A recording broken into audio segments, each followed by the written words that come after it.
I woke up suddenly, unsure if this was real. So I grabbed a mechanical pencil and stabbed my leg. That was it, I felt the pain, so it was real. A scream caught my attention. It was that guy. He was bullying a wimp student in front of everyone. The blonde kid knocked him down and made the fatty smell his foot odor. I froze when I saw that, but it's not what you're thinking. It wasn't fear. This is the day I died. I came back to the very same day. I won't let this happen again. If villains are feared, I need to be even more feared than a villain. I will destroy all of them and these people. But first, let me tell you the reason. I just wanted to graduate, but I was falling from the top of the school. I couldn't believe they had the guts. Those guys are to blame. They tormented me for so long, and in the end, they threw me off. I can't understand it. I did nothing, and now I'm going to die. I did nothing. A miracle happened. I regained consciousness, but unfortunately, I heard people saying I was in a vegetative coma. I heard everyone, but I couldn't move or open my eyes. My grandma visited me every day and prayed. I felt the warmth of her hand. Everyone abandoned me, but she never stopped visiting and didn't let them pull the plug. She shouted really loud for me to wake up. My brother visited sometimes. He told me the school guys were using him as a target now. I stayed in a coma for 10 years, thinking every day about how I should get revenge if I had the chance. I did nothing, and these guys put me here. Even the teachers are guilty. After 10 years thinking every single day about what I should do, my brain couldn't take it anymore. I exploded and died. So it was after that I woke back up in the classroom. It was like deja vu. So when I saw that damn guy in front of me, I stood up, walked up to him and said, "Stop." Park Minchell thought it was a joke. The nerd and wimp student had the guts to talk to him. So Minchell asked if me and the whole class together would be able to stop him. I didn't wait for him to make another joke. Before, I did nothing. Now I did. I hit him with full force. Minchell was stunned. He never thought that I, the loser Kim Hyun-sung, would be capable of even looking him in the eyes. All the students were shocked too. Minchell stood there with his face turned to the side. When he turned back to threaten me like a bully, I grabbed him by the hair and made him kiss the desk. Minchell was caught so off guard that he couldn't predict my movements even though he was good at fighting, and I didn't give him time to react. I hit him as fast and hard as I could, non-stop. All 10 years stuck in a bed were in my memories. All the suffering I had and my grandma were on my mind. Minchell couldn't react. I hit him non-stop. I made him smell my shoe too. Unfortunately, I don't have stinky feet. This bully never experienced being on the receiving end, and I wasn't going to stop. But then a chair was thrown from my side and forced me to stop. Minchell's friends were called and shouted for me to let him go. Coldly, I asked, "What if I don't want to?" The guys were shocked and asked if I had gone crazy. Young Minho and those guys didn't know me until today, so he was wondering why I was so calm, even knowing they would fight back. Young Minho was cautious, but the big guy doesn't have as much brain as he has muscle. He was prepared to fight. Kang Chang-seok is the strongest in the group. He stared at me with his ugly face trying to intimidate me, but I didn't back down. When a kid came into the room screaming that the teacher was coming, that saved my skin. Minchell didn't have the strength to get up, but he had the strength to say they should go and finish this later. Kang Chang-seok then said I should know my days were numbered. When they were leaving, they warned me it was impossible to try and run from them. Even after that, I showed no fear. Minchell sat at his desk with his head down. Today, he was humiliated in front of everyone and doesn't even remember what happened. He is determined to do something worse than throwing me off the school building. His deadly stare in my direction was intense while he thought about how he and his friends were going to deal with me. But I didn't get distracted. My mind was calm. In everyone's eyes, I am a nerd and a wimp. Little do they know that this version of me doesn't exist anymore. In the other room, the bullies were counting the seconds for classes to end. Young Minho told the group that I remained fearless even when they arrived. Now they need to use me as an example so everyone knows they can't fight back against them. In my room, when the last class ended and the teacher left, Minchell stood up to join his friends. He didn't even see my kick coming. Once again, I made him taste my shoe. His eyes showed that he was going to pass out, but I couldn't let that happen. I need to do this with him feeling every second. Minchell didn't know me but was sure I was a coward. So where did I get all this courage? Instead of avoiding them, I attacked him suddenly and now I was doing it again, even with the others warning me that I was screwed. When class ended, they were quick to find me. They were sure I would hide out of fear, but when they arrived at my classroom, students were gathered at the door like a show was happening. Young Minho felt a knot in his stomach. Minchell's friends ran and pushed everyone to get through. So when they finally saw, I was holding the trash bag. Then I stopped my cleaning job and said they were late. This guy is my little buddy now. Kang Chang-seok ran like an armored titan. In my mind, I simulated this millions of times. I'm not strong enough to beat these guys, but I can do this. I picked up a metal padlock and hit him. Maybe that knocked him out, but I wasn't going to stop. I continued hitting with full force. No matter how many muscles you have, I don't see any muscle here in your head. After destroying him, I threw him aside. I don't care if he was breathing or not. The other two were completely paralyzed. Now they must be sure that I am crazy. It's better this way because I'm not strong, but now they can think I'm strong and crazy too. I attacked the biggest loser of the group. If I destroy him too in front of Young Minho, he will be even more terrified and won't react. I used my whole weight. Jo Young-tak passed out from the dive, but I can't stop. So I threw a sequence of serious punches to his face. Just the sounds of my fists must be so intense that Young Minho won't have the guts to attack me from behind. When his face got broken, the dental treatment is going to cost a lot. I prepared for this battle for years in my mind. My body is still weak, but my mind isn't. My whole body hurts, but I can't show weakness. When I looked at Young Minho, I think he wet his pants out of fear while asking himself if I was always this strong. What irony. For the bully everyone is afraid of, that was how he was seeing me now. He was replaying his whole life. I walked up and with an icy voice asked if he had strong teeth. Young Minho froze, but unfortunately, when I was about to test that, a teacher came to investigate the commotion. Young Minho smiled and I couldn't hit him now. The teacher then saw 3 students sleeping on the floor. Young Minho was sure I was screwed, but I'm not sure about that. The teacher took me to the staff room and pointed his finger at me, talking about limits and that smashing other people's faces isn't allowed. The reason he is furious is none of that. He just doesn't want to get involved in problems caused by those people. He said he has worked as a teacher for over 10 years and never saw this. The parents of those spoiled rich kids won't let this go cheap. Teacher, no need to make such a fuss. This isn't your first time dealing with violence, is it, teacher? Aren't you good at smoothing things over? Just handle it like you always do. Cover this up for me. Don't blow it out of proportion. The teacher immediately slapped him across the face. The rest of the teachers all acted like nothing had happened, but their reaction was just what Kim Yun-sung expected. His tragic fate in his previous life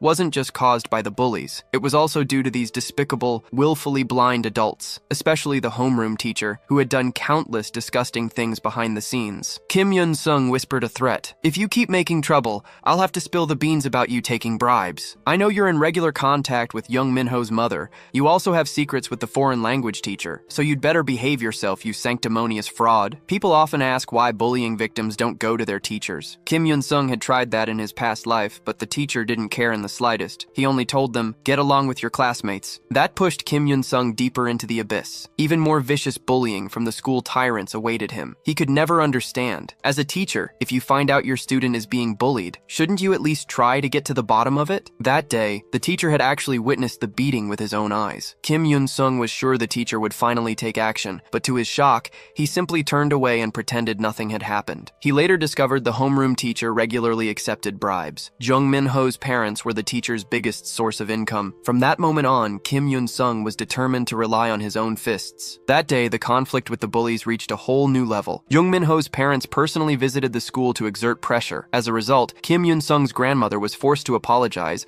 while the bullies faced no consequences. It was only after he became a vegetable that he realized brute force alone could never bring him justice. Only by perfectly neutralizing the adults' interference could he achieve true revenge. The homeroom teacher, now exposed, was thrown into a panic. Kim Yun-sung said coldly, "Before you speak to me in the future, you'd better think carefully. Every month you accept money from Young Min-ho's parents. You also have an improper relationship with the English teacher, who already has 3 children. And that's not your only dirty secret. Want me to keep going? If it all comes out, you'll never teach again. Don't even think about brushing this off as mere rumors. Because if you try, I'll drop out of school myself just to make sure your life is ruined." In the end, the homeroom teacher gave in. "What do you want me to do? The method is simple. Just keep turning a blind eye, like you always have. Except this time, the one you protect is me. If you can bury what happened today, I'll promise not to use your secrets against you until graduation. You understand what I mean?" The homeroom teacher was now firmly under Kim Yun-sung's thumb, but he was only the first card in Kim Yun-sung's hand. He needed to prepare the next card as soon as possible. But before that, there was something else to settle. Right now, Young Min-ho was rampaging around the classroom. He had to admit, Kim Yun-sung's earlier aura had rattled him, but he figured no one had noticed. He needed to reassert his dominance at school. He couldn't let Kim Yun-sung's actions knock him off his throne. After venting his anger, a thought began to form. Kim Yun-sung taking out 3 people alone must have been a fluke. If it came down to a one-on-one fight, he was sure he could win easily. As if reading his thoughts, Kim Yun-sung appeared right on cue. "We still have unfinished business, don't we?" Young Min-ho broke out in a cold sweat. A punch came flying at him, sending him and his chair crashing to the floor. The once menacing Young Min-ho now looked like a lamb waiting for slaughter. Kim Yun-sung went in and kicked him square in the jaw. Blood and spit sprayed everywhere. Young Minho started screaming for help. "This guy's a total maniac. Anybody, please, someone save me." Suddenly, the homeroom teacher appeared. Young Minho thought he'd found a lifeline, but the teacher just turned his head away. "I wouldn't count on anyone helping you. Not in this school. No one will ever stand up for you." After beating Young Minho, Kim Yun-sung was suddenly struck by a sense of emptiness. The person who had tormented him for 3 whole years was now trembling like a leaf after just a few slaps. It made him realize just how weak he had been in the past. The students nearby were so scared they didn't even dare to breathe. In their eyes, Kim Yun-sung's life was as good as over. The principal had always dreamed of turning this school into an elite institution, which meant maintaining good relations with powerful parents. Now, 4 well-connected students had been sent to the hospital by Kim Yun-sung. The principal was adamant he had to be expelled. Just as the English teacher raised her hand in agreement, the homeroom teacher nudged her, signaling her to keep quiet. "If you don't want our relationship exposed, you better help protect Kim Yun-sung. If he gets expelled, we're both finished." The homeroom teacher stole a glance at Kim Yun-sung and felt a chill at how calm he looked. He quickly began to plead with the principal. Kim Yun-sung did make a mistake, but he is not solely to blame. According to the students, Jung Min-ho and his gang have been bullying classmates for a long time. I have been planning to punish them, but I never expected Kim Yun-sung, unable to bear the bullying, would act out like this. He was a victim before he became an aggressor. If we punish him now, we are going against our duty as educators. The principal finally announced that a disciplinary committee would convene in 1 week to decide Kim Yun-sung's fate. Until then, Kim Yun-sung was suspended and would need to return with his guardian. Kim Yun-sung coolly replied, "Understood." The homeroom teacher hurried after him, saying, "I did everything I could for you, but this is out of my hands." Kim Yun-sung understood perfectly. He had specifically involved the teacher because the man was quick-witted and, if handled correctly, would fully commit to a cause. Kim Yun-sung said, "I know you've done what you can, but you knew about the bullying from the very beginning, didn't you? Remember this. Until I graduate, there's only one way to keep me quiet. In any situation, you will do absolutely everything you can for me. If you ever fail to show your loyalty, I'll tear your life to shreds. And I promise you, I always keep my word." As much as Kim Yun-sung wanted to see the teacher ruined, he couldn't discard such a useful pawn out of anger. Until Kim Yun-sung had solidified his own position at the school, the teacher still had his uses. In a week's time, everything the principal hoped for would turn out to be the exact opposite of his expectations. After lying in bed for 10 years, Kim Yun-sung finally found himself walking the familiar road home once more. His family lived in a rundown apartment building. As a child, he had always resented it, but now the sight filled him with aching nostalgia. Back then, hearing his grandmother was going to sell their home to pay his hospital bills had made his entire world collapse. When he arrived, he found his grandmother wasn't there. She must have gone out to work again to earn more money. He took a moment to collect himself, refusing to let sorrow swallow him whole. He had finally been given a second chance at life. Beyond revenge, he was determined to ensure his grandmother would never want for anything again. He needed to use this week to prepare thoroughly. His plan for the future was clear. First, he had to strengthen himself. Winning over a certain someone would also give him a huge advantage in future fights. Second,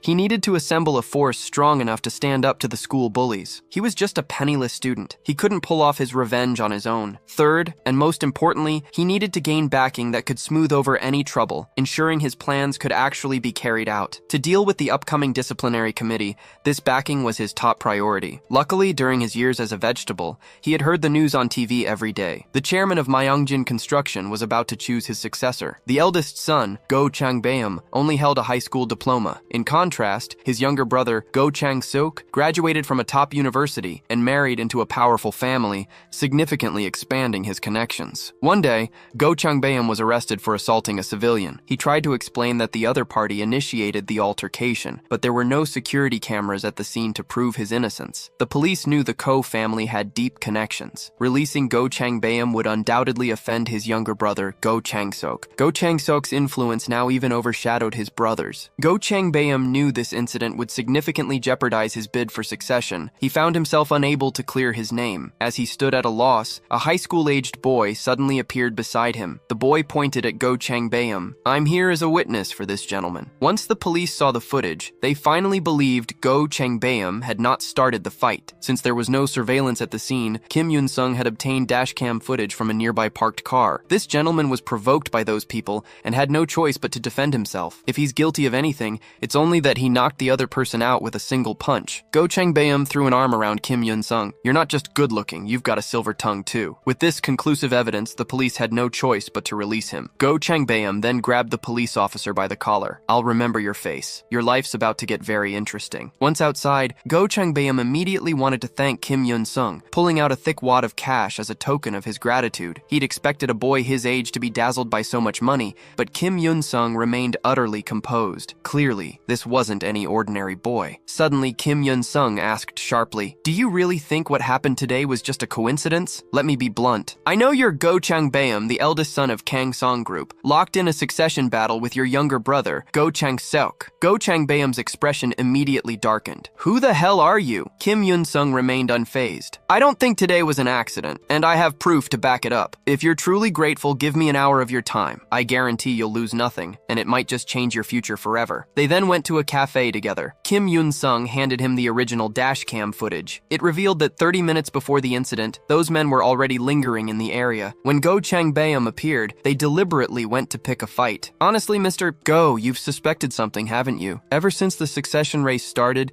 it's felt like someone's been setting you up at every turn. Haven't you thought that maybe all of this is orchestrated by your brother, Go Chang-seok, to ruin your reputation?" Go Changbeom asked. "So what do you want?" When he heard the boy say he wanted to help him get revenge and become the next successor, he burst out laughing. "A high school student?" But Kim Yun-sung's next words made him fall silent. "I know you have a lot of people on your team in this fight for succession, but haven't you realized? They're all working for your brother. I know you won't believe me at first, but I hope you'll at least give me a chance to prove myself." Go Changbeom mulled it over for a long time outside. The kid is right. Compared to my brother, I really have nothing going for me. If things keep going like this, I'm going to lose everything. But can I really trust someone I've only met once? He remembered what his father had said. If you lack ability, then find people who have it to serve you. Don't worry about their age, gender, or background. As long as they're useful to you, that's enough. Go Changbeom decided to take a gamble. "Tell me your plan. I'll listen to everything you have to say before I decide." Kim Yun-sung didn't mince words. "Go Chang-seok is the more qualified successor. He has a prestigious degree, he's married into a powerful family, and most people have joined his camp. Other than being the eldest, you really have nothing in your favor. But even so, I still believe you'll be the next in line, because no matter how great Go Chang-seok looks on paper,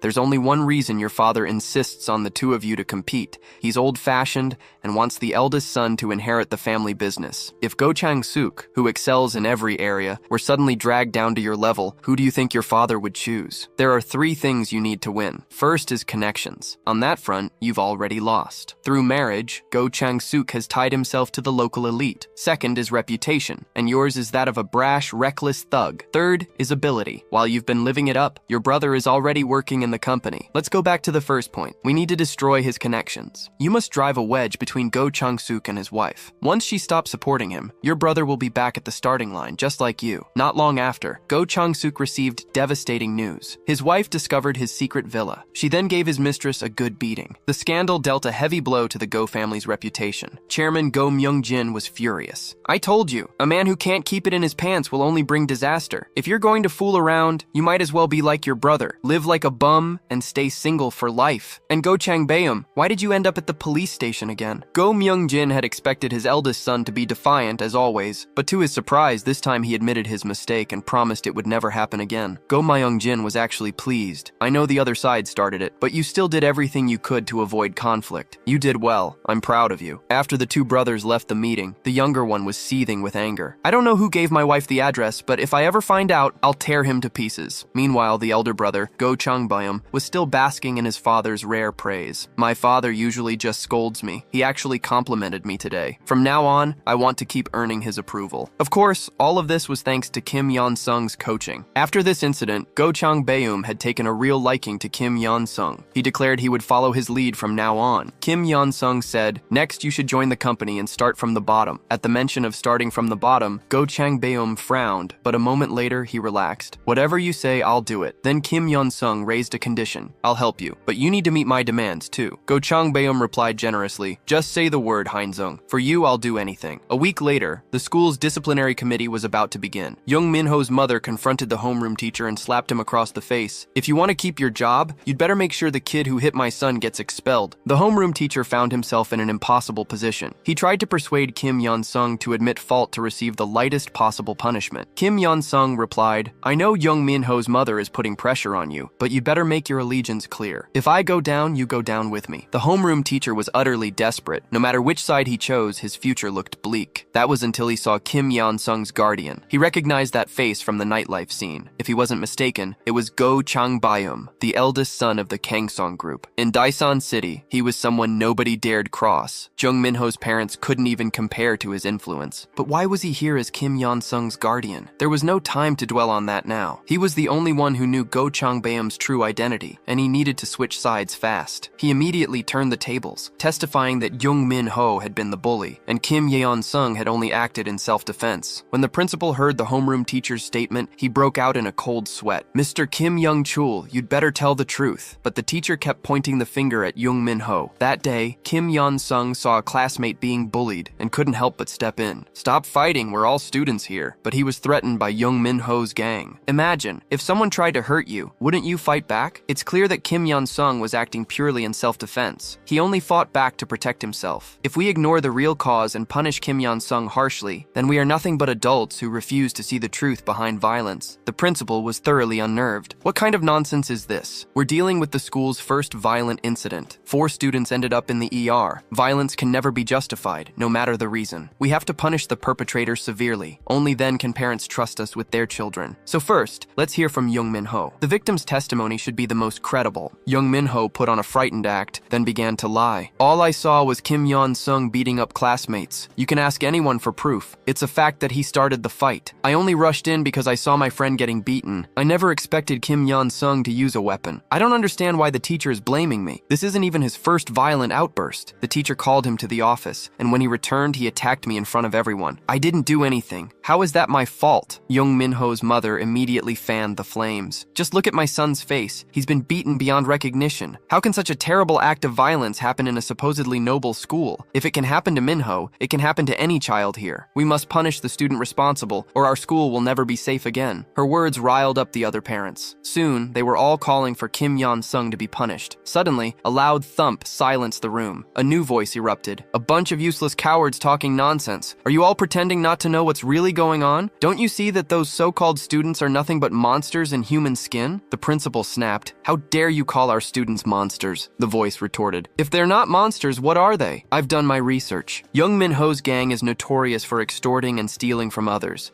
Everyone in the area knows them, yet you keep protecting them. Are you all taking bribes from their families? Those punks may be in the hospital now, but Kim Yeon-sung only fought to protect himself. Didn't the homeroom teacher just say, you have to see the truth for what it is? If you were bullied by thugs like this during your own school days, would you just stand by and do nothing?" Jung Min-ho's mother exploded. "How dare you call my son a thug? I heard Kim Yeon-sung doesn't have parents. Who are you to talk like this?" Go Chang-bayum flashed a proud smile. At first, Go Chang-bayum hadn't understood why Kim Yeon-sung wanted him as his guardian. If he just wanted money, he could have said so directly. Kim Yeon-sung had explained, "To pull off my plans, I certainly need your resources, but what I need most is supreme power. I'm going to make big waves at school, and some of it might even cross the line of the law, so I need you to clean up my messes. If you're my backer, no one in Decent City will dare touch you. And I promise, I'll make sure you end up as the successor." Go Chang-bayum agreed without hesitation. "No matter what trouble you cause, I'll take care of it." Then, faced with Jung Min-ho's mother's challenge,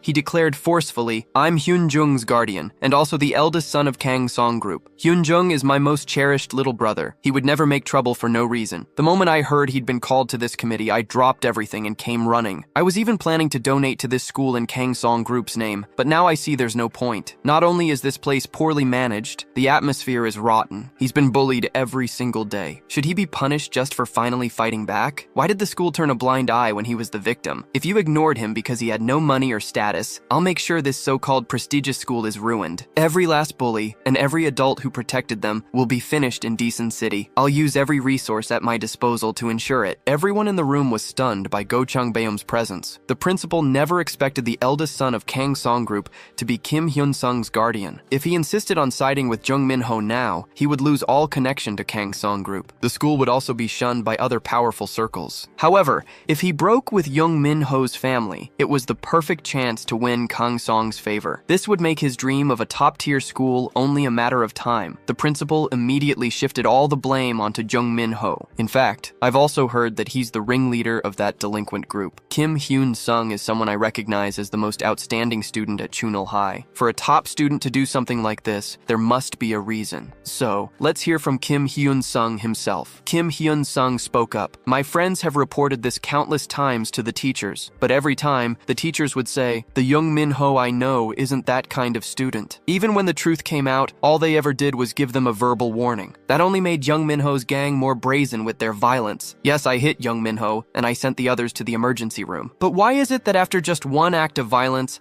I have to face a disciplinary committee? Is it because it was too violent, or is it because you think I have no power? If you don't severely punish the group that's been doing wrong all along, I'll make sure everyone outside this school learns the truth about what really goes on here. There's only one way to silence me: fair and just punishment for everyone involved. Young Min-ho's mother was thrown into a panic. I won't allow you to punish my son. Just you wait. All of you. I'm calling my husband right now. She dialed her husband, pleading for help, but the moment he heard the name Go-chang Bayum, his tone changed completely. He immediately scolded her. How dare you act like that in front of the Kang Song Group's eldest son? Do you want our whole family to go down because of you? Come home right now. Let Jung Min-ho take whatever punishment he gets. The room fell silent in an instant. In the end, Kim Yeon-sung was sentenced to 100 hours of community service. Young Min-ho, on the other hand, was expelled. Unable to accept the outcome, he lunged at Kim Yeon-sung, but a hand stopped him. It was his own mother. With a sly grin, Kim Yeon-sung said, "Kneel and beg me." Young Min-ho thought he must have misheard. I said, "Kneel and beg me. I've already been expelled. Why should I kneel to you?" Kim Yeon-sung replied, "You might want to ask your mother about that. Should you kneel or not?" Young Min-ho's mother turned away, avoiding his gaze. Kim Yeon-sung continued, "Do your best to appease me. Maybe I'll forgive you." At that, Young Min-ho's mother spoke up. "Min-ho, kneel and beg him." Young Min-ho had no idea what was really going on, but he could only obey, dropping to his knees. "I'm sorry. I won't ever do it again." But Kim Yeon-sung showed him no mercy. "Just wait. You've only got more misery ahead of you." With that, the disciplinary committee was finally over. Kim Yeon-sung had taken another step closer to the shadowy forces that once cost him his life. At that moment, Park Min-chul sent a text, asking to meet him. As soon as Kim Yeon-sung arrived, Park Min-chul immediately tried to curry favor. "Cut the crap and get to the point," Kim Yeon-sung said. He knew exactly what Park wanted. Even Jung Min-ho, with all his connections, had been forced to kneel. How could a powerless delinquent like Park Min-chul hope to stand a chance? Park immediately begged for mercy, hoping Yeon-sung's forgiveness would save him from expulsion. "From now on, I'll do whatever you say. I'll even work like a dog for you." Then, Park revealed a shocking secret. Park confessed that a hidden force had ordered them to bully Kim Yeon-sung. As Park hesitated to reveal the name, Yeon-sung grabbed him. "I already know who's behind you." While in a coma, Yeon-sung had seen a news story about a student who jumped from a building. The student's suicide note revealed the truth. A group called the Golden Circle was responsible, though its core members remained unknown. The Golden Circle's founder, seeing profit in others' pain, had built a sinister business. They recruited students with absolute power within schools and made deals with wealthy, influential parents. In exchange for protection and guaranteed top grades,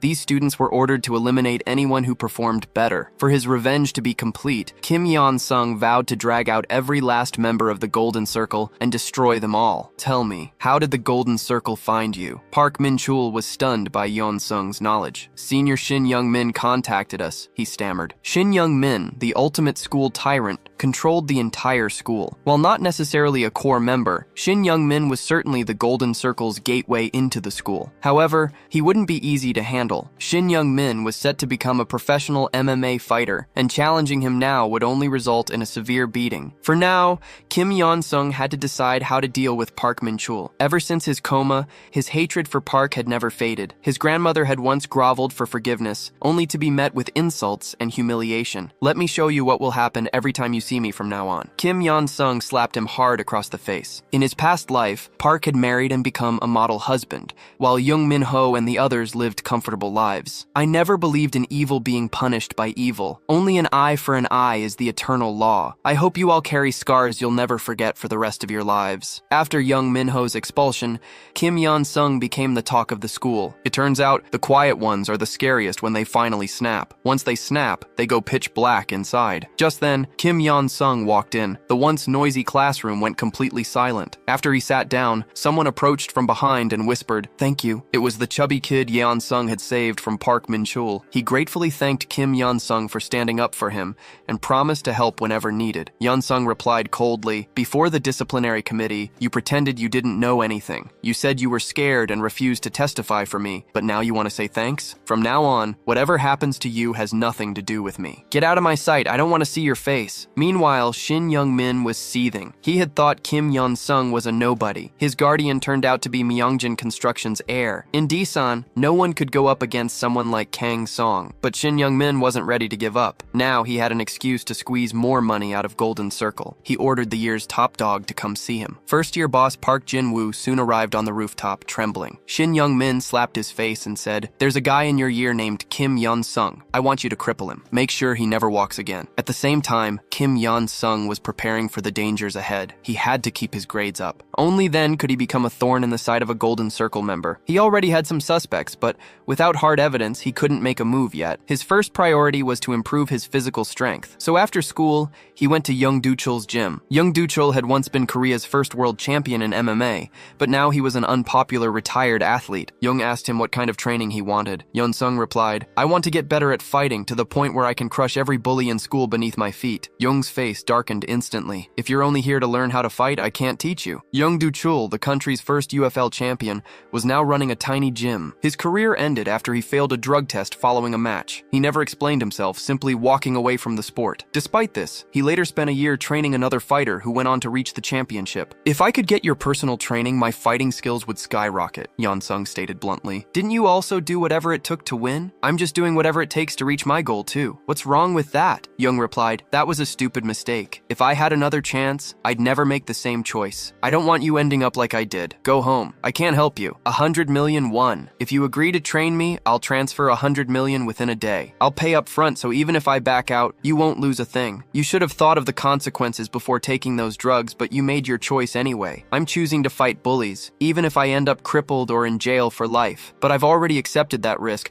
just like you did when you took those drugs. I'm desperate now. I need your help." Finally, Young Do-chul changed his mind. "I'll help you with training, but first there's a test. Step into the ring with me. If you can last a round, I'll acknowledge your determination." That night, when Kim Yeon Sung got home, his grandmother's heart ached at the sight of him. "Which bastard did this to my grandson? Tell Grandma who it was. Grandma won't let them off." Let's rewind to earlier at the gym. After Kim Yeon Sung offered 100 million won for training, Young Do-chul decided to give him a trial. Yeon Sung would pass if he could stay standing in the ring for 3 minutes. The round began with Young attacking first. His punch landed hard on Yeon Sung's guarding arm. Yeon Sung thought he had blocked it, but the sheer force broke through, slamming into his nose. A sharp ache shot straight to his brain. His body collapsed to the canvas before he could even react. "Get up!" Only 10 seconds had passed. What followed was a barrage. Young unleashed a flurry of blows like a raging storm. All Yeon Sung could do was protect his head. If any punch landed, he would be knocked out cold. Suddenly, Young switched tactics. A vicious low kick. It numbed Yeon Sung's leg instantly. You can still quit, but Yeon Sung gritted his teeth and stood up again. The 3 minutes aren't over yet. To avoid having his stamina drained, Yeon Sung decided to go on the offensive. He needed to turn things around. But to a professional, this simply exposed his weaknesses. The chin, the easiest place to land a knockout. Yeon Sung collapsed, stiff as a board, to the mat. Young needed the money, but there was no way he would sell his pride to someone who couldn't even take this level of punishment. Just lie there. Yet a voice came from behind him. "It's not over yet. Let's keep going." Young was surprised by his grit. Perhaps this kid wasn't bluffing about wanting to learn to fight. He had held back previously to avoid injuring him too badly. This time, he would have to go all out. Yeon Sung shielded his head, always on guard for another low kick. But Young shifted his target again. A brutal liver punch drove agony through Yeon Sung's body. A shot like that could make someone vomit, faint, or even die. Yeon Sung's body began to shake uncontrollably. He wanted to get up, but his body wouldn't obey. This kind of pain can't be conquered by willpower alone. "Just quit and go home." Yeon Sung raged inwardly. "You useless piece of trash, get up. Haven't you been waiting for this moment? You spent 10 years as a vegetable, lying in bed wishing for death every day. You can't stand this much pain? If you don't want to go back to that, then get up right now. Under Jung's astonished gaze, Kim Yeon-sung stood up once more. That last hit, most pros couldn't have taken it. Just what kind of life has this kid lived? If someone like this gets real power, it could ruin him. Determined to stop him from a lifetime of regret, Jung swore to end it here. His next punch was at full strength. Yeon-sung told himself to hold on, no matter what. Even if his nose broke, even if his teeth were knocked out, he would give it everything he had. Jung's attacks grew fiercer and fiercer. Just as Yeon-sung could barely even raise his guard,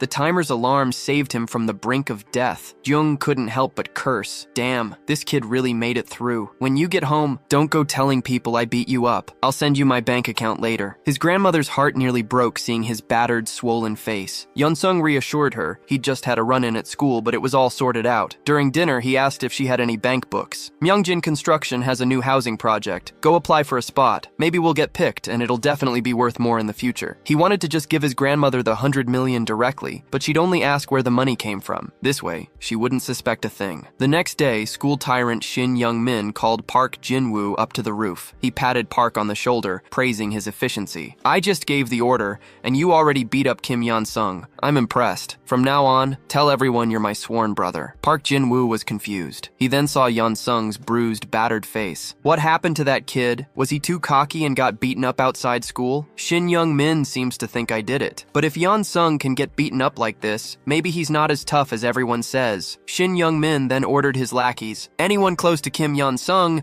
I won't let a single one off the hook. Under Young Do-chol's expert guidance, Kim Yeon-sung began a hellish, high-intensity training regimen. Young grew more impressed by his endurance, so he decided to put Kim Yeon-sung through special training. As long as you can keep up with me, everyone else will kneel at your feet. A week later, Kim Yeon-sung was deep in his studies when his old friend Park Jin-woo suddenly showed up. Hearing him say, I don't want to ostracize you like everyone else, left Yeon-sung confused. Park Jin-woo was surprised Yeon-sung didn't know he was being isolated, so he explained. The main bully had threatened everyone, warning that if anyone got close to Yeon-sung, they would be targeted. You and I have been friends for 10 years, so even if it costs me, I can't watch you be alone. In Yeon-sung's previous life, Park Jin-woo had noticed him being bullied and immediately stepped in to protect him, but from then on, he became the bully's target himself. After having his leg broken, Park Jin-woo pretended not to know Yeon-sung. Later, while Yeon-sung was in a coma, Park Jin-woo even came to apologize. If there's a next life, I'll never leave you alone again. This time, Kim Yeon-sung didn't want Park Jin-woo to get hurt on his account. Don't act like we're close. Just ignore me like the others. I'll handle my own business. But Park Jin-woo insisted, I won't let you face this alone. I'll come find you after class. Yeon-sung didn't want him involved. Otherwise, he'd only end up miserable again. Except for family, all close ties had to be cut. After class, Kim Yeon-sung was thinking about how to persuade Park Jin-woo to give up, but a long time passed, and he never came. He then overheard classmates whisper, Park Jin-woo is finished. I just saw Park Jin-woo drag him out. Yeon-sung's heart skipped a beat. The next second, he sprinted out like a cheetah. He wouldn't let the past repeat itself. At that moment, Park Jin-woo and his gang had cornered Park Jin-woo in the bathroom. I already warned everyone not to go near Kim Yeon-sung. Didn't you hear me? Or do you just not care? Park Jin-woo faced the bullies without a trace of fear. He's my best friend. If you want to fight, just do it. Don't waste time with threats. Park Jin-woo was about to strike. However, Park Jin-woo landed the first punch,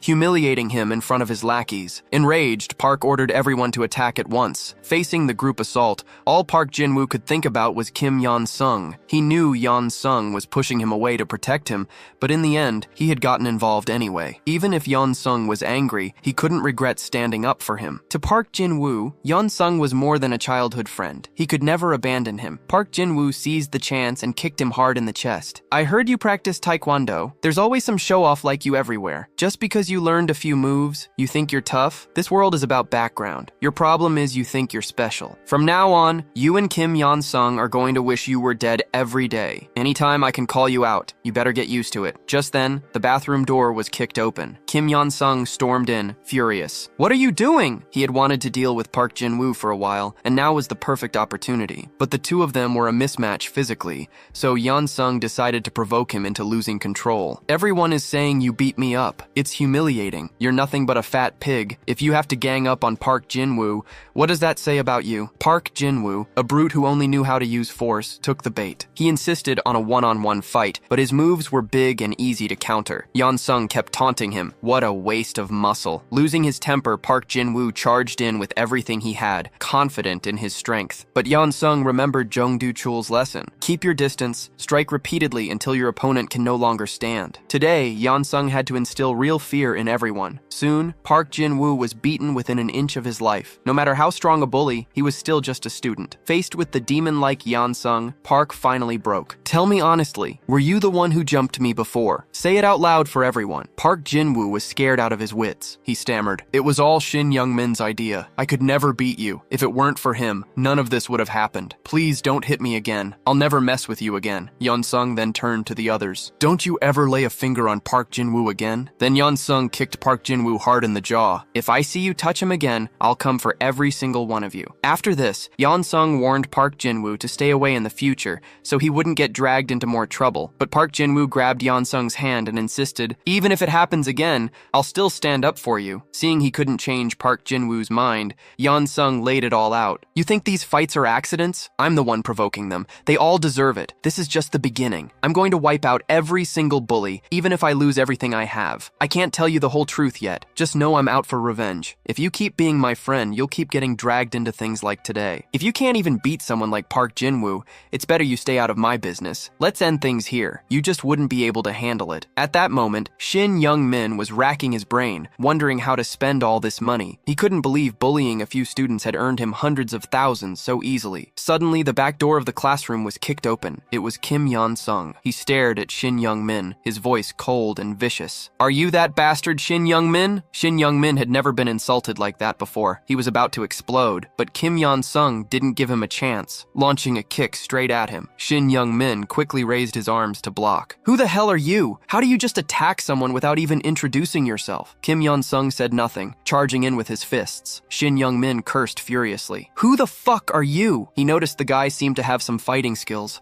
but his punches were weak and his moves predictable. The next second, however, a powerful blow hammered into his gut. Shin Young-min coughed up blood on the spot. "You want to know who I am? I'm Kim Yan-sung, the one you've been looking for." Now that the kid finally spoke, Shin Young-min demanded to know why he was here, but Kim Yan-sung didn't answer. Instead, he grabbed a chair and smashed it down. Shin Young-min thought he was crazy for using a chair in a fight, but this was all part of Yan-sung's plan. He had to keep the pressure on, never letting up, or he would lose. Shin Young-min had been forced to defend the entire time, but he finally struck back, grabbing Yan-sung's fist. "You are not walking out of this classroom alive." Yan-sung raised his arm to block, only for Shin Young-min to copy him and suddenly change the angle of attack. "You think you are the only one who can fake me out?" Yan-sung gritted his teeth and told himself to hang on. He knew from the start that he was not a match for Shin Young-min. He hadn't come here expecting to walk away unscathed. Instead, he was waiting for a single shot and he bet everything on it. Seizing the right moment, Yan-sung grabbed Shin Young-min's leg. With a burst of force, he hurled both of them toward the window. This classroom was on the top floor. Falling out would mean death or worse. Luckily, Shin Young-min managed to cling to the window ledge for dear life. He was utterly terrified. Yan-sung, wild-eyed like a madman, said, "Either you die today or I do." A classmate shouted, "Somebody pull that lunatic away." Though Shin Young-min survived, he was now completely terrified of Kim Yan-sung. This was especially true when Yan-sung leaned in and whispered a threat. "You think this is over? The moment you laid a hand on my friend, you doomed yourself. So just wait. The next chance I get, I'll drive a chair leg through the back of your skull. I want you to remember for the rest of your life. This is what happens when you cross me." A classmate asked if Shin Young-min was all right. He tried to keep up his tough act. "Why are you asking me that? Didn't you see me beat that guy up?" The student quickly apologized. "I did, but don't you think you should get your back checked out at the hospital?" Soon after, someone reported to the homeroom teacher that Yeon-sung had beaten up Park Jin-woo in the bathroom. The teacher thought this would be a big mess, especially since the principal had just declared they were aiming to make the school a national model. But when he got to the office, the principal told him to drop it. Myeongjin Construction's eldest son, Go Chang-beom, has agreed to sponsor the school, but only on one condition. As long as Yeon-sung is enrolled, the school will cover up any trouble he causes. So this time, we'll pretend nothing happened. I'm not making you do this for free. When it comes to school bonuses and rewards, you'll be first in line. And with Kang Song's new housing projects, Go Chang-beom has quietly set aside over a dozen units for us. Prices are climbing fast. Shouldn't you grab a few for yourself? Just keep doing what you always did to protect students. Only now, the only one you need to protect is Kim Yeon-sung. The teacher instantly understood and promised to handle everything perfectly. Seeing how well he played along, the principal said, "Just call me Big Bro from now on." The teacher was happy to oblige. The two of them immediately put on a show of brotherly affection. They had the same goal: get Kim Yeon-sung safely through graduation and enjoy the shelter of Myeongjin Construction's power. While they daydreamed about their bright future, someone burst in shouting, "Kim Yeon-sung's been attacked!" They both flew into a rage. Who the hell dared do it? Meanwhile, Shin Young-min was fuming. Shin Young-min was furious. Yeon-sung had been the aggressor, yet Young-min was now being painted as the attacker. The principal and teacher, clearly colluding,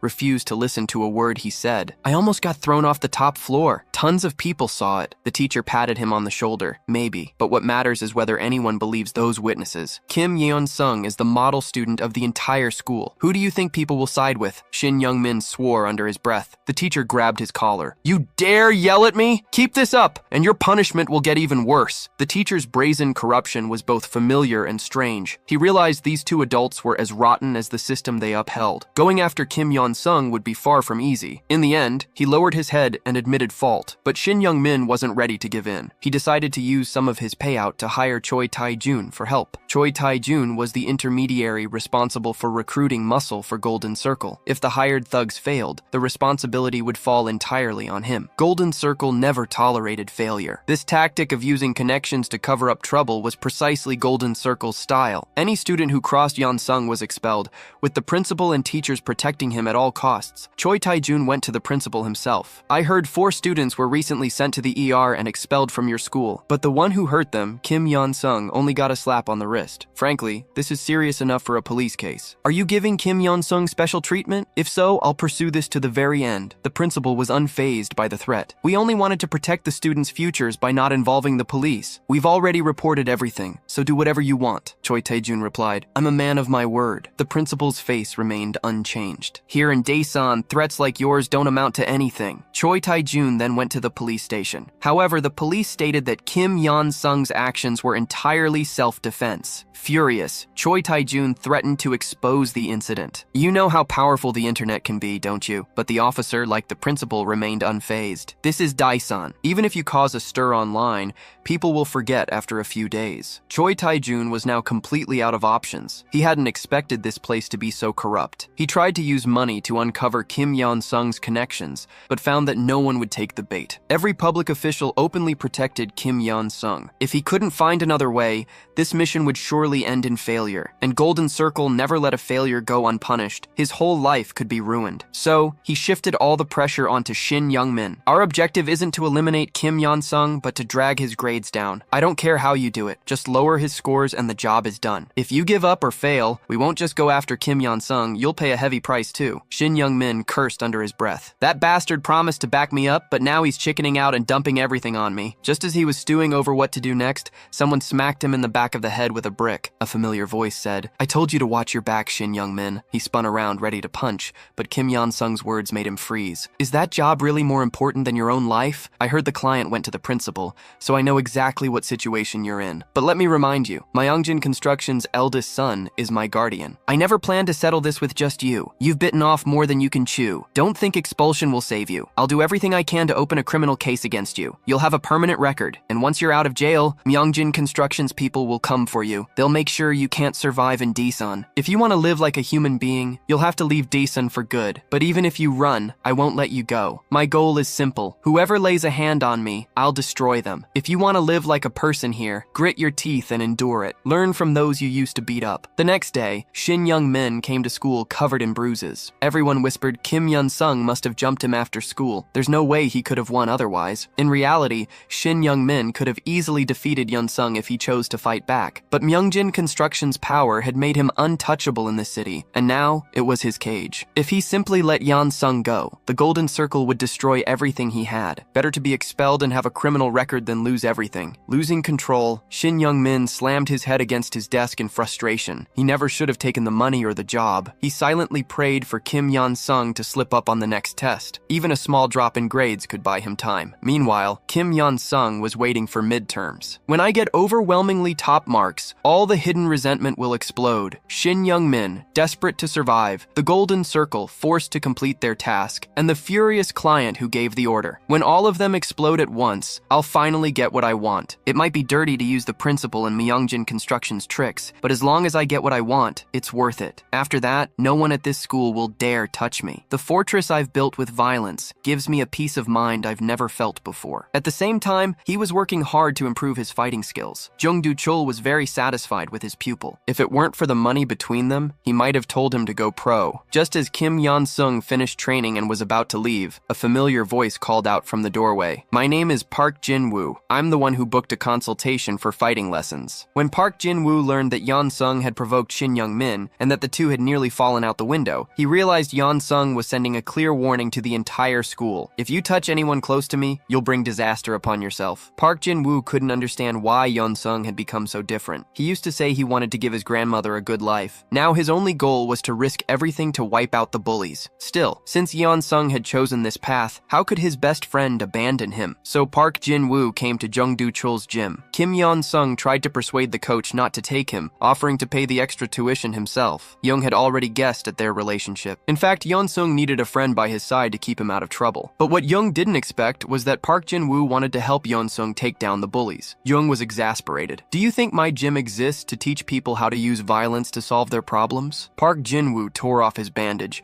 revealing the bruises on his face. "I got these standing up to bullies. The violence in school isn't as simple as adults think. If Yeon-sung hadn't helped me, I might have died on the bathroom floor. He took all the risk to protect me. I'm not giving up on a friend like that. If he's training here, he must have his reasons. Here's all the money I have. If it's not enough, I'll work off the rest." Young pounded the table in frustration. He couldn't understand why kids so young had to walk such a hard road. Their situation was truly dangerous. He wasn't sure if discouraging them from fighting back was the right thing to do. After a fierce struggle, Young finally gave in. "Come to the gym tomorrow, but if you can't keep up, I'll kick you out." As soon as Park Jin-woo walked out of the room, a pair of gloves came flying at him. Kim Yeon-sung said, "Judging by your face, the coach must have agreed to take you, but I haven't. So, you'll have to prove yourself to me. Even if you end up in hell like I did, you need the will to claw your way back out. Let's see how far that so-called friendship of yours can really take you. If you get involved, you might be ambushed. You could spend your life in prison. In the end, you'll have nothing left. From now on, I don't consider you a friend." But Park Jin-woo just smiled. He knew Yeon-sung was trying to discourage him by showing off his strength, but there was something Yeon-sung seemed to have forgotten. He had once been a professional athlete. If he hadn't been confident in his fighting skills, he never would have stepped up in the first place. If it came down to a one-on-one brawl, he could have flattened any school bully long ago. But now, after Yeon-sung's training with Jung Do-chul, things were different. Seizing the moment, Yeon-sung pinned Park Jin-woo to the ground, then rained down punches without mercy. As he hit him, Yeon-sung shouted, "Give up!" But Park Jin-woo stubbornly refused to surrender. The blows only got fiercer. Yeon-sung wanted to break his will through sheer force, but Park Jin-woo stopped fighting back. He just kept laughing. Yeon-sung finally threw up his hands. "Why go this far? You've already done enough as a friend." But in Park Jin-woo's mind, a memory always lingered. When he was young, he was constantly beaten up by bullies, while his parents simply ignored him. In that hopeless darkness, Yeon-sung had appeared to him. He was a ray of light in a world without sun. "You ask why I go this far? None of this was ever your fault. As your friend, I can't just look the other way. This is my life, and how I live it is my choice." At that moment, Jung Do-chul walked over. He looked at the two. "Have either of you ever thought about giving up fighting and becoming athletes with me? I'd stake everything to put you both on the biggest stage." This wasn't just a whim for Young. He couldn't figure out why these two brothers kept getting bullied. Against ordinary people, they were unbeatable. Park Jin-woo had explosive kicking power and a natural sense of distance. Kim Yeon-sung was a genius tactician, always able to predict which move would benefit him most and never missing a single opening. Because of their financial arrangement, Young hadn't planned to bring this up, but seeing their talent, he couldn't help himself. He urged Yeon-sung to drop out and dedicate himself to training, convinced the boy could become a champion. But Yeon-sung replied that he had no interest in fighting. "Every fight is nothing but pain. I only do it because I have to. If you insist on making me compete professionally, then let's end our deal here. Please don't get in my way." When Yeon-sung walked out, Park Jin-woo chased after him. He'd made up his mind to fight by Yeon-sung's side, no matter what happened, with no regrets. Yeon-sung set 3 conditions. First, they would train together every day. Second, if they ever faced a fight they couldn't win, or if it became a legal issue, Soo had to stay out of it. Third, Myeongjin Construction would pay him a monthly living allowance, no questions asked. Additionally, he had to keep up his studies. "If there ever comes a day when we escape this hell, I hope you'll live better than anyone." A few weeks later, the midterms for the second semester arrived. If Yeon-sung didn't ace this round, his whole plan would collapse. Strictly speaking, he didn't need top grades for revenge. He could have simply gathered evidence and exposed Golden Circle, but his true goal was to crush them completely. Golden Circle prided itself on a 0-failure record, so he wanted to stomp their pride into the dirt, to make himself the thorn they most desperately wanted to remove. Although Kim Yeon-sung had been a vegetable in the hospital for 10 years, his memories of student days were crystal clear after his rebirth. He remembered the answers to every question. So after the exams, while his classmates were checking answers, he just waited calmly for his results. That's when Oh Hee-ji, the class beauty, approached him and asked why he wasn't checking his answers. Oh Hee-ji was not only cute and popular. In his past life, she'd even confessed to him, but he'd turned her down, explaining that romance would affect his grades. She offered to check his answers. Yeon-sung didn't stop her, knowing her popularity would be useful for his revenge. Soon, the entire class was drawn in by her surprised reaction. No one could believe it. Kim Yeon-sung had scored perfect marks in every subject. The next day, he called his homeroom teacher up to the rooftop. "Have you heard of Golden Circle?" Kim Yeon-sung asked. "Let me tell you what Golden Circle really is. Take your time to think it over." After Kim Yeon-sung achieved a perfect score on his midterm exam, the principal's phone was immediately bombarded by calls from other parents. They all questioned whether the principal had given Kim Yeon-sung special treatment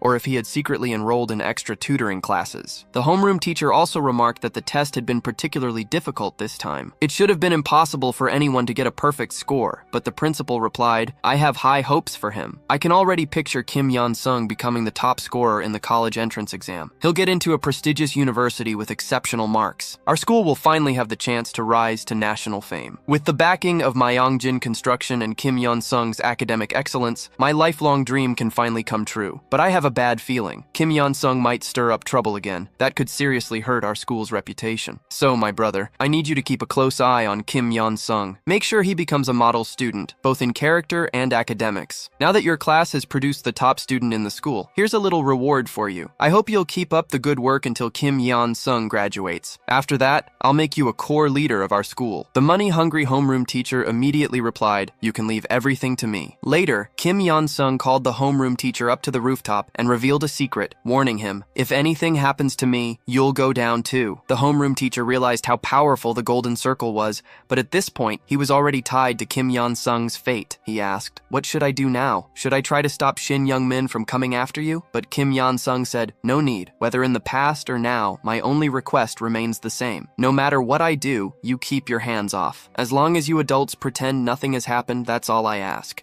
So, you'd better prepare yourself." The homeroom teacher immediately felt immense pressure. It was clear this guy was about to cause big trouble. At that moment, Shin Young-min was receiving a harsh beating from the Golden Circle's agent. "If you can't take care of Kim Yeon-sung this time, I'll break your arm. This is your last chance." Filled with hatred for Kim Yeon-sung, Shin Young-min immediately gathered his subordinates to plot revenge. Someone suggested ambushing him after school and crippling him, but that would give Myeongjin Construction an excuse to interfere. So, they had to act on school grounds, where outside forces couldn't intervene. As long as they made Kim Yeon-sung anxious enough to ruin his studies, that would be victory enough. Then the top dog in the second year offered an idea. Instead of hassling him one by one, why don't we all go after him together? Everyone knows the principal dreams of turning this place into a prestigious school. He'd never dare punish so many students at once. Shin Young-min was instantly intrigued. It was a good plan. A few days later, Kim Yeon-sung was suddenly surrounded by a group. One of them bumped into him on purpose and cursed,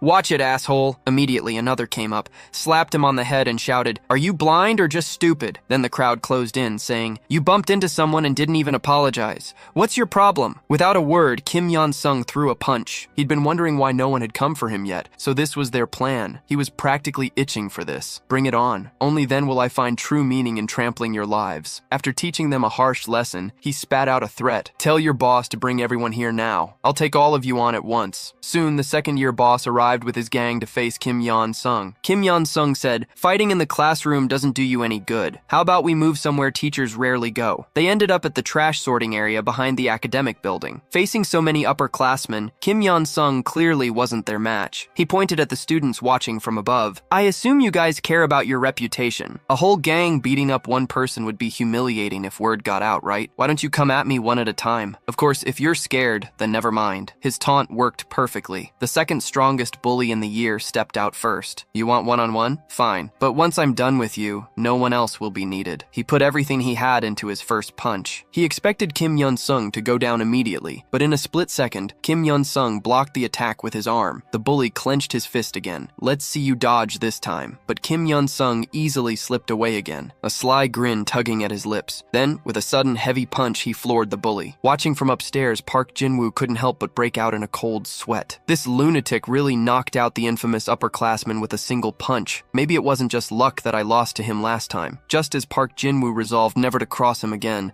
someone tapped him on the shoulder from behind. Park Jin-woo turned, ready to snap. Instead, he took a punch to the face from none other than Kim Yeon-sung's loyal friend, Kim Si-woo. Earlier, when Kim Si-woo saw Kim Yeon-sung about to face the second-year bullies alone, he offered to join the fight, but Kim Yeon-sung refused. He explained that if Kim Si-woo got involved, the others would have an excuse to use their numbers. So Kim Yeon-sung said, "If you really want to help me, go get revenge on Park Jin-woo for me. Prove to me that I'm not fighting this battle alone." Park Jin-woo, furious, snapped, "Don't think you can act so cocky just because Kim Yeon-sung has your back.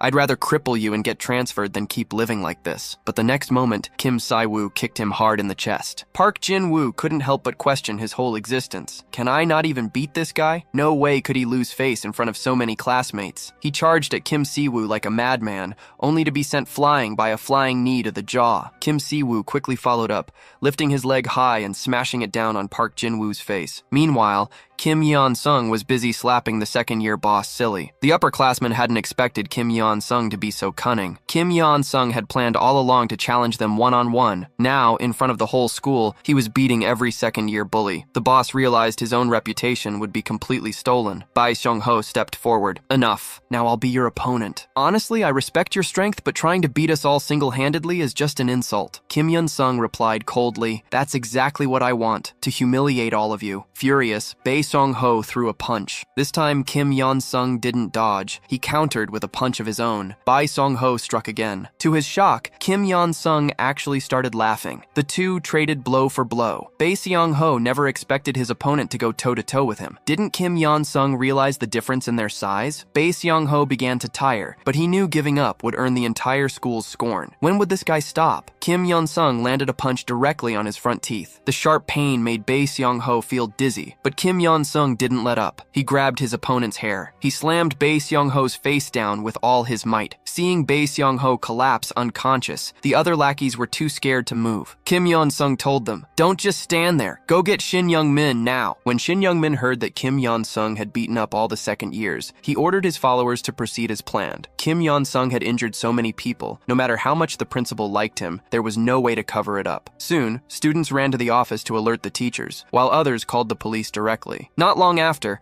the principal received a call, from the Education Bureau no less. Shin Young-min thought that with all this commotion, Kim Yeon-sung couldn't possibly avoid punishment. But everything turned out differently than he'd expected. After speaking to the Education Bureau, the principal brushed off the incident with just a few words. The teachers dismissed the students' complaints as nonsense. The police even warned them that filing a false report would get them into trouble. Shin Young-min's plan had failed. He cursed furiously. "A bunch of scum! How are they even allowed to be teachers? And the cops won't even bother to check. They just call it a false alarm. Fine, I'll take care of Kim Yeon-sung myself with my own hands." Just then, his phone rang. As soon as he answered, his father's furious voice exploded. "You little bastard! Are you trying to pick a fight with someone named Kim Yeon-sung? Don't you dare touch him. If you do, our whole family is finished." It turned out Shin Young-min's father had racked up a huge amount of high-interest debt. Go Chang-byum had tracked down the loan company, claiming Myeongjin Construction had a few small projects coming up and wanted their company involved. The loan sharks were thrilled at the prospect of working with Myeongjin Construction. Go Chang-byum then asked them to hand over Shin Young-min's father's loan contracts. Shin Young-min was livid. He knew it had to be Kim Yeon-sung, that sly fox threatening his father. Just then, another voice came on the line. "Hello, Shin Young-min. This is Go Chang-byum. Listen closely. Your house will soon be seized, and you'll be left with a mountain of debt. All of that debt will be transferred to you. Don't even think about refusing your inheritance.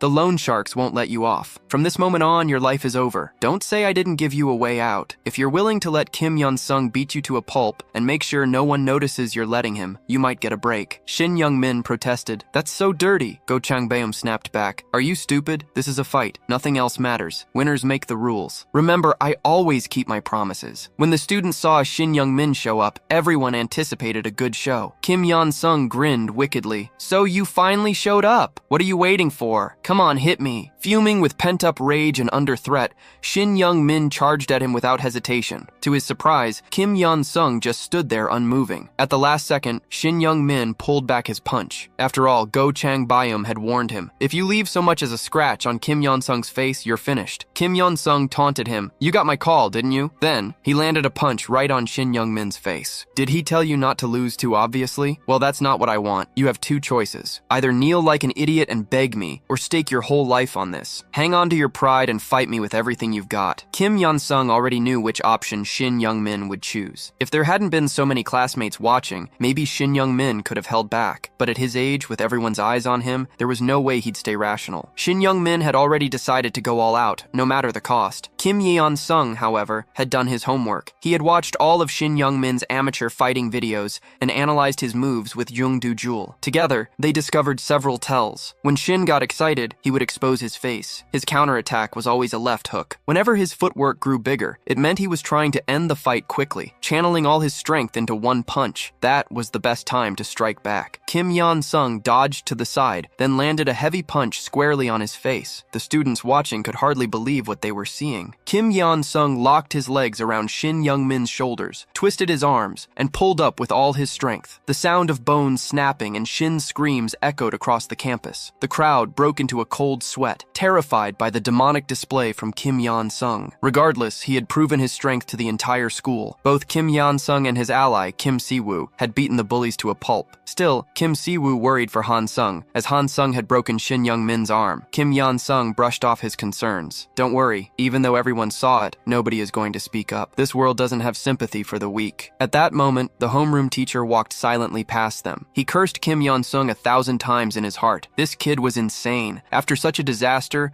how was he supposed to clean it up? But for now, all he could do was help Kim Yeon-sung. Neither Myeongjin Construction nor the principal were people he could afford to cross. So, he warned Shin Young-min, first of all, your arm was broken in a fall, and it has nothing to do with Kim Yeon-sung. If anyone tries to drag Han-sung down, all your dirty laundry will be aired for everyone to see. Shin Young-min shot back. How can you act like this as a teacher? Shouldn't you be worried about a student's health first? The homeroom teacher snarled. When I turned a blind eye for you before, did you remember I was a teacher? I haven't changed. Not then or now. So you'd better listen to me. You know I always keep my word. Meanwhile, local Golden Circle boss Kang Tae-gu was being punished. He begged for one more chance, promising he would succeed this time, even if it meant stabbing Han-sung with a knife. The middleman said coldly, don't you understand the basic rules of this circle? We are supposed to use school bullying to satisfy the client, perfectly hiding their identity. That's the Golden Circle style. If you expose our secret, can you bear the consequences? He added. This Kim Yeon-sung is something, but at the end of the day, he is just a small fry. A week later,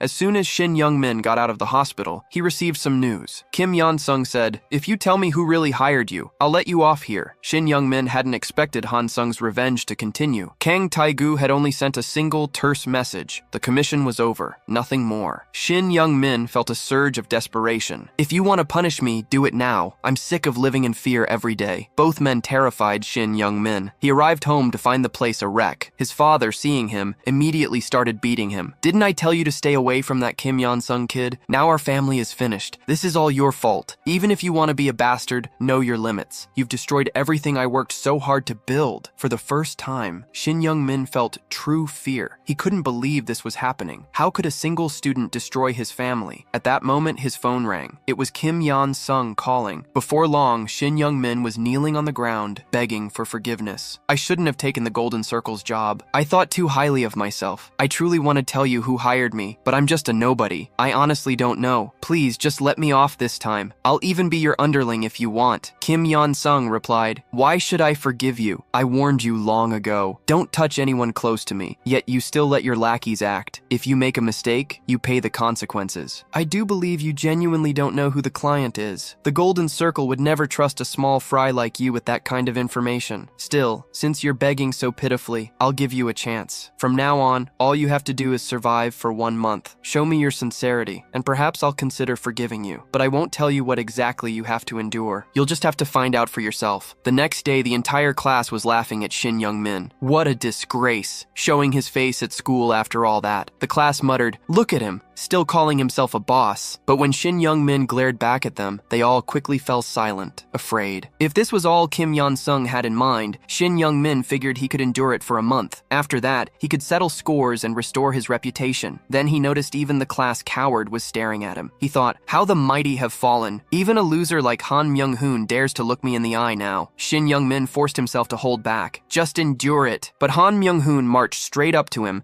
and dumped an entire carton of milk over his head. Shin Young-min was about to explode, but Han Myung-hoon said, "Do you know Kim Yeon-sung? He told us we could treat you this way. How does it feel?" A few days earlier, Kim Yeon-sung had gathered his classmates and listed all the things Shin Young-min had done to him over the years. If I hadn't beaten him, I wouldn't be standing here now. So from now on, I'm going to punish him. For the next month, no matter how you bully Shin Young-min, he won't fight back. Of course, I'm not forcing anyone. If none of you want to join in, then Shin Young-min will graduate smoothly and without trouble. But those of you he's bullied will carry those scars for life. Remember, in this world, no one else can fight your battles for you. Those words struck a deep chord in Han Myung-hoon's heart. Once, just making eye contact with Shin Young-min had gotten him targeted. At school, he'd been nothing more than a toy for others' amusement. He'd always told himself he'd be free after graduation. But suddenly he wondered, would Shin Young-min even remember him after graduation? Would he feel a shred of guilt, even for a second? The answer was obvious. Of course not. Trying to fill the holes in his heart, Han Myung-hoon realized he had to take action himself. At that moment, he finally believed Kim Yeon-sung's words. Sure enough, Shin Young-min didn't dare fight back. Han Myung-hoon sneered, "Idiot, how does it feel to be beaten by someone like me?" "Feels pretty good to me." He spat into Shin Young-min's bowl. "Do you remember? You used to do this to me. Remember what you said back then? I'll never forget. You made me eat every last bite, you bastard." With Han Myung-hoon leading the way, more and more classmates began to take revenge on Shin Young-min. Some mocked him, mimicking his old insults. Others tripped him at the bathroom door. Shin Young-min had done the same to nearly everyone before. No sooner had he left the restroom than someone whacked him with a bottle. All the students he'd bullied joined forces to surround him. He was like a cornered rat, and not a single person pitied him. He desperately wanted to lash out and destroy them all. But the memory of Kim Yeon-sung's terrifying gaze sent a chill down his spine. Just endure it, he told himself. 1 month, that's all. Just wait for the day Kim Yeon-sung lets me go. Meanwhile, Kim Yeon-sung was still searching for the mastermind behind everything. He had narrowed it down to 4 suspects, but couldn't yet pinpoint the real culprit. He told himself not to rush. He needed to focus on the target directly in front of him. To Kim Yeon-sung, those kicking and punching Shin Young-min, and the teachers who pretended nothing was happening were all cut from the same cloth. Thanks to their own actions, his next plan could now begin. Soon, Shin Young-min received a text message. "As long as you follow my instructions, you'll never be bullied again." It felt like a lifeline, and he agreed immediately. But Kim Yeon-sung just sneered, "How could you even dare accept that?" That night, Shin Young-min arrived at a convenience store entrance. After struggling with himself for a long time, he put on a mask and a hat. The store clerk inside was none other than Park Min-chul, the former school bully who had tormented Kim Yeon-sung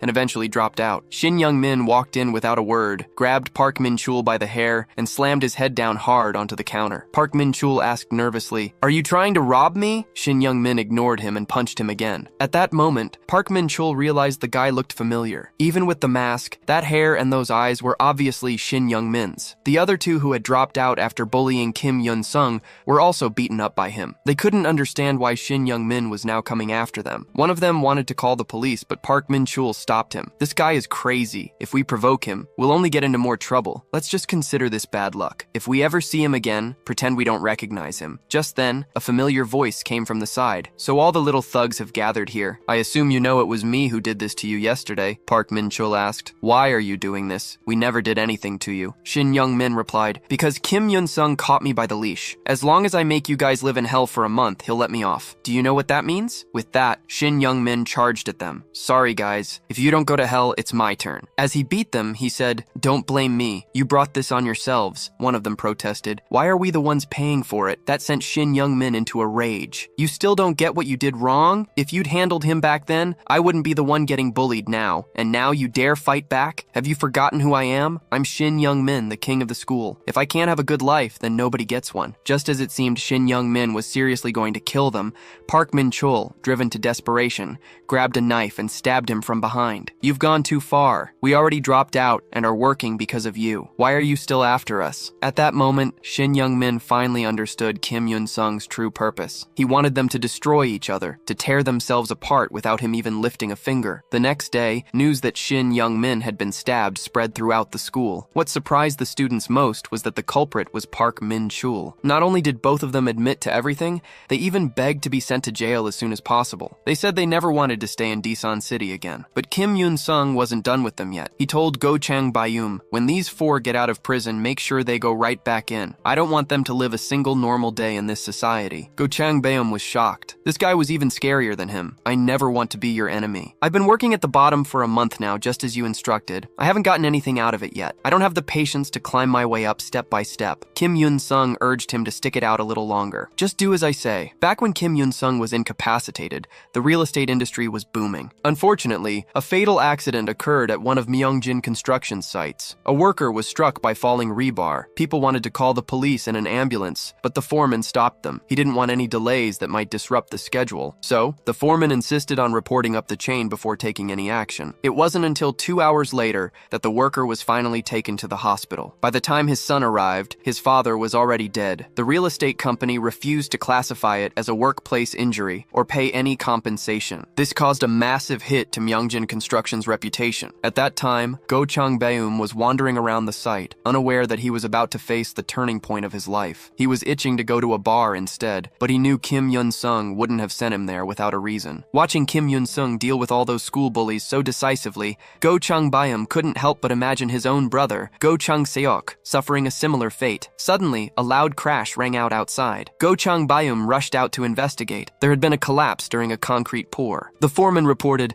"At least 5 or 6 people are trapped inside. But don't worry, sir. I'll contact headquarters right away and keep everything under wraps so word doesn't leak out." Go Chang-bayum grabbed him by the collar. "Do you have any idea how serious this is?" Go Chang-bayum was shaken inside. Kim Yoon-sung had told him, "If you ever face a major accident at the bottom, don't worry about short-term losses. The workers' lives come first." Go Chang-bayum ordered him to call an ambulance immediately. The foreman protested, "If word gets out, there will be delays and losses. Who will cover those?" Go Chang-bayum replied forcefully, "I'm in charge now. Get every rescue team here and do everything you can to save the trapped workers. I'll take full responsibility for the consequences." He then demanded to know why the accident had happened. A worker in a white helmet stepped forward to explain. To speed up construction, the crew pulled out the supports before the concrete had set. As a result, the rebar didn't bond at all, causing the collapse. If we had waited for it to cure properly, none of this would have happened. Go Chang-bayum asked, "Why are you telling me this?" The worker replied, "I want to know if you care. Will you take responsibility for what happened?" Go Chang-bayum's answer took him by surprise. What could be more important than a human life? Even if this building faces problems in the future, the only thing that matters right now is saving lives. If you have time to talk, use it to get the rescue team back on the line. Thanks to the timely rescue, most of the construction workers escaped with their lives. However, the company assistant remained very worried. Several online media outlets had reported on the accident from a negative angle. Headquarters could no longer stop the news from spreading. Go Chang-bayum, though, seemed unconcerned. "So, what do we do now?" The assistant looked at him in shock. "Didn't you already have a plan when you decided to save those people?" "Plan? What plan? I only called in the rescue teams because I didn't want anyone to die. Soon, his father called." The assistant asked why he wasn't answering. Go Chang-bayum replied, "Don't worry about it." Once his father's calls finally ceased, Go Chang-bayum quickly reached out to Kim Yoon-sung for instructions on what to do next. When he got home, his younger brother, Go Chang-seok, began berating him. "How could you act on your own without reporting to the higher-ups? Human lives are important, but you've ruined our company's reputation. Did you ever consider how much this would cost us? If we can't sell our properties in the future, can you take responsibility for that?" Their father added, "Because you called for rescue, the journalist got to the scene right away. So what's your plan for handling this?" Earlier, on the phone, Kim Yoon-sung had told him, "Your father cares deeply about construction quality, but now there has been a safety accident. How do you think he will react? He will face the problem head-on and solve it, so you need to follow his lead." At that moment, Go Chang-bayum gave a shocking answer. "Let's tear down the entire project and start over." His father scolded him sternly. "You think banks lend money for free? Interest piles up every day, not to mention what we've already invested. Developers care about profit. Do you really think that's necessary?" Go Chang-bayum replied, "It will cost us a fortune, but our reputation is what matters most. Recently, the news has been full of shoddy construction scandals. Real estate companies make money, but their reputations are in ruins. If we only patch up the collapsed building, no one will buy it." Go Chang-seok Chang-seok sneered. And who caused all this in the first place? But even that's less of a loss than rebuilding. You're wrong, Go Chang-beom said. We can't just focus on the money. We need to rebuild our reputation by constructing high-quality properties. Currently, only one building has collapsed. If we admit fault and demonstrate our strict commitment to quality, our reputation will eventually recover. This will become the foundation of Myeongjin Construction. Go Chang-seok mocked him. Are you some kind of idealist? Our company is about profit, not ideals. Just then, their father smiled in satisfaction. My eldest son has finally woken up. What frustrates me most about this accident isn't that the news got out. It's that we made such a basic, disgraceful mistake in our construction. Such a low-level error only ruins our reputation. Houses are for people to live in. Safety is the most important thing. Chang-beom, you did well this time. I thought you'd become a useless playboy, but you're starting to remind me of myself. Keep it up, and I'll be able to entrust the family business to you. Hearing this, Go Chang-seok nearly ground his teeth to dust. Afterward, Go Chang-beom turned to Kim Yeon-sung for advice. Although his father told him to keep it up, Go Chang-beom had no idea what to do next. Kim Yeon-sung told him, first, take care of the victims of the accident. The first group includes people who had already bought homes, promised to cover their mortgage interest due to the construction delay, and lower the sale price. Their complaints will soon disappear. The second group consists of the injured workers. Approach them sincerely and take care of all their needs. Make them feel that being a Myeongjin construction worker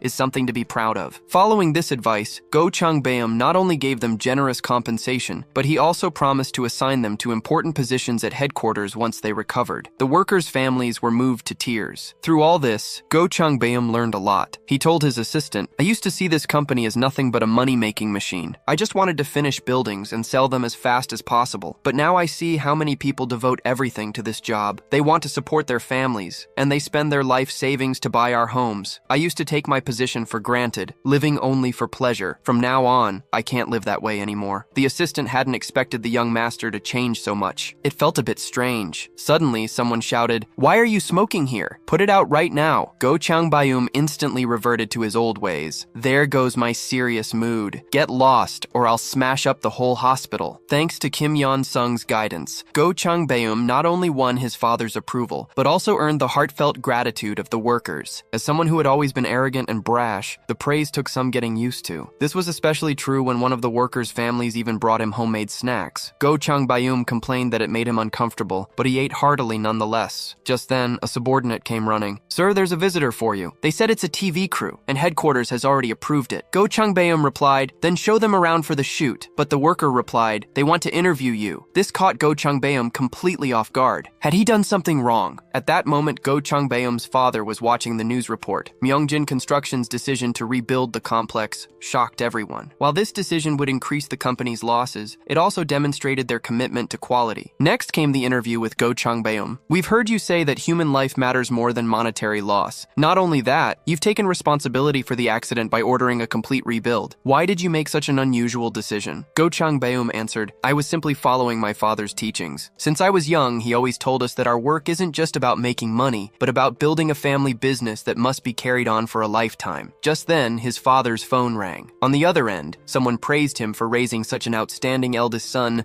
and expressed interest in introducing their daughter to Go Chang-beom. Right after a marriage agency called, hoping to arrange meetings with the daughters of judges and prosecutors. His father, of course, refused. When he had reached out to them before, they had turned him down. He told his secretary, from now on you don't need to forward any more matchmaking calls. Then he asked her about the company's situation. She replied, many companies and agencies are eager to sign contracts with us now. These include several office buildings for S Group, 3,000 units of redevelopment in Gangnam, and a new city project in Gangbuk. Even Daesan City called. They want to finalize the 5,000 unit residential project we discussed and hope to announce the construction schedule before next year. This is exactly the opportunity the chairman has been waiting for. Not long after, Go Chang-beom received stunning news. The chairman was appointing him as an executive director of Myeongjin Construction. Suddenly, all eyes were on him with respect. It felt like a dream. Normally, these people had looked at him as nothing more than a spoiled brat. More than that, most of them had always been supporters of his brother, Go Chang-seok. His father then told him to get involved in the Daesan City project project as well. It's a little early, but you'll learn a lot in the process. Go Changbeom bowed deeply. I look forward to working with everyone. Soon, Kim Yun-sung heard the news. It left him a little unsettled. Things were moving much faster than he had expected. Go Changbeom's involvement in the project was supposed to come later. Go Changbeom was supposed to use this accident to secure his position. Instead, Chairman Go Myung-jin had immediately promoted him to executive director. This unforeseen development caught Kim Yun-sung off guard. He realized he would need to predict every variable with even more precision from now on. He couldn't afford a single mistake. That was when a luxury car pulled onto the school grounds. Kim Yun-sung recognized it as Go Changbeom's, but why was he coming? He hadn't mentioned anything about this in his messages. Go Changbeom went straight to the principal's office. "I'm here to thank you for looking after my brother these past few months." The principal put on his most sincere smile. "I was only doing my duty as an educator." Go Changbeom replied, "Even so, I'd like to show my appreciation. As the saying goes, courtesy demands reciprocity. So I'm giving your school a new gymnasium. It's the latest model, with an indoor swimming pool." The principal was overjoyed. A state-of-the-art gym was the hallmark of a top school. He immediately began flattering Go Changbeom,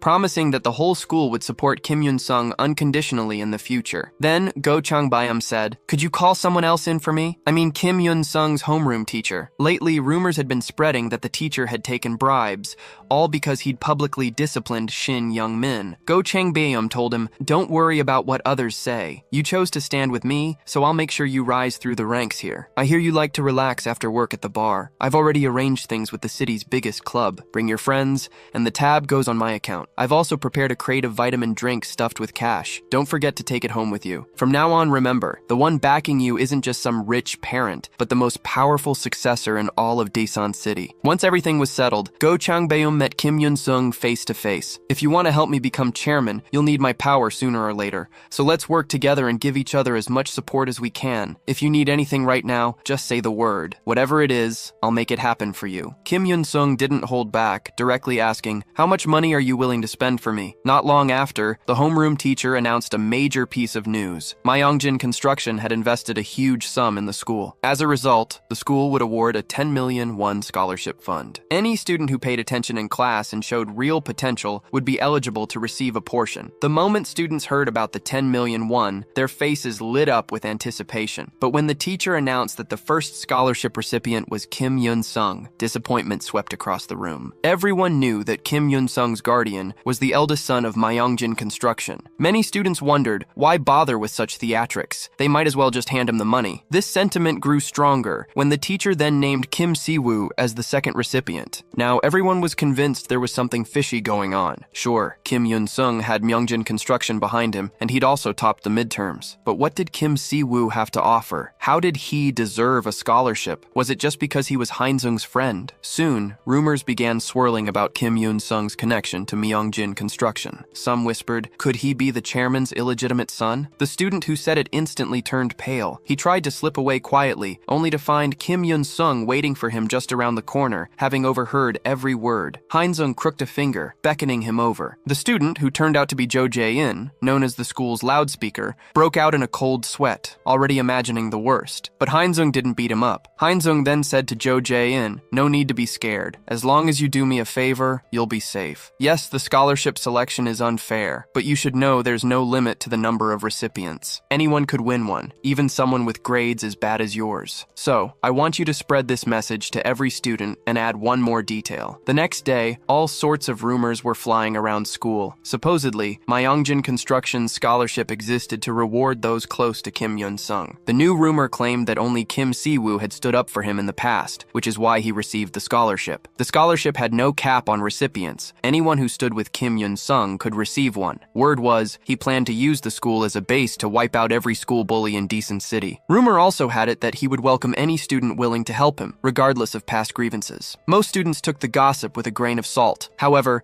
second-year boss Bae Seong-ho took it seriously, hoping he could get a scholarship just like Kim Si-woo. If Kim Yun-sung needed muscle, Bae Seong-ho was more than up for the job. Privately, Bae Seong-ho sought out Jo Jae-in to get the truth. Jo replied, "I'm only telling this to you. Kim Yun-sung wants to turn this school into his kingdom, then use it as a base to sweep aside all the surrounding schools. If someone can step up and show their strength and loyalty now, Kim Yun-sung will definitely reward them." Bae Seong-ho knew there was a lot of money at stake, but he worried Kim Yun-sung wouldn't accept someone who had once defied him. Still, he decided to give it a shot. The money was too important to pass up. He nervously approached Kim Yun-sung. "Do you have a moment?" Kim Yun-sung agreed right away, which made Bae Seong-ho even more anxious. Bae Seong-ho quickly apologized for what happened before, but Kim Yun-sung told him to get to the point. Bae Seong-ho stated he really needed money. "If you want someone strong and obedient, why not consider me? I won't let you down." Kim Yun-sung agreed, but said there would be a test first. Soon after, Bae Seong-ho gathered all the third-year school bullies. They assumed he was trying to take Shin Young-min's place as boss, and were ready to put him in his place. But when Bae Seong-ho showed up, everyone saw his face was swollen like a pig's head. He told them, "Listen up, all you third years. From today, I'm Kim Yun-sung's man. If anyone doesn't want to join him, raise your hand. But if you do, I'll beat you so bad you won't be able to take care of yourself. What I need right now is a loyal dog. You do what I say and take whatever reward I give you. It hurts, sure, but when I saw that transfer hit my account, it was all worth it." Kim Yun-sung promised me, "As my dog, you'll get another scholarship tomorrow. Stay loyal, and I'll keep rewarding you. But if you ever turn on your master, I'll tear you to pieces." Bae Seong-ho wondered if he had lost all dignity. He was being treated like a dog, but he had no choice. 5 million won was more than he could ever earn with his fists in his entire life. Next, Bae Seong-ho called all the third-year bullies together. He announced that from now on, everyone had to follow Kim Yun-sung. The third years were unconvinced. Bae Seong-ho used his fists to change their minds. "Don't think I've always been obedient because I was afraid of you. It was only because of that monster, Shin Young-min. Now that he's gone, you'd better think twice about your own strength. Remember this. From now on, Kim Yun-sung is our god. You do whatever he says. Anyone who resists, I'll personally send them to hell. And one more thing. It's true that sucking up to Kim Yun-sung will get you a scholarship. So from now on, you'd better worship our god unconditionally. He'll never be stingy with his rewards." The next day, when Park Jin-woo heard about this, he thought Bae Seong-ho had lost his mind. He had offended Kim Yun-sung before, and now he had turned into his obedient dog? And there's no way Kim Yun-sung would just hand over that much money right away. Then, he noticed a crowd of students gathered around the bulletin board. To his shock, it announced that Bae Seong-ho was a scholarship recipient. Park Jin-woo broke out in a cold sweat. What exactly was Kim Yun-sung's relationship with Myungjin Construction? It made sense for Bae Seong-ho, but why did that loudmouthed Jo Jae-in get a scholarship too? Jo Jae-in told him, "I just did what Kim Yun-sung asked, and I got a scholarship. Let me give you some advice. Be careful from now on and don't ever cross Kim Yun-sung, or you'll end up just like Shin Young-min." Park Jin-woo couldn't believe it. Kim Yun-sung really was turning Chanil High into his own kingdom. How was he supposed to have a peaceful school life now? With the situation changing fast, the Golden Circle's client was unhappy. "I heard Golden Circle was supposed to be the best. That's why I hired you. If you can't get rid of Kim Yun-sung, I'm telling the other members you're all hype and no results." The middleman replied confidently, "Don't worry. This time we're sure to succeed." The Golden Circle had sent their assassin, Choi Tae-jun. He was to transfer into Chanil High specifically to eliminate Kim Yun-sung. Initially, the principal was reluctant to accept him. However, the city's education director had personally requested the transfer. Choi Tae-jun claimed the director was a friend of his father's, but the principal didn't believe him for a second. Such a forced transfer would be grounds for disciplinary action if reported. So why were they risking it? Was Choi Tae-jun truly a mercenary from the Golden Circle? The principal decided, even if he is, I won't let him run wild here. He then warned Choi Tae-jun, "Chanil High is a prestigious school. If you break the rules, I don't care if your father is friends with the education director. I won't go easy on you." Choi Tae-jun merely sneered at the threat. Upon arriving in his new class, he encountered an old acquaintance, Park Jin-woo. 6 months prior, when Choi Tae-jun first joined the Golden Circle, he had tried to establish connections, but dismissed Park Jin-woo as useless. Now he realized he could use Park Jin-woo to gather information about the school. Park Jin-woo remarked that the school wasn't particularly special. However, he warned Choi Tae-jun about one thing. "There's this guy, Kim Yun-sung. Whatever you do, don't mess with him. He's not only skilled at fighting, but he also has powerful connections." Choi Tae-jun mocked him. "Didn't you say you were the boss here? Why are you so scared of him?" Park Jin-woo replied awkwardly, "Just trust me. Stay away from him. The Golden Circle had assigned Choi Tae-jun a mission: force Kim Yun-sung to drop out within 6 months. To Choi Tae-jun, this sounded easy. All he had to do was relentlessly bully Kim Yun-sung until school became a nightmare. His plan was to first beat up Hein-sung,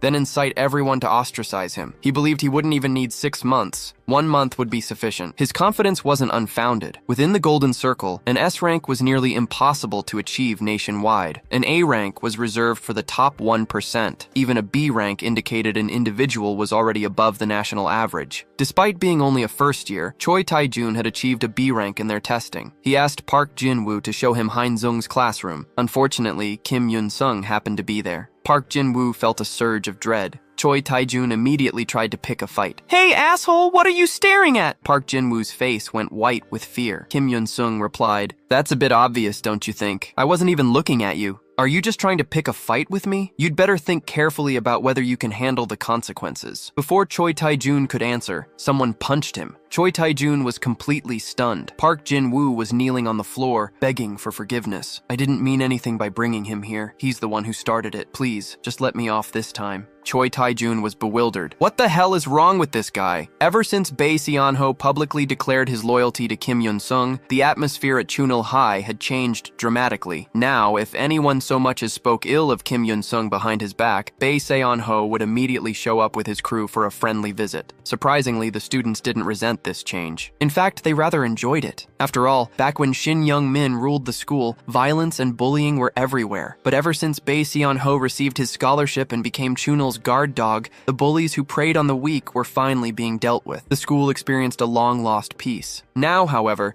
Choi Tae-jun stepped forward, openly challenging the new godfather of peace. Park Jin-woo immediately sensed trouble and frantically dropped to his knees, begging Kim Yun-sung for mercy. Choi Tae-jun looked at him in confusion. "I thought we were friends and you stabbed me in the back." But Park Jin-woo snapped back, threatening Choi. "You're just a transfer student. How dare you mess with Yun-sung?" But when it came to blows, Park Jin-woo was no match. Choi Tae-jun just smirked. "Did you forget who I am? I took on the entire wrestling team by myself and got scouted by Golden Circle before I even graduated. You, who goes down in 3 punches, dare to mess with me?" Meanwhile, Kim Yun-sung watched the scene with amusement. Now this is entertaining. Choi Tae-jun hadn't expected such arrogance and sneered, "You're not leaving this school alive today." But just then, the bell rang. Choi Tae-jun could only toss out a threat. "Don't run after school. I hold grudges." Once inside, Choi Tae-jun noticed the atmosphere was off. Students kept shooting him dirty looks. No one would talk to him during group work. Even when the teacher tried to assign groups, everyone objected. He was completely baffled by what was going on in their heads. After class, he cornered a bespectacled student who looked like an easy target. He hoped to make an example out of someone. But before he got the chance, Bae Seon-ho burst in with his crew. "Where's the transfer? Show yourself. At Chunil, nobody lays a hand on Kim Yun-sung." Choi Tae-jun finally lost his patience. "What is with these people? Did the whole school get brainwashed or something? Why are they all protecting Yun-sung?" Bae Seon-ho charged in, swinging, but Choi Tae-jun knocked him away with a single sharp elbow. Surprisingly, Bae Seon-ho bounced back like an unkillable cockroach. Choi Tae-jun was truly pissed off. He just couldn't understand why everyone stood up for Kim Yun-sung. Even after taking a heavy blow, Bae Seon-ho refused to stay down. Choi Tae-jun wondered if he'd missed. "Fine, have another." He grabbed Bae's head and smashed it into a desk, finally putting him out. He thought this would serve as a warning to the others, but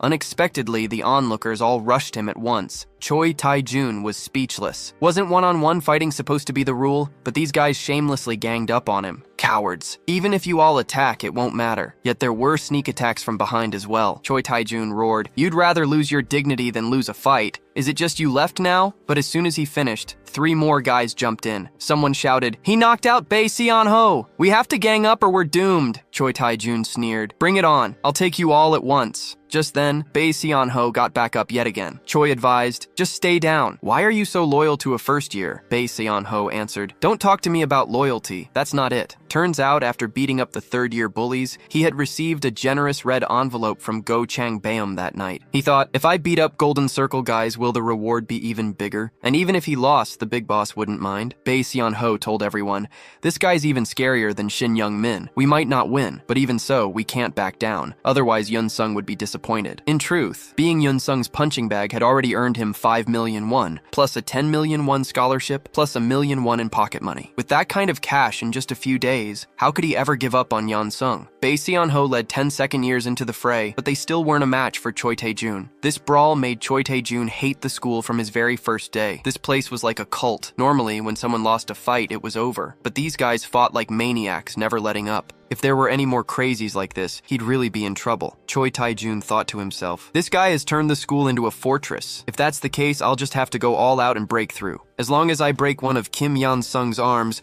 the middleman can report a success up the chain. As soon as Choi Tae-jun walked out of the classroom, someone deliberately bumped into him. It was none other than Kim Yeon-sung's homeroom teacher. It looked like he planned to deal with Choi Tae-jun personally. It turned out the teacher had already been briefed by Park Jin-woo. He asked, did Kim Yeon-sung say what to do next? Park Jin-woo replied, he said to handle it however we saw fit. That left the homeroom teacher in a bind, but no matter what, he couldn't let Choi Tae-jun off easy. Maybe this is my chance to prove my worth and get closer to him, he thought. So he decided to give Choi Tae-jun a lesson he wouldn't forget. He called Choi into the office and slapped him across the face. Choi Tae-jun was furious. What gives you the right? You think teachers can just hit whoever they want? You'll never teach again. I'll make sure you're fired. The homeroom teacher sneered. You really don't get it, do you? On your first day, you sent classmates to the hospital, beat up the upperclassmen, and scared your whole class out of their wits. And now you threaten a teacher? Go call that influential friend of your father's and have him sue me if you dare. You think you can get me fired? Dream on. I've seen plenty like you. No matter what you do, nobody will believe you. No one in this office will testify for you. Without evidence, I can do whatever I want to you in here. This punch is for Park Jin-woo, this one for Bae Seong-ho, and this slap is for one of the second years. That night, Choi called the middleman to vent. Everyone at Chunil High is crazy. The teachers and students are all out of their minds. I can't take this alone. The middleman hadn't expected the situation to escalate so quickly. Failure would mean his own downfall. He tried to comfort Choi,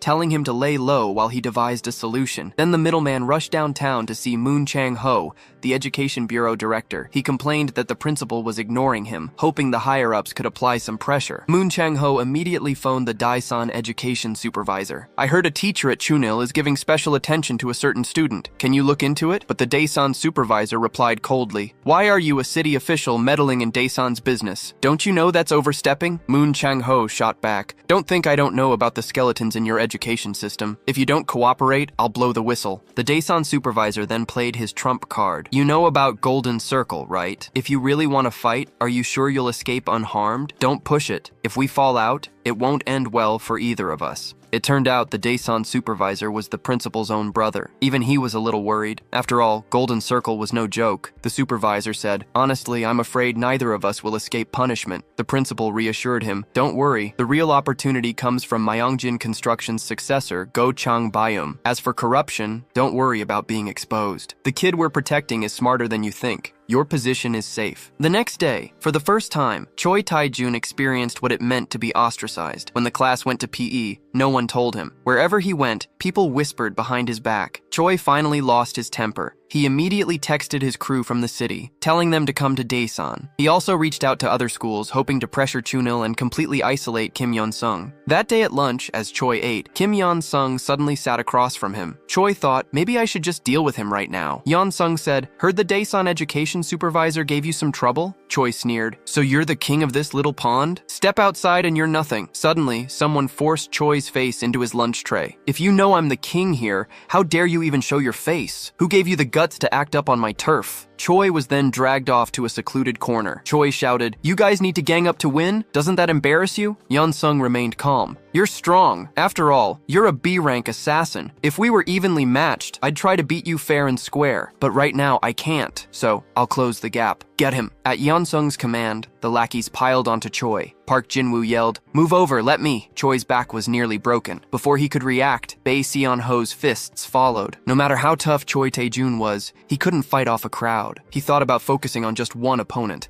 But suddenly, Yeon-sung locked his arm in a cross-arm lock. If you only had one arm left, I might be able to win, right? There was a crisp crack, and Choi screamed in agony. You're insane! Yeon-sung grabbed him. Now, You have two choices. 1. Finish Golden Circle's assignment as planned, but I'll take your other arm and make school hell for you. 2. Become my guy. Pretend you completed Golden Circle's mission and act as my mole. Of course, Choi refused to give in so easily. You want me to betray Golden Circle? Dream on. At that moment, Yeon-sung turned to Bae Se-yeon-ho. If I gave you 100 million, would you stab him? If you won't, I'll find someone else. I don't mean kill him. I'll call an ambulance right away. As long as he's left with a little injury, that's enough. The atmosphere instantly became tense. Everyone froze in shock as Yeon-sung's tone turned cold. Think about this. How many years of part-time work would it take to save up 100 million? I can give you that now in just 3 seconds. Besides, we're just students. If anything happens, we'll just say it was a prank gone wrong. Nobody in Daesung will believe his story. Finally, Bae Se-yeon-ho was tempted. Didn't you say you'd reward me as long as I do what you ask? Yeon-sung replied coolly. It's just business. Bae nodded. Hold him down so I don't stab the wrong spot. Just as things were about to get serious, Choi Tae-jun panicked. I'll take the second option. Yeon-sung stopped Bae Se-yeon-ho just in time. You made a good decision. I'll reward you. You're off the hook for today. Then, Yeon-sung rattled off Choi Tae-jun's address and mentioned his little sister. Warning, I'm much more ruthless than you think. If anyone blocks my way,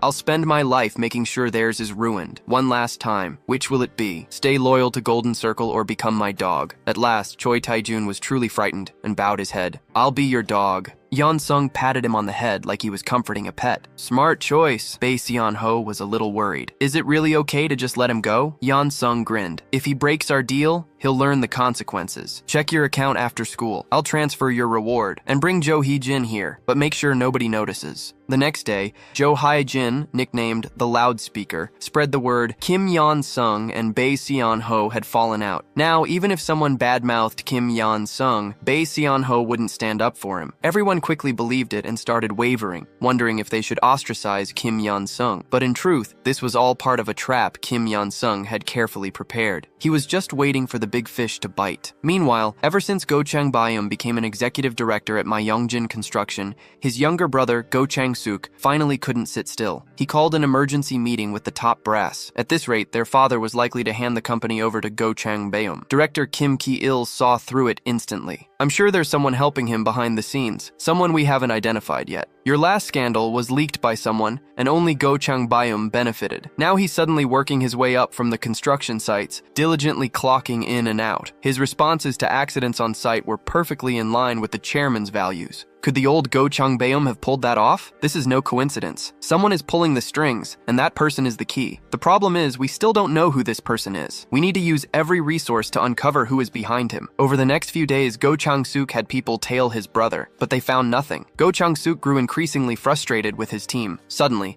someone noticed unusual transactions in Go Chang-byum's account. Large sums flowing to a school for scholarships, a gym, a swimming pool, and other ventures. But Go Chang-suk dismissed the clue, saying, "That guy always spends money recklessly. 3 years ago, he paid off a bar girl's debt and got chewed out by dad. Forget it. Don't waste any more time on those transactions." Just then, Go Chang-suk received a call from an unknown number. He didn't answer, but a text came through. "I'm the one behind Go Chang-byum. I want to talk to you privately." It turned out Go Chang-byum had already realized he was being tailed. He warned Kim Yeon-sung to be careful. "I think you might be in danger. Chang-suk is probably looking for you." Kim Yeon-sung grinned slyly. "Are you scared Chang-suk will give me even more benefits?" Go Chang-byum tensed up and quickly denied it. Yeon-sung pressed, "Do you trust me? If you do, help me get someone else's phone number." Meanwhile, Go Chang-suk asked Kim Ki-lien, "If we find out who's behind this, what do we do?" Kim replied, "Two options. Recruit them to help us bring down Go Chang-byum. Or, if they refuse, eliminate them." Soon after, Go Chang-suk reached out to Kim Yeon-sung, inviting him to join his camp. He argued, "Go Chang-byum only has a high school diploma, but I graduated from a top university. He used to just hang out in bars, while I've built up real experience in the company. You know as well as I do that dad is unlikely to let him inherit. That's why you contacted me, right?" Yeon-sung replied, "Maybe, but I have a condition." Chang-suk agreed before even hearing it. "I'm ready to agree to anything you ask." Back at the company, everyone crowded around to ask about the negotiation. Chang-suk said, "He didn't ask for anything special, just a seat on the board." Director Kim immediately panicked. "You're giving a board seat to someone you don't even know? We need to be careful." Chang-suk slammed the table. "Who are you to lecture me? What did you do when I was being exposed? If a capable person wants to join us, a board seat is a small price to pay. You need to see the bigger picture. But Kim insisted, it's not that simple. Myeongjin Construction values tradition. All of our executives have devoted over 20 years to this company. Chang Suk cut him off. Enough. That old thinking is precisely what's holding us back. If I become chairman, this place is going to change completely. Just remember this. If I'm in charge, you won't lose out. Isn't that enough? Kim Ki-il felt uneasy. He had backed Chang Suk completely, but now even his own position felt unsafe. He knew Chang Suk was selfish and overbearing. Still, at least he was more invested in the company than Chang Bayum ever was. Just then, Kim Ki-il received a call from an unknown number. The caller got straight to the point. I heard about Chang Suk's decision. You're not happy about it, are you? Honestly, I never wanted a board seat. I just wanted you to see the difference between Chang Suk and Chang Bayum. Myeongjin Construction is all about tradition. A board seat isn't for just anyone. If Chang Suk truly understood the chairman, he wouldn't have offered it so easily. So, I hope you'll support Go Chang Bayum. He's not the same reckless kid he once was. Kim shook his head. I can't betray the people I've chosen. The caller replied, it's not betrayal. I just hope your decades of work aren't thrown away in the end. A few days later, Kim Ki-il met with Go Chang Bayum and asked directly, who's helping you behind the scenes? Chang Bayum just smiled. That's something I can't say. Kim didn't press. Instead, he reminisced. You used to follow the chairman around construction sites, even helped us carry bricks. One time you fell, and I nearly had a heart attack. Seeing you grow up healthy made me happy. I always had high hopes for you. But when you got older, you changed. Myeongjin Construction only grew stronger, but you just partied and caused trouble. That's why I didn't think you were fit to be chairman, and I supported Chang Suk instead. Like your father, I've given everything to this company. I couldn't hand it to someone who couldn't even keep his own job, but lately you've changed. Now it doesn't matter who's helping you. As long as you deliver results, that's enough. Myeongjin Construction needs you now. I'm counting on you. Meanwhile, let's return to Kim Hyun-sung. Not long ago, Hyun-sung deliberately spread the rumor that he'd fallen out with Bai Seon-ho. Choi Tae-jun then reported on the students' reactions. By then, Kim Hyun-sung had already narrowed his list of suspects down to 3. The first suspect was Yoo Jin-young. As the top student in the first semester, she was always ahead, so Hyun-sung's presence threatened her position. The second was Lee Jin-hyung. He and Hyun-sung had fought at the start of the semester. Despite his low profile, his family owned thousands of pyong of land. And the third was Choi Shona, whose father was a high-ranking official. Her grades had surpassed Hyun-sung's at one point this semester,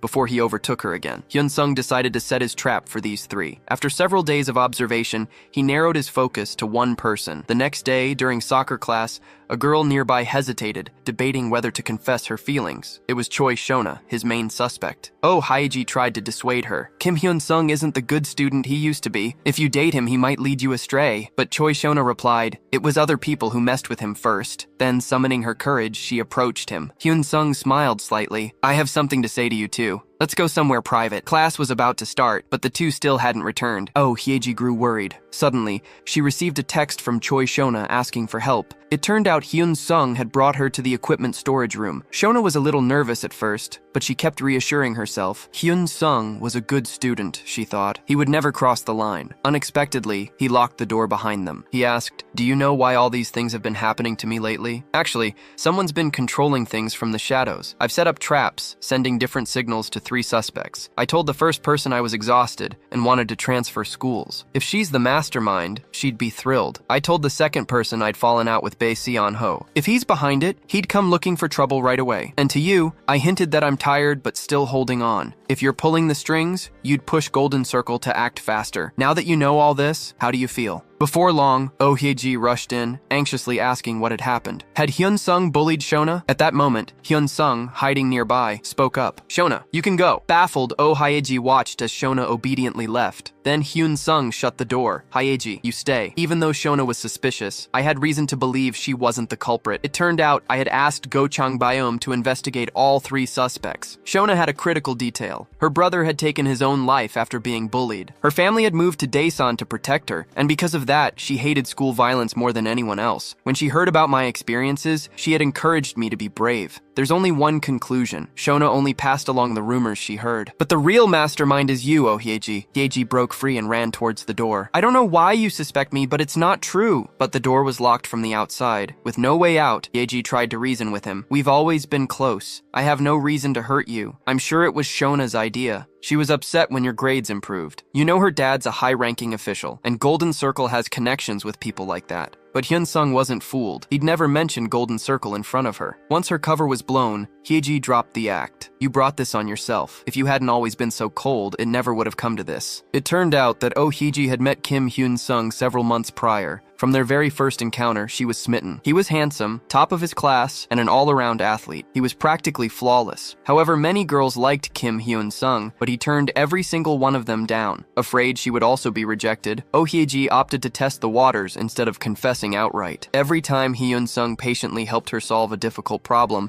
she felt she had a chance. She even had her friends ask about his ideal type. Kim Hyun-sung said, "I like girls like Hyeji. Cheerful girls are the most attractive to me." This gave Oh Hyeji renewed confidence. With a carefully chosen gift and a heartfelt letter, she finally summoned up the courage to confess to him in person. But she was rejected all the same. Growing up in a wealthy family, this was the first time in her life she had ever tasted defeat. Her resentment toward Hyun-sung deepened. "Did you commission Golden Circle to get back at me?" Oh Hyeji demanded angrily. "Didn't you say I was your type? Why did you lead me on if you never liked me? But I never thought things would go this far. I just wanted you to know what despair felt like. I swear I will never do something like this again. Please just let me go." Kim Hyun-sung replied calmly, "I didn't reject you because I disliked you. I just don't have time for a relationship. The snacks and gadgets you bought on a whim, I can't afford any of that. Even if I did like you, I would still have to say no." For a moment, Oh Hyeji thought she saw hope. "Then why did you not just tell me? If you had been honest, I would not have ended up like this. Can we not just go back to how things were?" Suddenly, Kim Hyun-sung grabbed her hair. His voice was icy cold. "It is too late for that. I am going to tear your life apart piece by piece. You will never understand why I am this cruel. Do you know why I survived without becoming a vegetable? Why my family did not collapse? Why I endured 10 years in hell? Because I never stopped fighting. People like you are the ones who pushed me into the abyss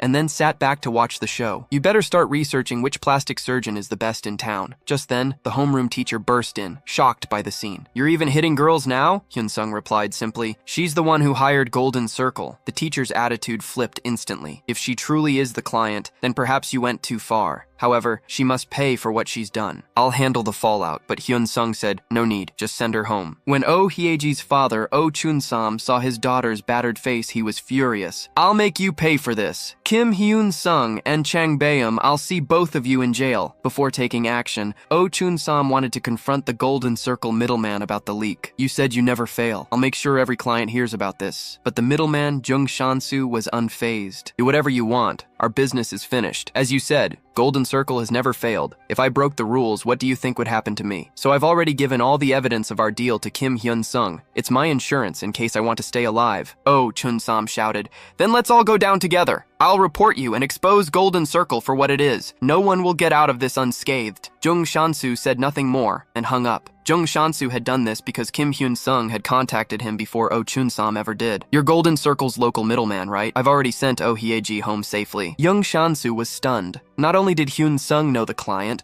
but he also had his phone number. He realized instantly that Choi Tae-jun had betrayed him. Kim Hyun-sung continued, "You've exposed the identity of a client. Now you're a threat to Golden Circle. Their only option is to silence you and Oh Chun-sam permanently." As he spoke, two men with knives appeared silently behind Jung Shansu. Kim Hyun-sung's tone shifted. "Do you want to live? Then do exactly as I say. Report to your superiors that the assignment was a success. Tell them I've been taken care of, the client is satisfied, and Choi Tae-jun completed the job." Meanwhile, immediately after hanging up, Oh Chun-sam's doorbell rang. To his shock, Kim Hyun-sung himself walked in. Hyun-sung sat on the sofa and ordered coldly, "Sit down and listen. I'll give you two choices. If you want revenge, call the police. But if you do, I'll release all the evidence Jung Shansu just gave me. Golden Circle won't go down, but both you and Shansu will be finished. You'll go to jail and Hyeji will be implicated as well. Neither of you will have a positive outcome. You'll get at least 3 years and she'll get a few months at most. What do you think will happen to Hyeji while you're gone? Do you think I'll let her off?" Oh Chun-sam roared. "You're threatening us? Do you think you'll get away with this?" Hyun-sung replied with a confident sneer. "You can't touch me. I have Go Chang Baeum behind me. I could have him cripple Hyeji, ruin her eyes." At this, Oh Hyeji trembled, barely able to stand. Hyun-sung slowly reached behind him, pulled out a knife, and tossed it on the floor. "Here's another option. Do it yourself. Make sure this demon can never hurt anyone again." With that, he left the room without looking back. "You're insane!" his wife screamed. "I'll call the police! He's gone! Call the police!" But Oh Chun-sam just knelt melt, staring at the knife, haunted by Hyun Sung's words. If this gets out, he's going to jail. Against Myeongjin Construction and Go Changbeom, they didn't stand a chance. If their lives and legacy were destroyed, who would be responsible? Without me, can you protect Hyeji? I told you not to spoil her too much. Seeing the look in her father's eyes, Hyeji fled in terror. For the first time, she saw madness in him. To protect his status and power, Oh Chun-sam was finally willing to sacrifice his own daughter. No matter how she begged, it was useless. Young Shansu asked, "Even if Oh Chun-sam chooses the second option, you're not just letting this go, are you?" Kim Hyun-sung answered calmly, "I have evidence of all his crimes. If he resists, I'll report him for domestic abuse. When that happens, their family will lose everything. She'll be left disabled, living alone." Young Shansu was stunned by his ruthlessness. "But Golden Circle will find out the truth sooner or later." Kim Hyun-sung replied, "That's why I want to make a deal. I'll be a Trojan horse. I'll infiltrate your organization as a mole. You joined Golden Circle for the money, right? Work with me and you'll make more." Young Shansu laughed. "You think Myeongjin Construction alone is enough to support you? I admit, I joined Golden Circle to climb the social ladder,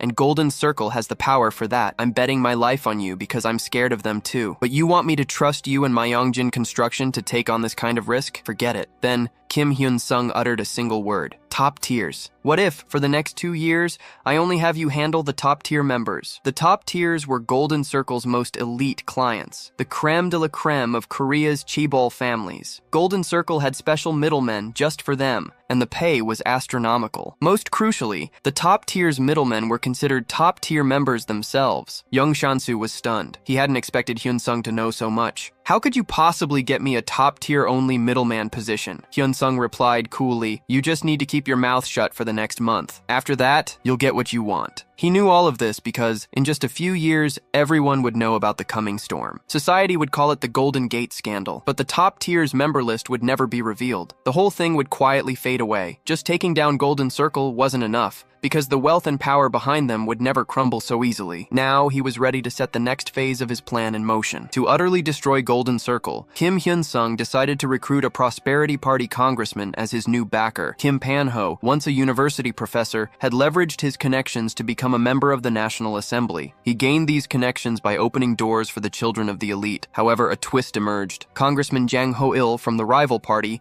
suddenly exposed a corruption scandal involving Kim Pan-ho. This was the opportunity Kim Hyun-sung had been waiting for. At that moment, Kim Pan-ho urgently needed outside help. Kim Hyun-sung told him, "Congressman Jang holds no personal grudge against you. Attacking you brings him little political benefit. I suspect he's merely acting as someone else's mouthpiece. That someone is your own party's rising star, Assemblyman Yang Min-koo. You've expanded your power too quickly, and he wants you out of the way. But since you are in the same party, moving against you directly is too risky." So he let Jang Ho-il strike first. As an opposition member, Jang's accusations are more convincing to the public. Kim Pan-ho countered, "Even if you're right, what's your solution?" Kim Hyun-sung replied, "Very soon, a drug scandal involving international students will break out. One of these students will be exposed by name. Coincidentally, Jang Ho-il's own son is currently studying abroad. If you play this right, you can turn the tables. I've also prepared additional plans to benefit you. If you're willing to trust me, give me a call. I'll wait 1 week." A few days later, the drug scandal broke as predicted. Kim Pan-ho eyed him suspiciously. "You're just a student. How do you know these things?" Hyun-sung simply smiled. "Thanks to Go Chang-beom, his circle of friends hears everything." Kim Pan-ho praised him. "You've got guts and a good head. So what else have you prepared?" Hyun-sung answered, "Before I share more, tell me, are you planning to run for president? Frankly, your odds are slim. You don't have a story that moves people. You're from an elite family. Everything has gone your way. Professor, lawmaker, you're part of the top 0.01% in Korea. Voters just can't relate." At this, Kim Pan-ho grew angry. "Are you telling me to give up everything I have now?" Kim Hyun-sung replied calmly, "With your personality, you'd never give up. So leave everything to me. I'll make you a king. First, Myeongjin Construction will bankroll your campaign.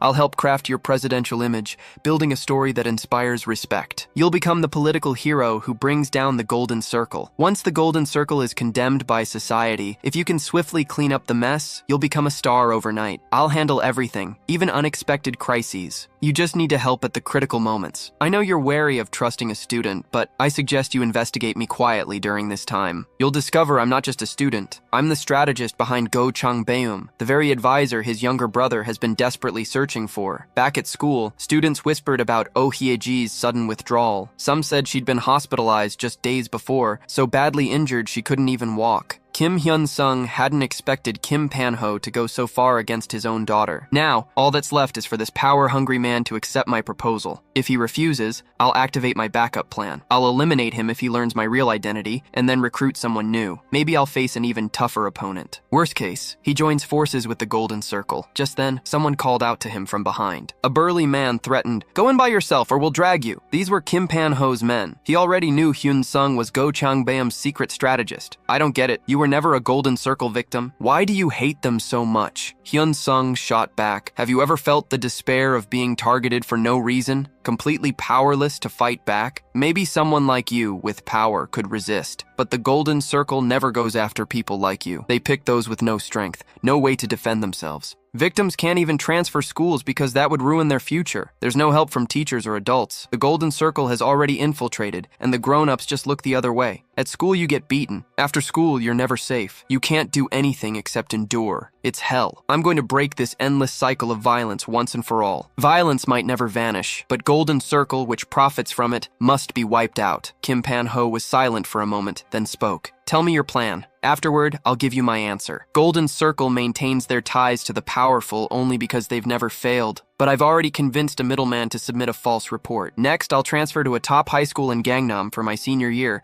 and maintain my position as the #1 student nationwide. In Gangnam, academic performance is everything. If the elites there discover Golden Circle couldn't handle me, their reputation will suffer. Along the way, I'll need your help to ensure I'm not expelled. The longer I last, the more passive Golden Circle becomes." Kim Pan-ho suddenly asked, "Do you know why I want to be president?" "Actually, I just want to experience it for myself. Everyone around me dreams of it, so I figured, why not me? I've never failed. Top university, professor, lawmaker, so why not president? But if you fail even once, I'll drop you immediately and erase all evidence you ever worked for me. If you can handle that, I'll accept your proposal." The next day after school, Choi Shona approached Yeon-sung. She had witnessed what happened to Oh Hae-ji and wanted to join the revenge. Her brother, too, had been killed by those people. Shona couldn't stand people like Oh Hae-ji, self-centered, lacking all empathy, classic sociopaths. As Yeon-sung rummaged in his bag, he asked, "How far are you willing to go?" Choi Shona answered, "I'll do anything." Yeon-sung handed her a pen. "Could you take out someone's eye with this? When I break someone's bones, I'm prepared for my own to be broken. If you ruin someone's life, you must be ready for yours to be ruined too. If all you have is a little resolve, how can you truly help me? Don't come to me with half-hearted intentions. They'll only drag me down." To Yeon-sung, this path was too dangerous for Shona. The same applied to his friend Kim Si-woo. Si-woo could fight alongside him in Daesan, but not in Gangnam. One person jumping into the fire was enough. Even if Yeon-sung left, he hoped Si-woo would live well here. Just then, Kim Si-woo said, "That guy from the cram school is back." Recently, every cram school in Daesan was fighting to recruit Kim Yeon-sung. This was largely due to the principal's obsession with elite schools. To boost the school's reputation, the principal had the media report Yeon-sung's perfect scores on the mock exams. The man in front of him offered a deal. If Yeon-sung agreed to be their star student, he would receive a 3 million won scholarship every month. He didn't even have to attend, just admit to having studied there. It was tempting, but Kim Yeon-sung turned him down without hesitation. The next day,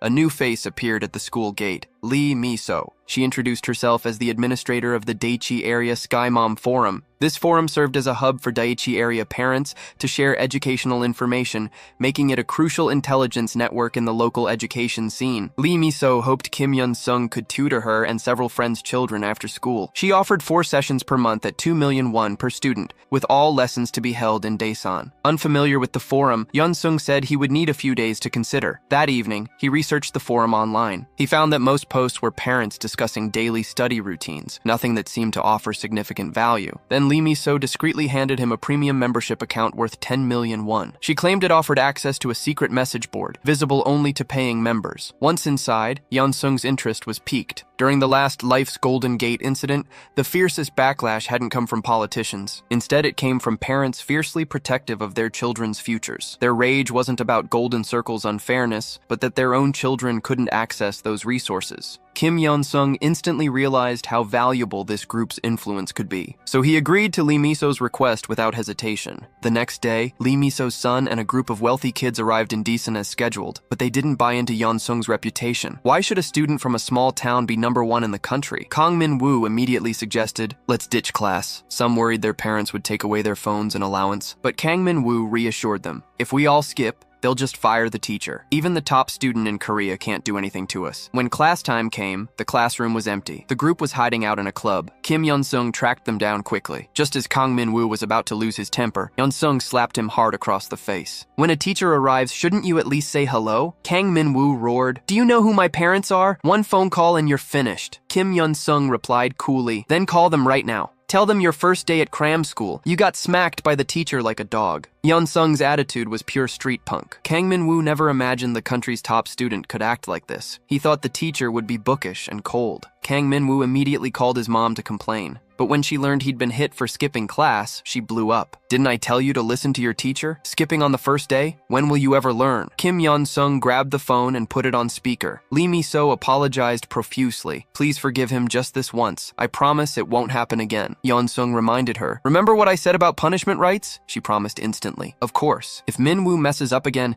you have free rein to punish him however you see fit. The other parents all agreed too. Yeon-sung faced the class. Your choice. Pay attention or get taught a lesson. After class, Kang Min-woo was still fuming. He asked Shin Yumi if Daesan had any local tough guys. He needed payback after getting hit like this. As it happened, Shin Yumi knew someone who claimed to be the local boss. Kang Min-woo asked her to call him. He wanted to teach Yeon-sung a lesson. With enough coaxing, the so-called boss agreed right away. No one expected this boss to be Park Jin-woo. He had no idea his target was Kim Yeon-sung. Trying to look cool in front of the girls, he bragged endlessly. Since Yeon-sung had to train at the gym before class, Shin Yumi brought them straight there. As soon as Park Jin-woo entered, he shouted, "Who here's the student? Bring him out! I want to see what he's got!" Fresh from training, Kim Si-woo recognized him and asked, "What are you doing here?" Shin Yumi's eyes lit up when she saw Kim Si-woo. You know this handsome guy? Park Jin-woo was relieved that Kim Si-woo wasn't his target. Suddenly, Shin Yumi pointed. He's the one who hit us. At that moment, Kim Yeon-sung appeared. Park Jin-woo's face went white, and he bolted. Shin Yumi chased after him. Where are you going? Park Jin-woo broke out in a cold sweat, realizing he'd nearly caused a scene. She caught up and grabbed him. Park Jin-woo, the tutor is Kim Yeon-sung, the one who hit us. Aren't you the boss of Daesan? Park Jin-woo panicked. Say no more, and don't ever call me again. If you want to stay safe, just listen to Yeon-sung. With a look of helplessness, he muttered,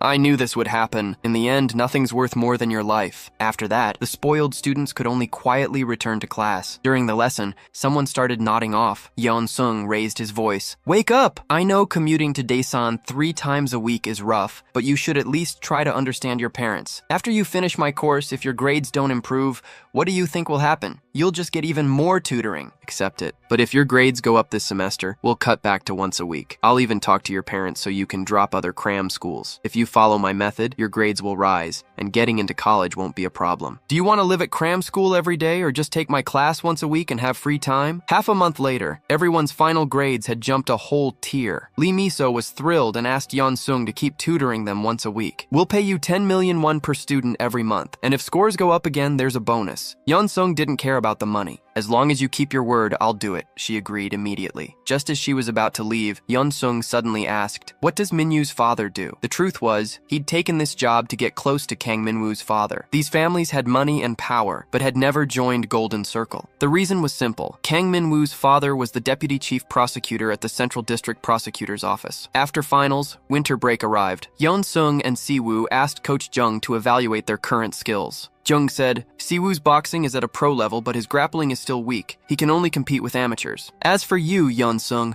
you could challenge pro fighters, but only those ranked at the bottom because your body hasn't matured yet. Your real opponents are 30-somethings at their peak. Against them, you'd lose whether it's boxing or ground fighting. The physical gap is simply too big. Yeon-sung grinned. Then, coach, let's use this winter break to bulk up together. At 5 a.m., they started training with a simple run. Then they went straight to strength training, lifting dumbbells, doing pull-ups and squats. They trained 3 times and had 5 meals a day. One day, after all those hellish days running on the hamster wheel, Yeon-sung wonders if he pushed too hard during training or if it's because he forced himself to eat. He was sweating coldly, and his insides felt like they would break. If the coach found out, he would reduce the intensity of the workouts. But since he was improving, he didn't want to stop until he could handle Taejun, who is a B rank. This is just the beginning. He needs to endure because he finally has all the necessary pieces to destroy the golden circle, and he can't let everything fall apart. He must remember all the suffering he went through before, and the desperation with which he begged for another chance. As long as he gets his revenge, everything will be worth it, even if he loses his life. Sin-woo watches his friend from afar. Then he goes to the coach's room, saying he needs to stop Hyun-sung before things get worse. But the coach replies, "I noticed that, but Hyun-sung doesn't plan to stop." With a coach, this is something he should never do, but his decision is the same. He doesn't know what happened to Hyun-sung, but he knows he will never stop. If I try to stop him, he'll find another, more dangerous alternative. If that's the case, I'd rather be the one looking after the boy. I was just letting him make his own decisions because I don't have the right to make them for him. In the 5th week of training, Hyun-sung hits the punching bag with a right cross. He advances once more and strikes the bag with a straight punch. Then he calls out to the coach, asking, "What level am I at now?" His coach analyzes, "Your muscles developed quite fast. They're not dense yet, but I think you can fight a professional now." The protagonist questions if the coach were his opponent. The coach smiles, calling him a brat. Then he tells him to get in the ring to check for himself. They greet each other, with Hyun-sung asking,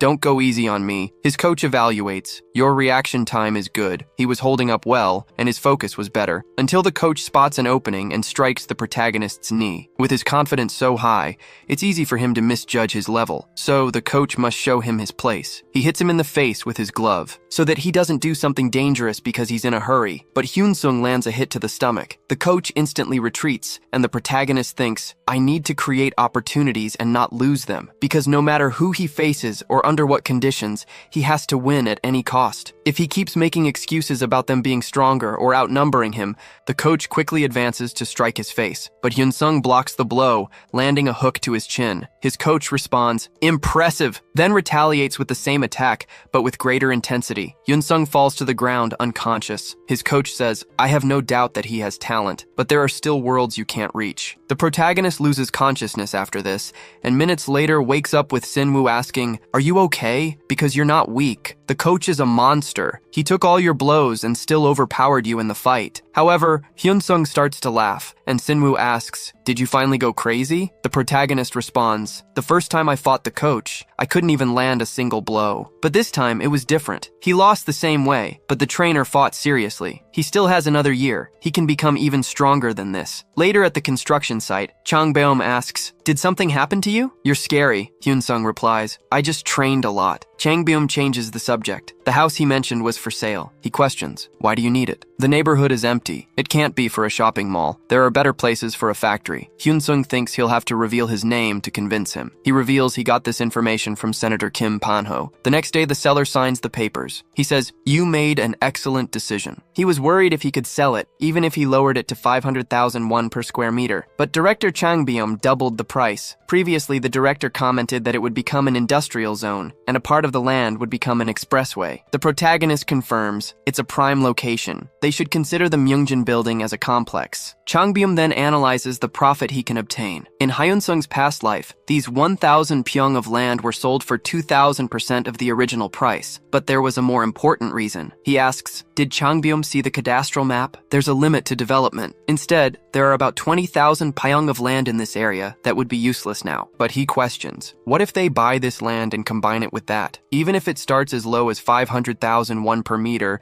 and rises to 2 million, the land profit would be 30 billion won. And they should add that to the construction company's premium. It wouldn't just be his achievement. It would be an opportunity to prove himself as CEO. Back in the present, Chang-beom asks, "Do you know who owns that land?" The protagonist walks through the school streets. He thinks, "Training severely improves my skills, and I already have perfect support with Chang-beom and Panho. But there will be problems I can't solve alone. I'll need guys like Chan-soo and Seong-hoo during my second year. There's still a lot of work to be done. But I'll continue preparing calmly, because spring has arrived. It's now March, and he'll be returning to school." Somewhere in the school, the delinquents comment, "Second year Kim Hyun-sung is violent. He took care of Shin Youngmin." His friend asks, "Didn't he just get out of reform school?" A guy with a big nose mocks them for believing that rumor. Jang Hyukjin says, "Shin Youngmin is the best fighter I've ever seen." But someone approaches. They order him, "Put out that cigarette." The big-nosed guy turns to try and figure out who it was. His friends grab Hyukjin. They tell him, "Calm down," and they beg, Please forgive him, senior, because he should look at Hyun-sung's name tag. Hyuk-jin becomes scared. He begs, I'm sorry. I'll put out the cigarette. On the rooftop, the protagonist says he heard about Daesun's hierarchy and the agreement to protect their territory without fighting. He also hates bullies like Shin Youngmin, so he completely cleaned up the high school, and he was planning to expand this in the next 6 months. His subordinates are impressed. Seong-ho says, that's not just talk. If they look for a fight first, the high school will be enemy number 1. Mere students have already become aware of the factions, especially those who knew about the Golden Circle. With that, they manage to help each other. He has to completely remove this shadow,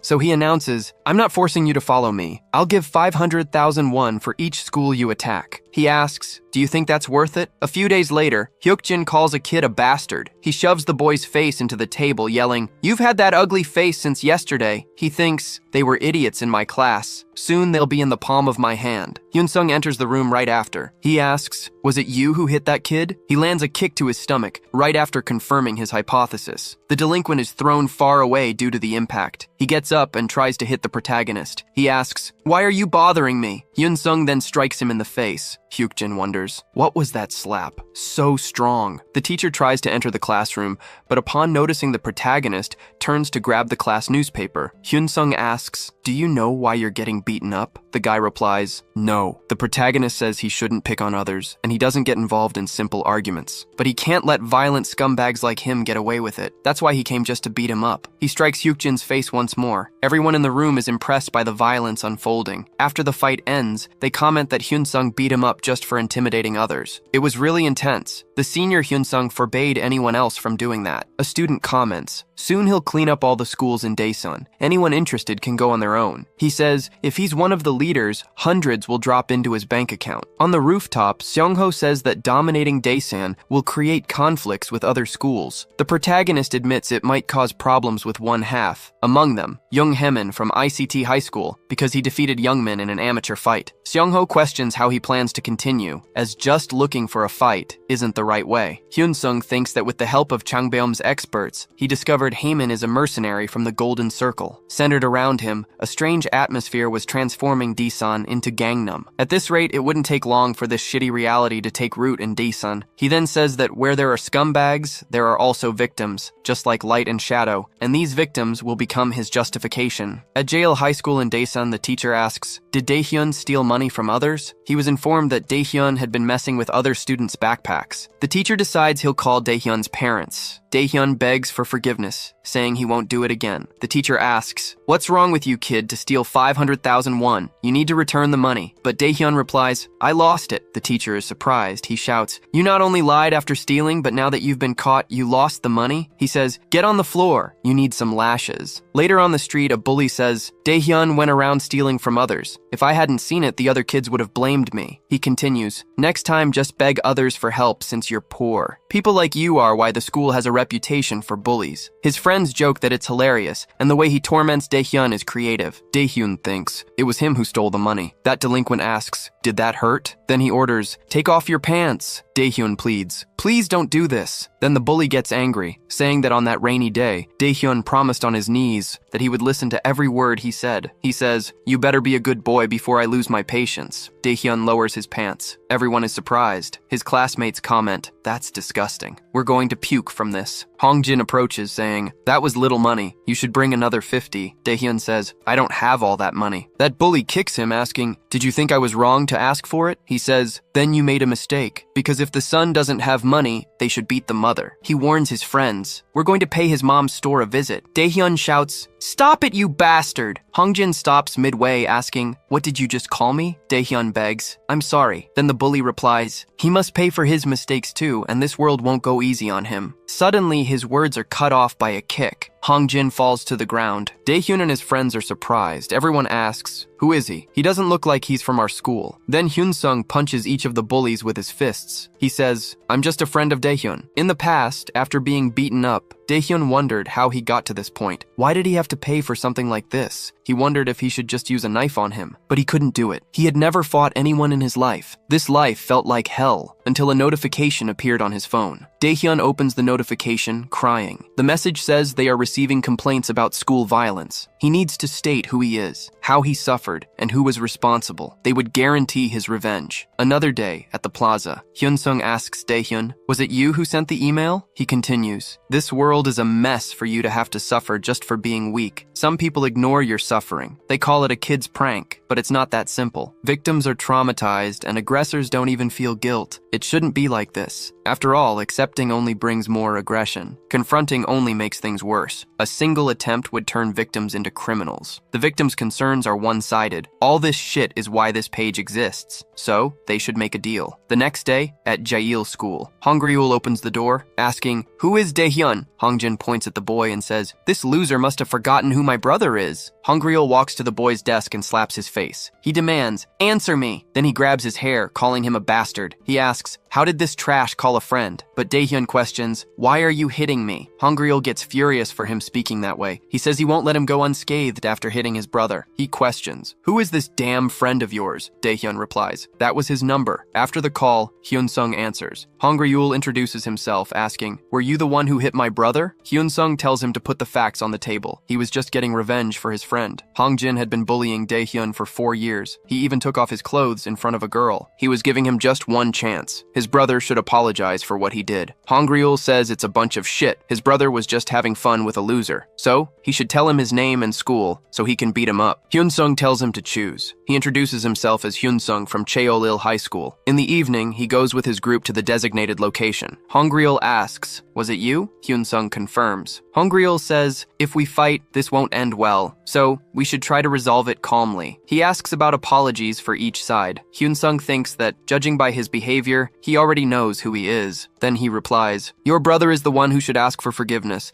I can see through your tricks to save yourself." They stare at each other angrily. Hongryul tells his brother to apologize and stop causing trouble. Hongjin steps in front of Daehyun and apologizes. Daehyun says, "I didn't hear you." Daehyun asks Hongjin, "Do you know that Hyunsung gave you 2 choices? The first option is to end things after you promise not to mess with him anymore. That's the safe option. Or you can get your revenge for everything you've done. But that doesn't break the sick cycle." Suddenly, a fist hits Hongjin's face. Daehyun says, "I chose the second option." He calls him a piece of shit. The guy falls back, knocked out. Hongryul screams, "You bastards!" He adds, "The war has begun and we must finish everyone here." Seongho punches one of the delinquents, hitting 3 more as he counts. He thinks, "I'll get 500 for each school and the bonus will be mine." Another guy tries to attack his back, but Sinwoo kicks him in the face, thinking, "I must prove myself here at any cost." He lands more kicks and punches, wanting to be useful to Hyunsung's plates in the future, because he needs to stay with him until the very end. The other gang members run towards the other school, saying, "We're going to make a lot of money." Hongryul punches one of them and lunges, hitting the others and asking, "How dare you pull this crap?" He thinks, "They have more people. If I take out the protagonist, this fight will be over." But a fist hits his nose and Hyunsung throws him away. The protagonist plays an audio recording on his phone of everything Hongryul had said. Hongryul asks, "What will you do now?" Hyunsung replies, "The victim's testimony was enough for disciplinary action, and with this evidence, everything is over. Today,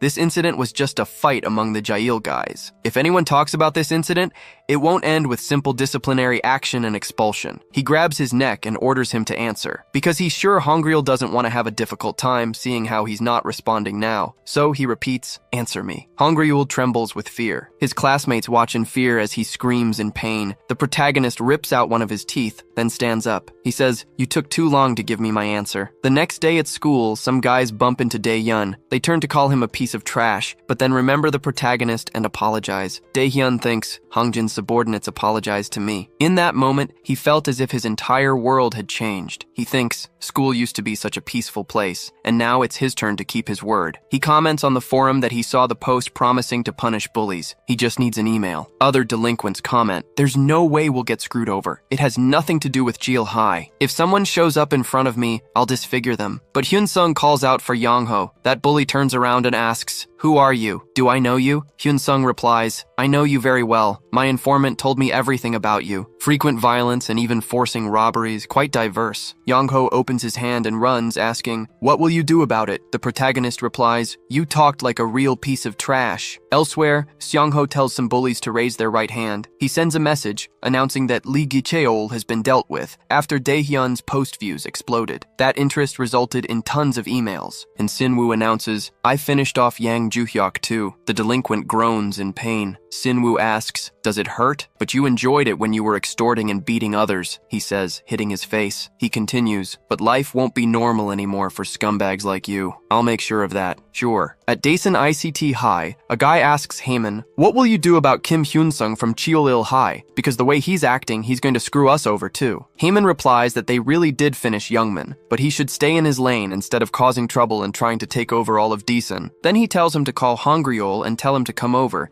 because they're still friends and can't stay quiet. After the guy arrives, Heyman comments that he received requests via a social network and used the victims as an excuse. When he beat Hongryol, he at least left his teeth in place, and it must have hurt a lot, asking if he thinks that bastard will fearlessly come after him, and Hongryol replies, "I don't care about that." Heyman says that he should hit first then, and asks him for a favor. "Snitch to the teachers that he knocked out your tooth and beat you badly, because according to the law, he's screwed." Hongryol refuses. "I can't do that." Heyman grabs him, saying that even after getting beaten, he's not using his brain. "So that means you're afraid of Hyun-sung. I'll snitch for your own good because I can do that." At Jail High School, a teacher says he received a report that he asked a student from Cheol-il High School to assault someone via social media. Kim Hyun-sung will definitely be punished too. Even if the brothers intimidated others, a student cannot mercilessly assault others. "I still can't believe something straight out of a gang movie was happening here." He asks, "Daehyun, do you have anything to say?" The guy replies, "I'm sorry, but Yun-sung has nothing to do with this." The teacher says, "You made the post." Daehyun replies, "Even if I was the informant, it's fine. Because after 4 years, I got my revenge. Someone helped." The teacher shouts, "You're trying to say you didn't do anything wrong." Daehyun says,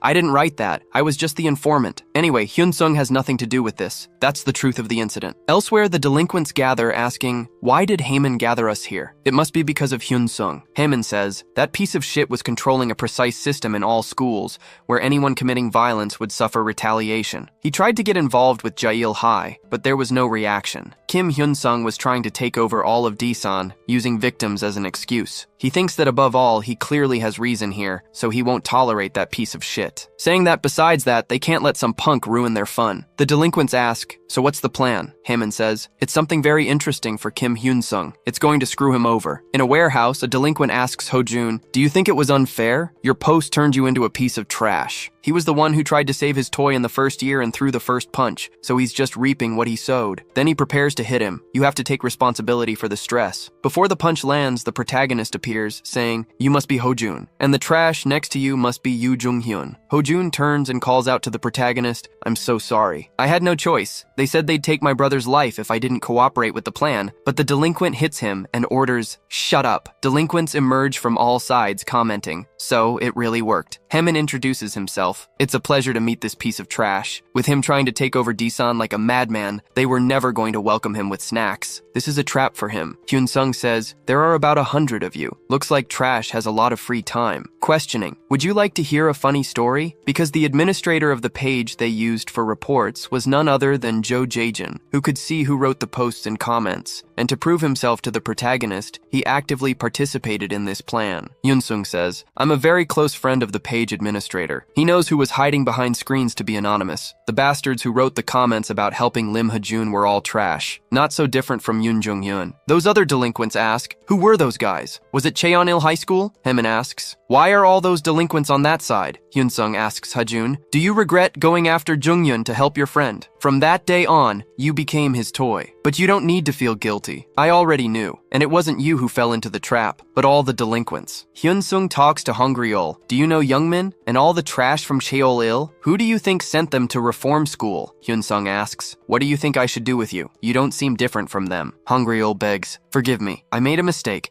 I won't even ask to be let off. But please, let me graduate." Hyun-sung thinks he should pay the price. Hyun-sung says, "But for now, you might be useful. Starting tomorrow, gather everyone from Jail High. Have them ready to come when I call." Heyman asks, "Are there more or less 20 of them? What can we do with that many? Besides, all of them were beaten by Hyun-sung. They have no pride left." Heyman asks. Did you go crazy, Hongryul? Don't you realize what will happen if Deesun falls into Hyunsung's hands? Hyunsung asks. What the hell does that have to do with me? Who do you think you are to interfere if Deesun is taken over? Hongryul shouts. You're the crazy one. Do you think you're the boss to order me around? Heyman asks. Are you sure you can handle this? Hongryul replies. Yes. Whoever dominates Deesun will be the strongest. If you're so worried, fight Hyunsung one-on-one. I'll deal with whatever he does if he wins. Hongryul's provocation had been planned. Hyunsung tells him, come at me. If he refused, the protagonist had another plan. Heyman thinks he definitely knows how to fight. We're severely outnumbered, though. I shouldn't worry. Hyunsung says, you're taking too long. Keep thinking. He lands a knee strike. Hyunsung rushes forward and starts the fight. He strikes everyone behind him. Heyman wonders, does he want us to attack together? But why are my subordinates just standing there? Maybe this crazy guy is implying he'll finish everyone alone. Heyman grinds his teeth, then shouts, take him down! Sinwoo remembers the protagonist saying, I won't take on all 100 alone, but I'll show everyone what happens when you don't obey. I'll make it clear as day, right here in front of everyone. He lands an elbow strike on a delinquent. He strikes him with his fist. Hyunsung says, Gangnam will be on another level compared to Daesan. There are groups much stronger than Choi Taejun. A delinquent lands a punch on his face. Hyunsung retaliates with a knee strike. Sinwoo remembers Hyunsung saying, don't even think about joining a fight without calling for help, because if something like that can bring you to your knees, you'll never get your revenge. Sinwoo processes this. Seongho asks, are you alright? Sinwoo, the blonde, replies, Hyunsung told us to wait. A delinquent asks, what the hell are you doing against one guy? Just go at him all together. The protagonist takes hits from everyone. He fights back, one by one. Heyman trembles in fear. He thinks, this guy is a crazy bastard. Hyunsung thinks, I'll see this through to the end, even if it costs me my life. He bites the arm of the one who is putting him in a chokehold. Hyunsung thinks, I don't plan to go down while I'm still conscious. Heyman asks, what the hell is this? This bastard is completely insane. Heyman turns around. He thinks, I can't beat him. If I stay here, I'll end up like Youngman. Delinquents think, he called us all here, but he's running away. Hyunsung asks, where are you looking? If you started something, you'd better finish it. The delinquent orders, everyone get out of my way. I'll finish him alone. He prepares to land a blow,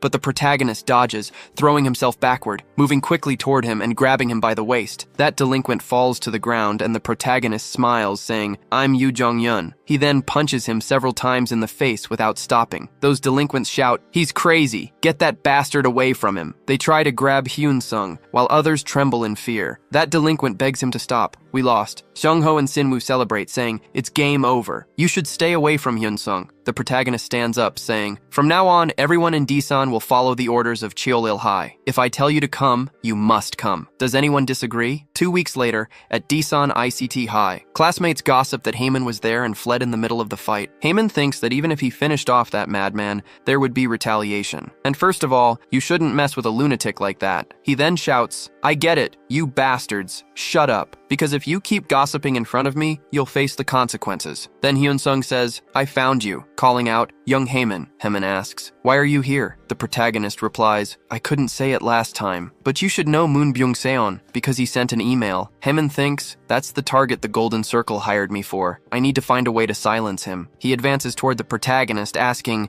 what are you going to do about it? He approaches quickly, but only receives a punch square in the face. Heyman wakes up later in a hospital bed next to the Daesan High principal. He says, it was all Hyunsung's fault. How can he cause trouble in other schools and get away with it? But the principal says, you were the one who hit first. Hyunsung only came to talk to you, and the world calls that self-defense. Heyman stands up and asks, what nonsense is that? The principal says, everyone else said Heyman was in the wrong. You're quite famous for causing trouble, and it all fits. Heyman shouts, my face is hurt. I'll take this to court. But the principal asks, do you know who Moon Byung-seon is? Young Heyman didn't know that while he was unconscious. Oh Dae-hwan covered for the protagonist. They made a deal that the Golden Circle didn't know about. Kim Hyunsung had already gotten to work to send Heyman to hell. Outside, Heyman thinks, this sucks. I was expelled from school. Plus, my dad is blaming me for losing his manual labor job. Young Heyman couldn't even imagine that, as always, Kim Hyunsung was behind everything. Byun-seon calls the guy and says, it's been a long time. I heard about you. You shouldn't be hurting over this, since Dongjun's family is also a complete mess. But he's a piece of trash who hired the Golden Circle to come after him. Hyunsung would make sure to completely destroy his life and his clients' lives. Heyman wanted to become an instructor. Sinwoo and Seongho appear behind him saying, it's been a while. Byun-seon says, that dream won't come true since you can't use your hands anymore. At Daesun Science High,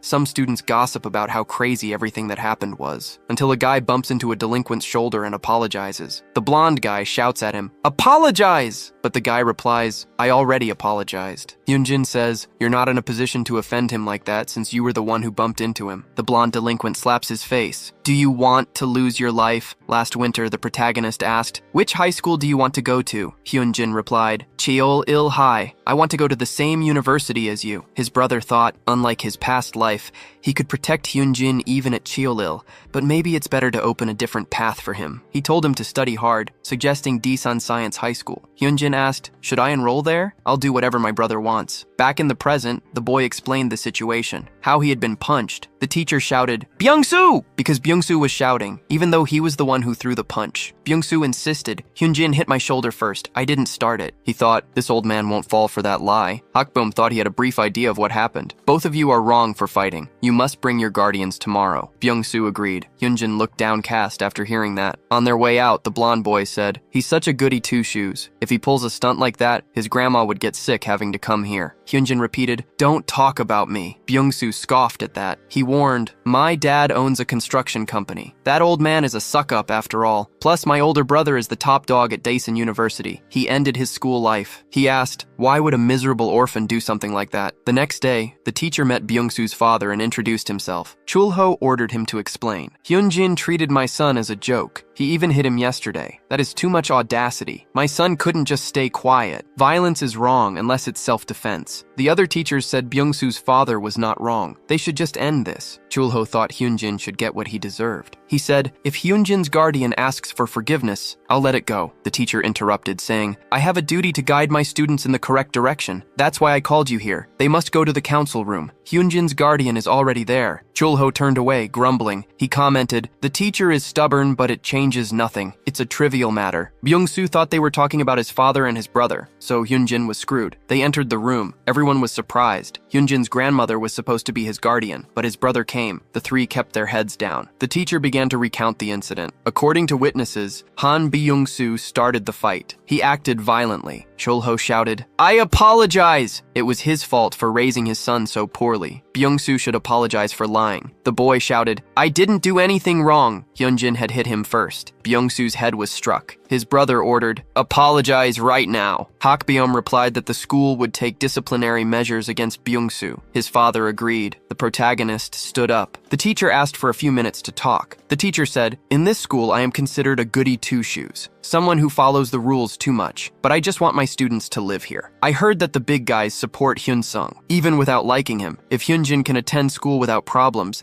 I would consider the protagonist a guardian." Hyun-sung thought, "This was the reason I transferred my brother to this high school. In my past life, this teacher was fired for protecting a student. He trusted him for not giving in to wealth or power, for always making the correct judgment. So he warned, I will ensure this does not happen again. If Hyunjin does something wrong, he should be punished severely." He lowered his head, giving thanks. For an educator like him, it was fine to do this with pride. Byung-soo complained about his father not standing by him. Chul-ho asked, "Don't you understand the situation you're in? You messed with Myungjin Construction." The delinquent asked, "Why are they supporting him?" His brother questioned, "Don't you know the child you messed with? Because his older brother is the guy dominating Daesun." The protagonist opens the door. "Byung-soo, come with me. I have something to say too." Byung-soo follows. Hyun-sung asks, "Why the heck aren't your brother and dad coming too?" Outside the school, Byung-soo kneels and begs for forgiveness. "I won't mess with Hyunjin ever again." Chul-ho replies, "We'll make sure it never happens again." Byung-soo's older brother nods in agreement, but the protagonist says, "With one call from me, your father will go bankrupt. Your older brother will spend the rest of his life in bed. Anyone in Daesun who messes with me is screwed. Getting rid of you is too easy." Both of them kneel and beg for forgiveness. Seeing Hyunjin, after Han Byung-soo hit him, reawakened a trauma Hyun-sung had suppressed. He warns them, "That scoundrel dared to lay hands on my brother. I could tear you to pieces right now,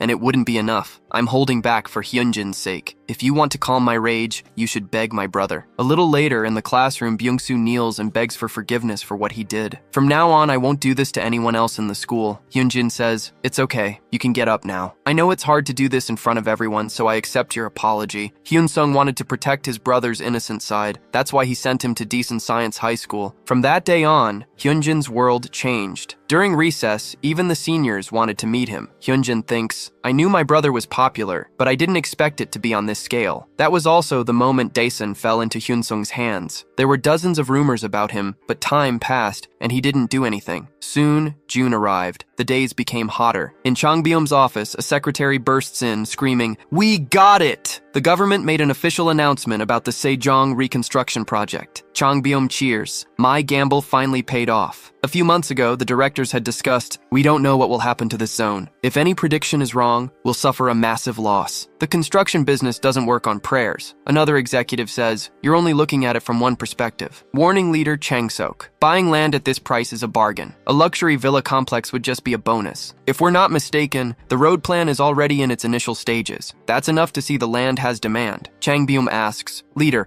are you still going to act imprudently? A nerd-type director says, we need to focus on generating money. People want buildings and apartments made by Myungjin, yet you're spending money on a complex. This is the most inefficient plan possible. As a director, you don't even know that? Changbyum replies, the land isn't going anywhere. We just need to wait for the right moment. Are you the only one who doesn't understand that? Stop whining if you want to become an executive director. But the leader interrupts, saying, I put my name on this plan. Success or failure, it's in your hands, Changbyum. Changbyum asks the CEO, trust me, I won't disappoint you. In the present, a director analyzes, the profit is already 30 billion. It will increase even more. The CEO stands up saying, Changbyum has always been a problematic son, but he found a new source of business and he succeeded. I said before, success or failure, it would be his. So today, I will announce that the next CEO will be Executive Director Go Changbyum. Changsok stands up saying, you can't do that. Reforming ministries is basically a lottery. The CEO responds, it's not because of the results. What did you do when the idea first came up? You were against it, only focused on Changbyum's success instead of the company's. That's why he is the best option. He asks what the others think. Is my eldest son not good enough? All the executives agree. Myungjin Construction only needed a successor. Starting tomorrow, Changsok must leave the construction company. I will reward you now for everything you've done until today. Outside, Changsok asks, how could this happen? He kicked me out as if I were nothing. I didn't want to use this, but I cannot leave the place I should inherit. Mr. Reporter, are you busy? I want to have lunch with you. At a coffee shop, Changbum asks if the protagonist remembers this place. The protagonist replies, of course. This is where I got my chance. The young man says, to be honest, I thought you were crazy. But do you know why I believed in you? It's because you didn't hide your greed. I realized you would become CEO no matter what you had to do. So thank you. I've secured the position thanks to you. And now, about my promise, I will support you until the end. Hyunsung says that if he keeps his word, he will remain his top priority. Then, Director Cheljin calls Changbyum. Changbum panics, then asks, who said the article was released? On the internet, people were talking about Myungjin Construction's heir being a bastard, the result of an affair decades ago. Changsok says, that idiot shouldn't have coveted my position. He should know his place. If he had just stayed quiet in his corner, I would have treated him like an older brother. But thinking about it, he's very lucky. I managed to get a look at some strange money flow from the CEO. Changsok mentioned this to his mother, just in case. That's how he discovered Myungjin had an affair. But the most important thing was the woman who gave birth to a child decades ago. His mother asked him not to tell Changbyum. Changbum warns the director, I don't care if you wipe everyone out or bribe them. Get rid of these articles. Then he apologizes to the protagonist. I have to go. Changsok made a mess. The protagonist understands that Changsok used every trick to become CEO,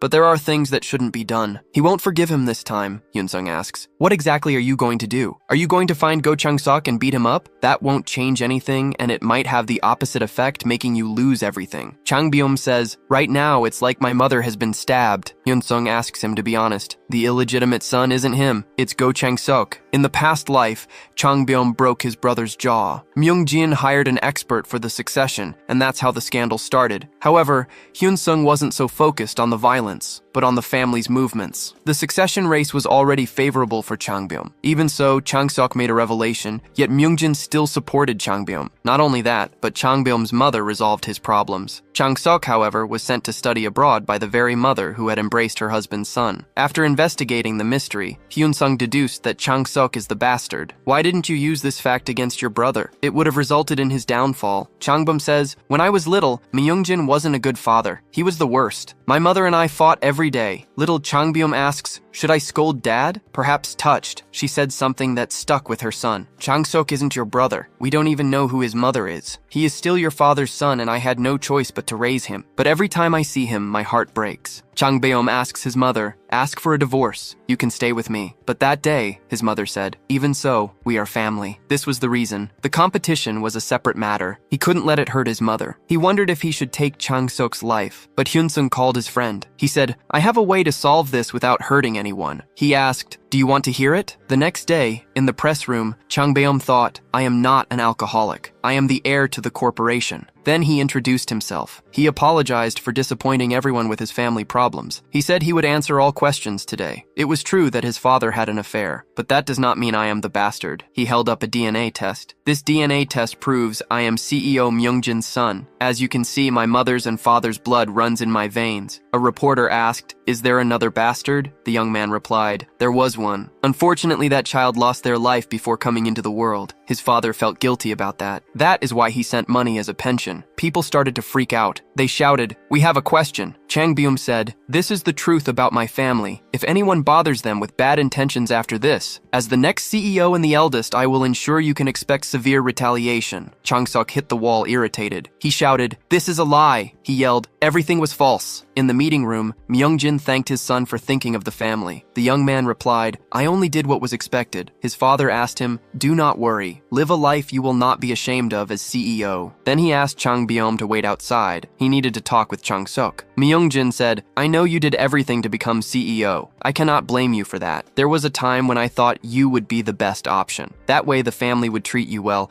you would not suffer as a bastard, and yet you dug your own grave. Changsok then knelt down and begged for forgiveness. Myungjin said, it was scary. Your mother was also wicked. Just look at how she was sucking money, but I thought the boy would be worth it. Then he announced, I will give you some buildings. You should not worry about money. But Changsok pleaded for one last chance. The father shouted, the reason Changbeom kept the secret and never used it in the competition. It was because you are part of the family. He did it because he considered you a younger brother. In retrospect, I could have easily passed the CEO position to Changbeom, but I gave my bastard son a chance to enter the race. Not only Myungjin, but your mother and Changbeom also thought of you as family. Changsok realized his mistake. He started to cry in despair. He was the truly privileged son. His elder brother heard this from behind the door. At Incheon International Airport, Changsok said, I only married without feelings. I even had an affair. He handed over the materials his brother needed to manage the company. He also said he sent his staff to take care of the future CEO from now on. They are usually useful, so you should make good use of them. But first, I want to ask one thing. He asked, who the hell helped my brother? Changbeom smiled when he was called brother. The younger one continued, it might have been an executive. And if it was not someone from the company, the only one I spent money on was Hyunsung. He is just a high school kid, but he questioned his brother's reaction. Changsok asked, are you serious? Was it him who helped? But Changbeom thought, you are an imbecile for letting your guard down. Then he said, I would not let you get away with it if you touch Hyunsung. Changsok admitted, you are better at using people. That is why you should be the next CEO. You bet on a high school student after all. Now, far from his brother, he answered a call. Hyunsung said, I already know who it was. Changsok asked, do you want to say goodbye? The protagonist replied, I was just going to warn you. I am not like Changbeom, who resolved things peacefully. You can live as a member of the royal family, but you do not have a drop of power, so he shouldn't try a single trick, but Changsok just laughs at that. He says his brother wouldn't let him get away with it if he touched Hyunsung, and he envies their loyalty. He clearly recognizes his brother's capabilities,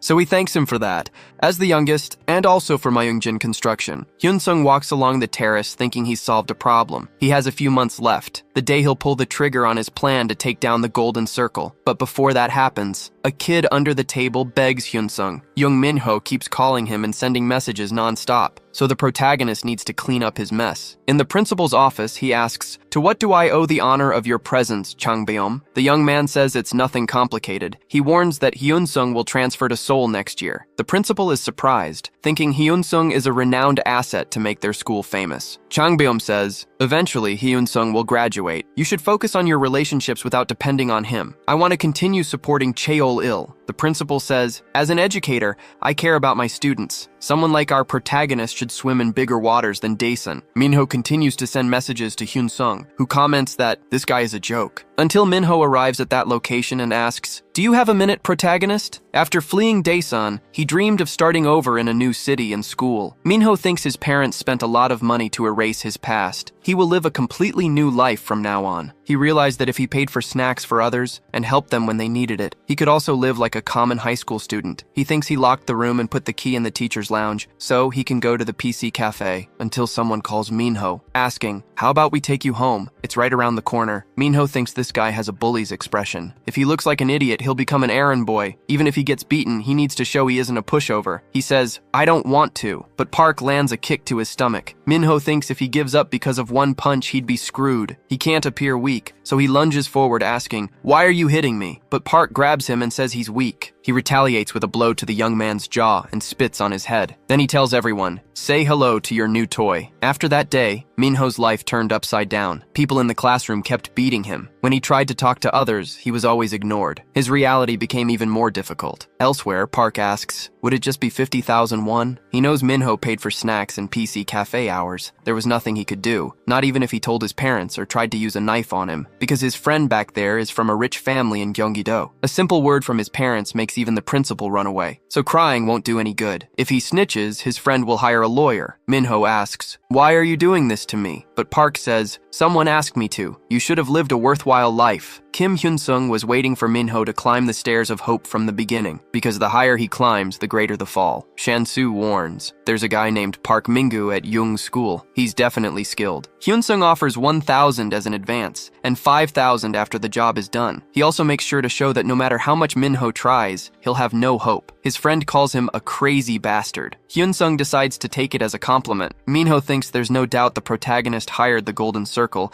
and he still needs to escape. But he wonders what he can even do after this, as he'll always be in his hands, thinking he just needs to endure, because that's how life works, and things might get better. Another day, Park recounts, "I left this elite brew aging for 3 whole days. If you shake it, you can see how thick it's become." Park continues, "If he drinks this and lasts until the next class without going to the bathroom, I promise I won't bother him again." Minho wonders if it's true. Park replies, "It's a promise." The young man drinks it. Class begins, but it doesn't take long for him to feel something strange. He thinks he just needs to hold on for 1 hour and everything will be over. But after a while, he can't take it anymore. Suddenly, a sound prevents him from staying in the room. Minho runs out while his classmates say, "That was sick. He can't take it anymore. He won't deal with this alone." He sees that now he has evidence on his clothes. No matter what happens, if they see this, they'll help. In the teacher's room, Park apologizes. "My prank was too extreme. It won't happen again." Park continues, "But you can ask anyone. I'm just a close friend of Minho's." Outside, Park beats the young man, saying, "Teachers are public servants. They just want to stay quiet in their corner until they retire. You should pay attention." He slaps his own face. Then Park warns, "Now both of us are guilty, but they'll only consider Minho to be in the wrong." Park continues, "You should hurry up and snitch on me. I dared you to show what you can do." Minho walks around thinking he trusted a teacher only because there was no one else. He went crazy after getting beaten. Then his classmates ask, "Is the rumor true?" They continue, "That you were expelled from a school in Daesun for bullying other students?" Minho thinks this is karma. As his last hope, he decides to leave school. A few days later at his house, he goes to open the door. Park kicks him away and says,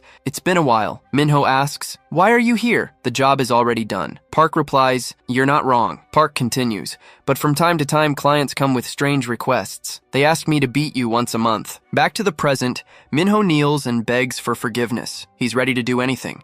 Hyun-sung says, "You've experienced firsthand that malice can take a life." Hyun-sung continues, "But I'll give you one last chance. Out of respect for how far you went to find me, you need to get rid of Park." Minho asks, "How can I do that?" Minho, grabbing his leg, says, "I have no money left and no power." The protagonist replies, "You have your body. You just need to create a mess that the police will get involved in." Hyun-sung continues, "If you want freedom, you need to prove what you have." Park sits in the room, commenting, "It's boring now that my toy is gone." He thinks the Golden Circle is a great business. He can't believe he earned 6,000 just for beating Minho, plus an extra 1,000 a month. Suddenly, a police officer enters the room and asks, "Are you Park? You need to come with us quietly. Minho jumped from a building yesterday." The officer continues, "He's still alive, but unconscious." Park asks, "What does that have to do with me?" The detective says, "That's a lot of nerve." The detective continues, "Because young Minho put your name in his will, he didn't want to live because of you." The detective adds, "There were many witnesses who saw you bullying others. There are even security recordings of you invading people's homes." The detective explains, "It only took a quick look and they were flooded with evidence." Park thinks this is unfair. He didn't do it because he wanted to, but they want him to take the blame for everything. So he says, "I was hired by the Golden Circle," but the detective tells him, "Shut up." He silences the cameras and turns away while Park asks, "What are you doing?" The detective asks, "Don't you understand yet why they gave you so much money? It wasn't for the work. It was for you to take all the blame if something like this happened. You can go ahead and talk about the Golden Circle, but you have no proof. You can try as much as you want if you're curious to know your fate. So, you should quickly take the blame if you want to live." At Gyeonggi General Hospital A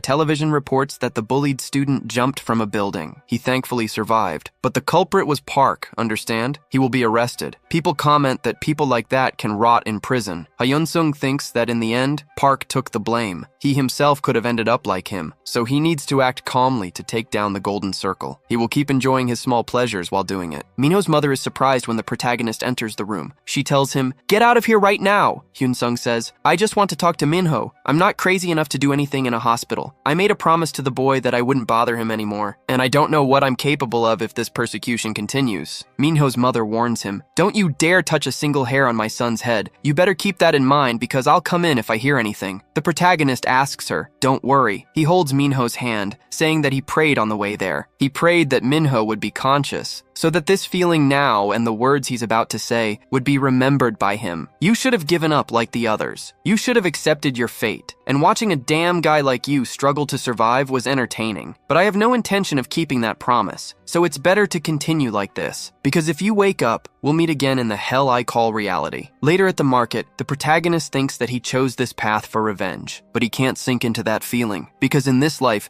he needs to make sure his friends are happy. A girl was scanning some snacks at the checkout. The protagonist thinks he'll prepare some eggs for his brother. The girl gets scared seeing the protagonist and runs away. The protagonist identifies her immediately as Oh Hyenji. Changbyum comments, "I spent money to investigate, and it's just as I thought. They faked cutting her Achilles tendon." He wonders if he should get rid of the doctor or Hyeji, and the protagonist says he has money and power. He wouldn't abandon his daughter easily, since he hired the Golden Circle for her. He asks if he knows what Hyenji bought at the market. It was just some snacks. She acted like a patient for months. It must have been suffocating. She even wore a hood, afraid of being caught. This might not be the first time, and it doesn't matter if she goes out like this once in a while. She can walk on her own 2 feet, but not in front of others, and that is basically hell on earth. Time passed, and the end of the second year was approaching. The days were calm, but not for Hyun-sung. He is fighting with Sinwoo in an octagon. The protagonist dodges and strikes the blonde's arm. While his fist approaches, his friend's foot does the same. Then they get close to colliding, until the fight time ends. Sinwoo asks, "Aren't you tired, my friend? Being in this for 5 rounds of 5 minutes each." The protagonist replies that he could handle it, but the professor calls the 2 boys, saying that they were training properly, and the 2 greet the coach. Dukiol asks, "Hyun-sung, do you remember? When we first met, you asked me to take you to a point where you'd have no rival by the winter of your 2nd year." His training was about to end. He needed to clear his schedule for the weekend. They were going to check the results of his training in Seoul. Before that, Duhak asks, "Why would Dukiol do this? Is it to punish his own students?" Dukiol thinks Duhak hasn't changed at all. He's the same trash as him, with a disgusting past. Then Duhak says, "I won't try to debut again.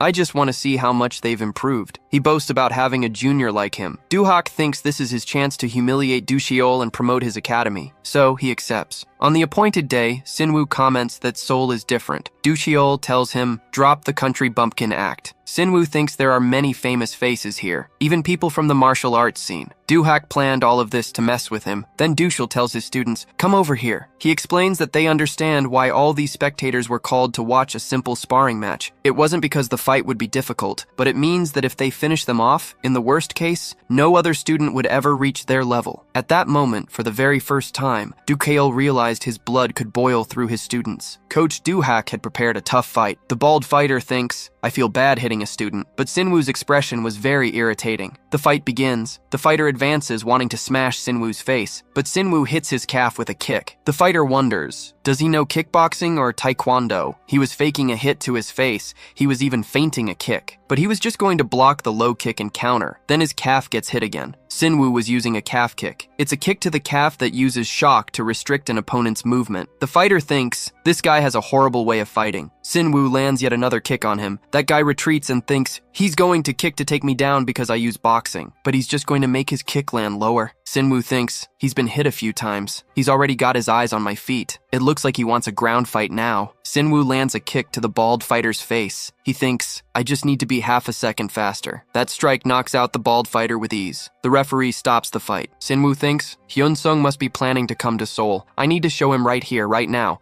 because his role doesn't end in Daesan. Sinwoo tells Doohak, Seoul is an open ocean, but this professional didn't even last one round. If this is their level, there's no reason to involve Hyun-sung in this. I'll fight the next one. Doohak gets angry. He yells at Sinwoo, you insolent brat! You didn't learn manners at your own academy. He's talking too much. Dookyel should reprimand him. He's babbling after winning by luck. Dookyel says, he's not wrong. That guy didn't even last one round. That's how the professional world works. You have to be ready to deal with it. Then Dookyel questions Doohak, so what are you going to do? Sinwoo's already warmed up. Doohak thinks Dookyel just got lucky. Then Doohak says, I'll do it myself. If my student gets crippled, it's not my problem. The bald fighter leaves the octagon. Doohak tells him, shut up and go train. Then Doohak tells Daemyoung to go. The young man replies, you know I'm an expert in this style. Doohak replies, I trust you. As the fight begins, Daemyoung starts circling. He only throws punches with his lead foot and is very passive. Doohak thinks it's as if they know something about him. Daemyoung was just testing the waters to get a feel for Sinwoo's reach. Then he quickly advances on Sinwoo. Dookyel thinks that kick came like a flash from a distance. It barely missed. Daemyoung is good at controlling distance. Dookyel wonders what Sinwoo will do next as he blocks the strike. The blonde thinks his opponent is strong, but if he gives up here, all his hard work will have been in vain. He dodges a punch, thinking he has to remember the reason he went through that hellish training, how they had beaten him every day, until he notices an opening in the jaw. But Daemyoung fakes a grappling grab, only to land a cross. Sinwoo stumbles backward from the blow, but that only fuels him to attack more. He lunges into the attack. Daemyoung thinks maybe he wants a test of strength. Sinwoo thinks his friend used to be cheerful and kind. He wants to know what happened. But no matter how merciless he becomes, he is still the same person inside. He cannot understand why Daemyoung is trying to deal with all the danger alone. It might take lifetimes for him to understand his emotions, because just as he reached out in difficult times, he would help his friend. Sinwoo traps Daemyoung in a triangle and keeps squeezing. The young man asks him to tap out. The referee stops the fight. Then the blonde says, I beat 2 professionals, even though I am weaker. This will help Hyun-sung's plans. He will be my chess piece. If he says no, I will do whatever I want. Why are you going this far? You look like someone who lost everything in life. Doohak asks, what the hell were you talking about? You need to prepare for the next fight. Shin Chang-hoon still needs to be defeated. People comment that Doohak was screwed. A professional had been forced to surrender by a high school student. That coach thinks that if this ends here, his reputation will be ruined. People will talk about how Dookyel is the best fighter and coach. So he says, Chang-hoon must fight once. His student says, I have not even had my debut yet. He was Doohak's most talented student. He was thinking of how to debut extravagantly, to become an MMA star. Chang-hoon warns, Coach, you owe me one for this. Doohak says, Dookyel wants to know how capable his students are, so let the other student fight Chang-hoon. The coach asks what the protagonist wants to do. Hyun-sung thinks that in his past life,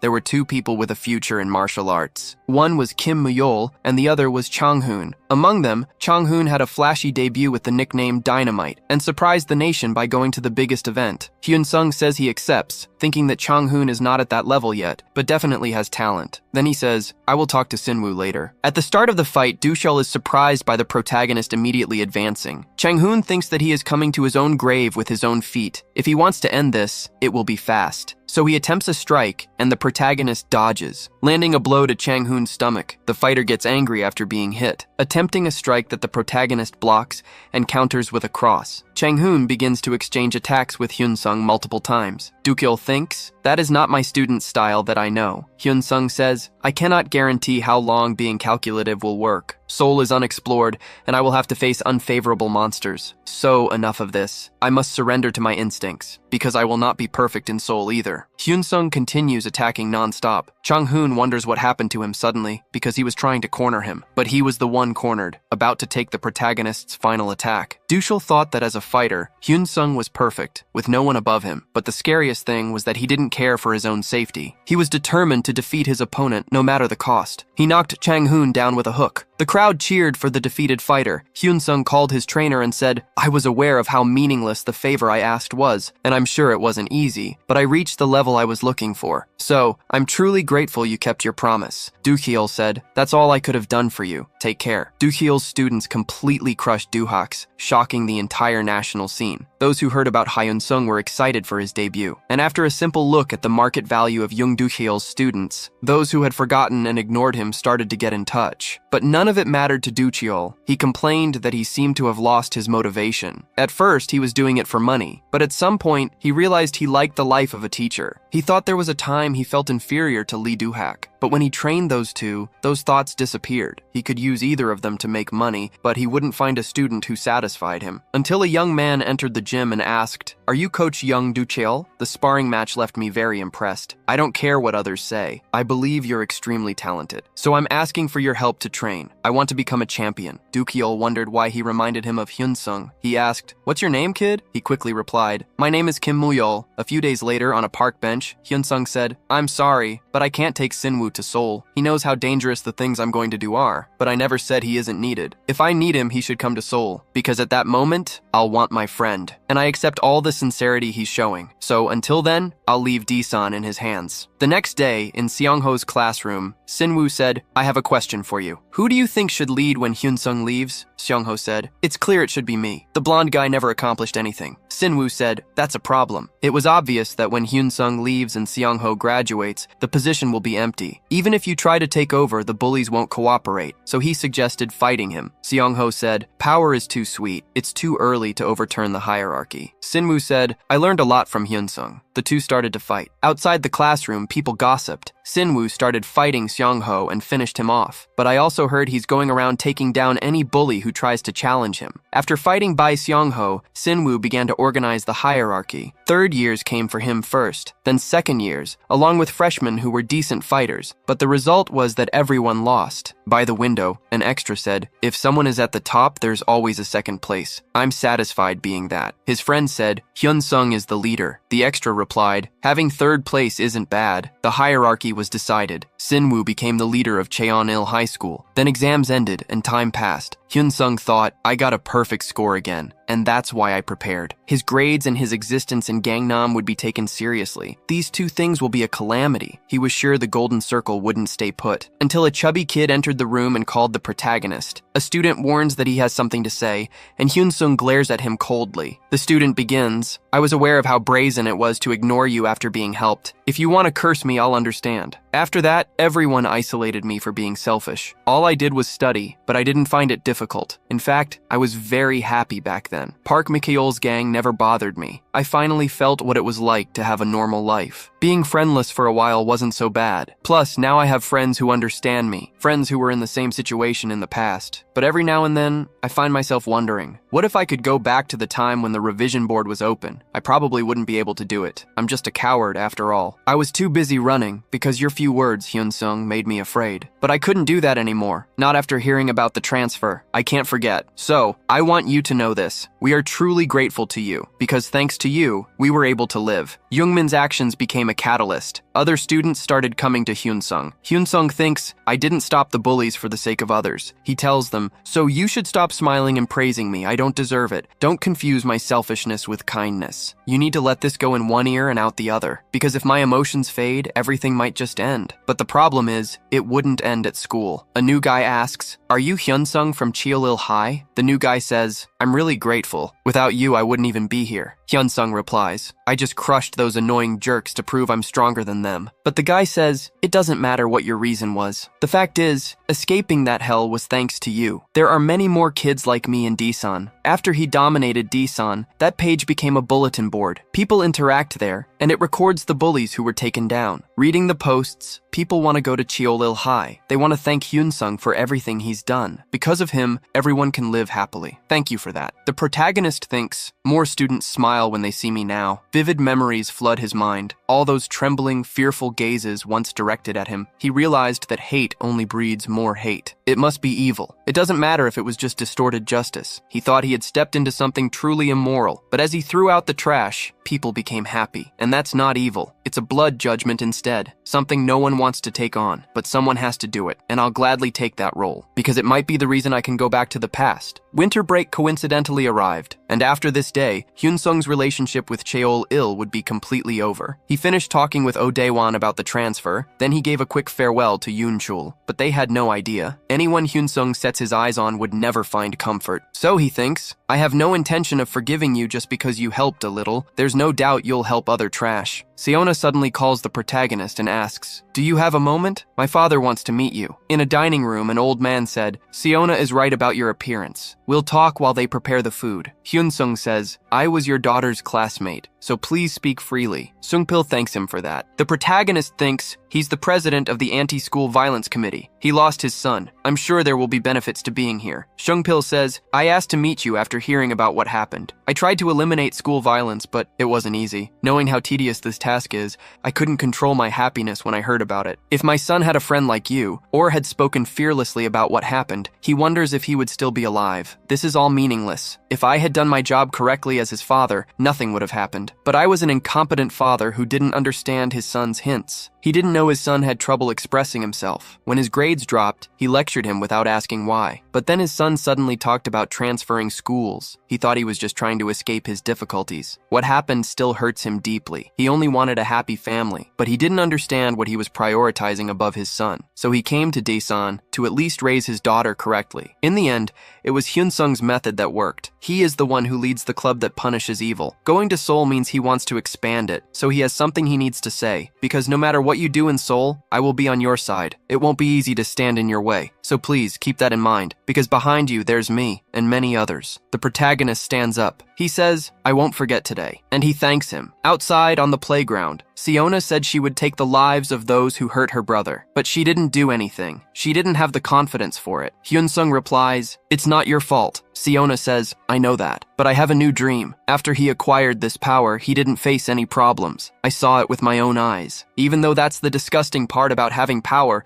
that's why I must get my hands on it too. I'm going to become a prosecutor, to have the power and live as I wish. So you must do me the favor of not losing. Become my hope, because I will never give up. Hyunsung says, I'll genuinely root for you. When the holidays began, Hyunsung focused on spending more time with his family. They ate delicious food and appreciated beautiful landscapes. They even went to an amusement park together for the first time. The protagonist would never forget how his grandma looked like a young girl. She was so happy. But no matter where they went, staying home was better. Those moments were happy and precious. In fact, what he liked most about returning to the past was that the family's pain disappeared. That made him happier than anything. Changbyum informs him, it's all done. I'll see you in a week. The Daetaeyang Group is the third richest company. They sell everything and have many subsidiaries. It's always among the top 3 companies that graduates aim for in their job searches. A young man walks by. People comment that he is handsome and the heir of the Daetaeyang Group. Yoon Hyunmin wishes everyone a good day. The girls wish for a date with him because he rose from rock bottom to his current position with his own hands. He would have become a partner anyway. In the car, he takes off his tie. He asks, what is this situation? The same thing happens at school. All the mothers are asking, what is the meaning of this? They would never calm down. Since their children are in 12th grade, even the smallest change in exam rankings is important. They are saying that the kid who ranks first in mock exams will transfer to this school. You need to explain this. The director begins to speak, but another woman arrives. She asks, are you going to accept this student? As the leader of the parent association, she has helped in many problematic situations, not to mention personal problems. That director knew how much she had invested, but he has no choice. But a month ago, a masked young man delivered evidence of all the director's misdeeds. This is enough to guarantee criminal punishment. You should be more careful when you drink. It would be very interesting if all of this came out publicly. The director asks, what do you want from me? The masked man replies, a student with excellent grades is going to transfer to the high school, and the parents are going to complain a lot. Your life is much more important than that of a few high school students. The director says, the parents in Gangnam have too much power. I can't do this alone. But the man tells him, don't worry about that. He's going to send someone to help, messaging Chang Beom. The director wonders when they'll arrive. Only 5 minutes have passed and he needs to buy time. So he says he did his best to stop the transfer. But the student changed addresses. All the paperwork was correct. Refusing would only cause more problems. One of the mothers shouts, "That's your problem. Our children will be affected because of you. How will you compensate us?" The director replies, "This isn't something to be resolved by shouting. Being emotional will only make things worse." But the mothers say, "This is a joke." Jo-hai says, "I thought you were a logical man, director. That was a huge mistake on my part." She continues, "I'll go public about you accepting bribes. I'll make sure you realize the scale of your error." The director tries to calm her, but the woman slaps him across the face.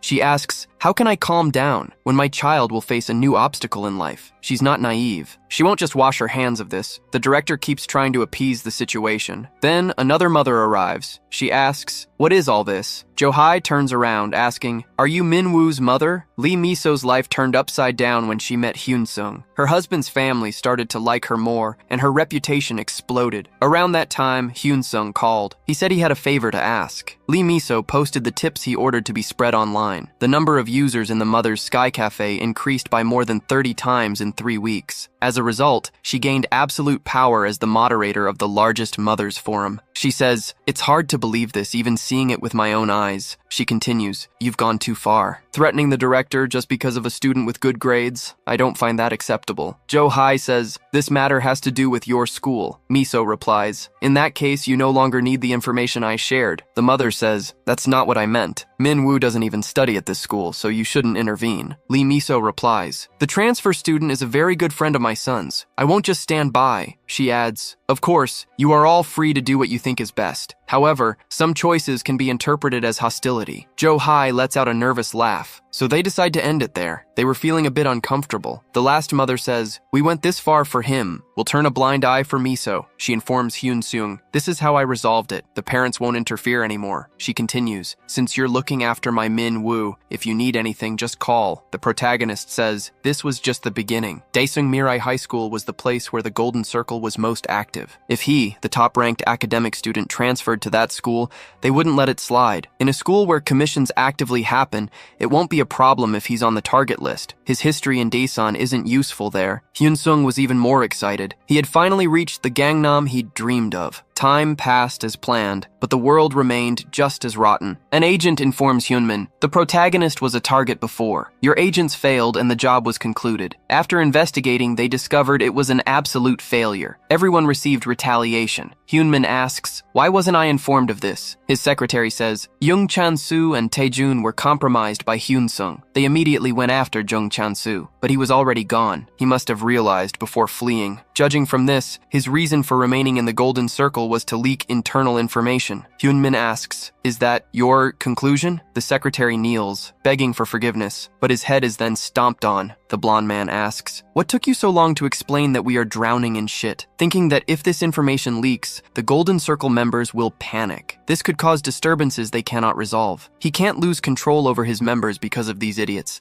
He has to continue for a long time. But Hyun-sung is interesting. He could have graduated in Daesan, but he came to Seoul. So his target is definitely the Golden Circle. He was approaching them, knowing everything. The police, the justice system, the press, and politicians were all kneeling to him. So he says, "1 month after classes start, deal with Hyun-sung, whatever the cost." A man on the phone says he will give a summary about the target. Given how he dealt with the agents, he assumes Hyun-sung knows about the Golden Circle. He also unified all the schools in Daesan. Even if it's not as good as Seoul, his strength is estimated between rank A and S. Hyun-sung was able to create all these problems because the principal and teachers supported him. He also had the sponsorship of the executive director of Myungjin Construction. Additionally, a parents' committee tried to block Hyun-sung's transfer, but they failed due to the interference of Lee Miso, Dong-cheol's wife. She is currently managing the Mothers Forum. The speaker believes she has a relationship with the protagonist. In summary, Hyun-sung came to Gangnam with an objective. The speaker asks if anyone in the meeting has any questions. A young man asks, "What is his relationship with Vice Chief Prosecutor Dong-cheol?" The speaker responds, "He won't do anything for Hyun-sung." Another guy asks, "Is politics involved?" The speaker denies it for now. Park Hyung-jin, An executive of the Golden Circle thinks, this guy is impressive. They can't leave him alone. After all, there's no failure in the organization's history. He asks, is there anyone useful at the school? The speaker says, there was Choi Myung-hoon, rank S+.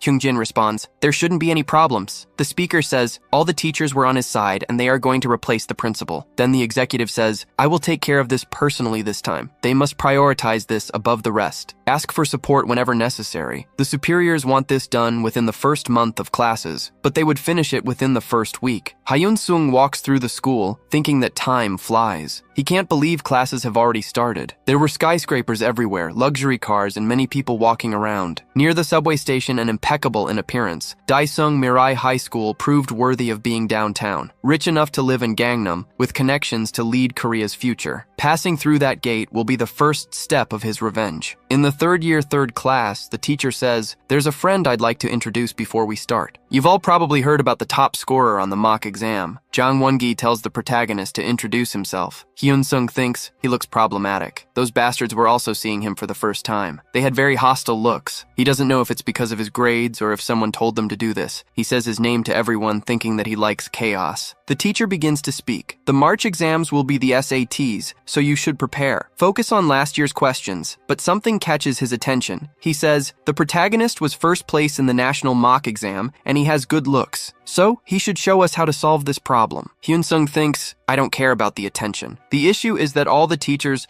starting with this one, are being cautious. It's as if they're saying he will cause their students' grades to drop. His blood almost froze with that thought. It didn't take long for him to face reality. A student complains, this is crap. We should protest against number 1. It's not the school's fault. The problem is the transfer student, he asks. Why did he come to our grade-dependent school and cause this problem? It's pure selfishness. Then he says, we saw it earlier. When the teacher asked him to solve the problem, he got up excitedly. His confidence is on another level. Hyun-sung thinks, they're low class, they can't do whatever they want. But he slams the table asking, Hyun-sung, do you have clogged ears? He wants to know, what the hell are you thinking, transferring to this school? Hyun-sung asks, am I obligated to answer you? That guy gets annoyed and says, everyone is bothered because of you. Then he says, if that's how you're going to act, it's fine. You'll get what you deserve. He then hits himself in the face. Hyun-sung asks, what are you doing? The student replies, I was just screwing you over. Then he drops to his knees, screaming, the new kid is hitting me! He begs for help, while Hyun-sung stares at the scene with contempt. In the teacher's lounge, Won-gi says, he hit your friend to shut him up so he could study. Hyun-sung replies, I didn't do that. The teacher tells him, explain about his face. Then Hyun-sung repeats, I didn't do anything. Won-gi calls the witnesses and asks, did Hyun-sung hit Dong-soo? His friends reply, Hyun-sung started the fight and beat him unilaterally. We heard a lot about him. He was a lunatic at his old school. Hyun-sung wonders, are they from the Golden Circle, or do they just want to get rid of me? Whatever the reason, he's fallen into a trap on his very first day. It hasn't even begun yet. This shows that the Golden Circle already discovered his existence, the truth he's been hiding, and his intentions for coming to Seoul. There's no way to know the Golden Circle's internal actions because young Chan-soo isn't here right now, so this is war. He warns them. Dong-soo's friends are not good witnesses. If I'm guilty, I'll accept it. But the teacher says, the student's face is evidence enough, but this brat keeps lying. Then he asks, who are you calling? Hyun-sung says, I'm calling the police. Someone is attempting school violence at Daesung Mirai High School. They need to come quickly. The teacher asks, what are you doing? Hyun-sung says, I need to clarify the facts to solve the problem appropriately. And there was the evidence he was looking for. He pulls out a pen. He is someone very cautious and quite convincing. A detective says, a student was threatening to hit himself. What a disgusting world. He asks, what the hell were you thinking, Dong-soo? The boy replies, I was frustrated when I heard that the top student was transferring. Then the detective says, the teacher is also wrong for not hearing all the students' versions. Won-gi says, I lost my reason. That detective continues, Hyun-sung must feel terrible about this. It was his first day. A woman says,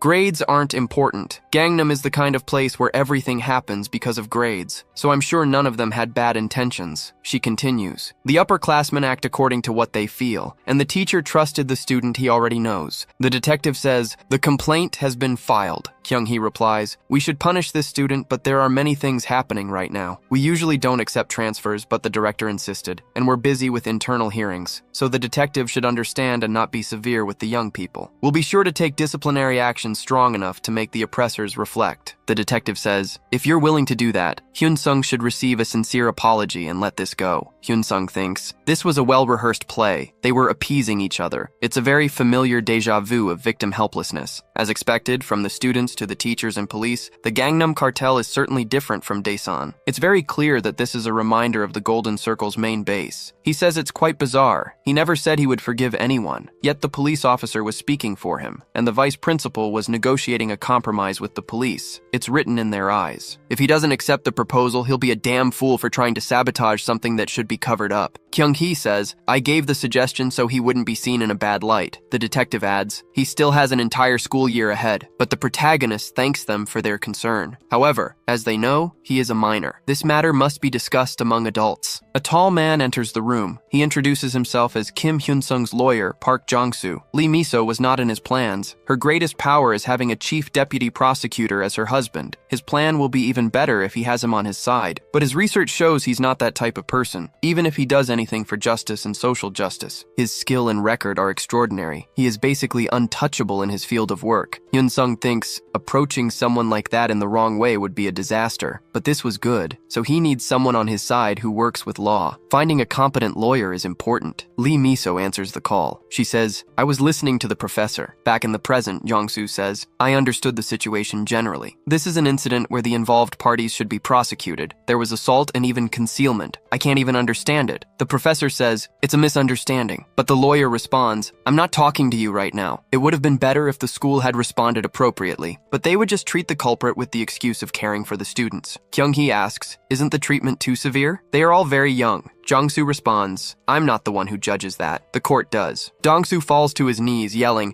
"It will never happen again. You must forgive me this time." But the lawyer says, "Mistakes are when situations occur unintentionally. Actions made with malice are described as crimes in court." So, he wants to know what the vice principal will do. Everyone looks at each other. They say, "We will deal with this matter the way you wish." At first, the lawyer thought it was an outrageous offer. He would accompany him for the next year and receive $10,000 every time he acted. All this to resolve a situation without a legitimate trial. If it went to trial, the compensation would be another story, and only if the client is a victim. He gave up being a prosecutor for the sake of justice. As a defense lawyer, he saw many filthy situations. But Hyun-sung's case was very attractive. But this is a strange case. He asked to stay close to him on the very first day. So he asks, "Who the hell are you?" Hyun-sung says, "You're not welcome here. That's all I can say." At the window, Kyung-hee says, "They asked me to care for this case. I need to ensure everything occurs perfectly. But leaving this case aside, no one would think Hyun-sung had a recording. We must be more careful from now on. We don't always receive such a short deadline from our superiors. If we don't meet this deadline, we can very well accept that it's our end. We need to tread carefully from now on, just as we did." Kyung-hee responds, "We will do this the old-fashioned way." Hyun-sung thinks hiring a lawyer paid off well. The school suspended Dong-soo and his friends. The protagonist went from someone people suspected to someone they wanted to avoid. Regardless of the Golden Circle's intentions,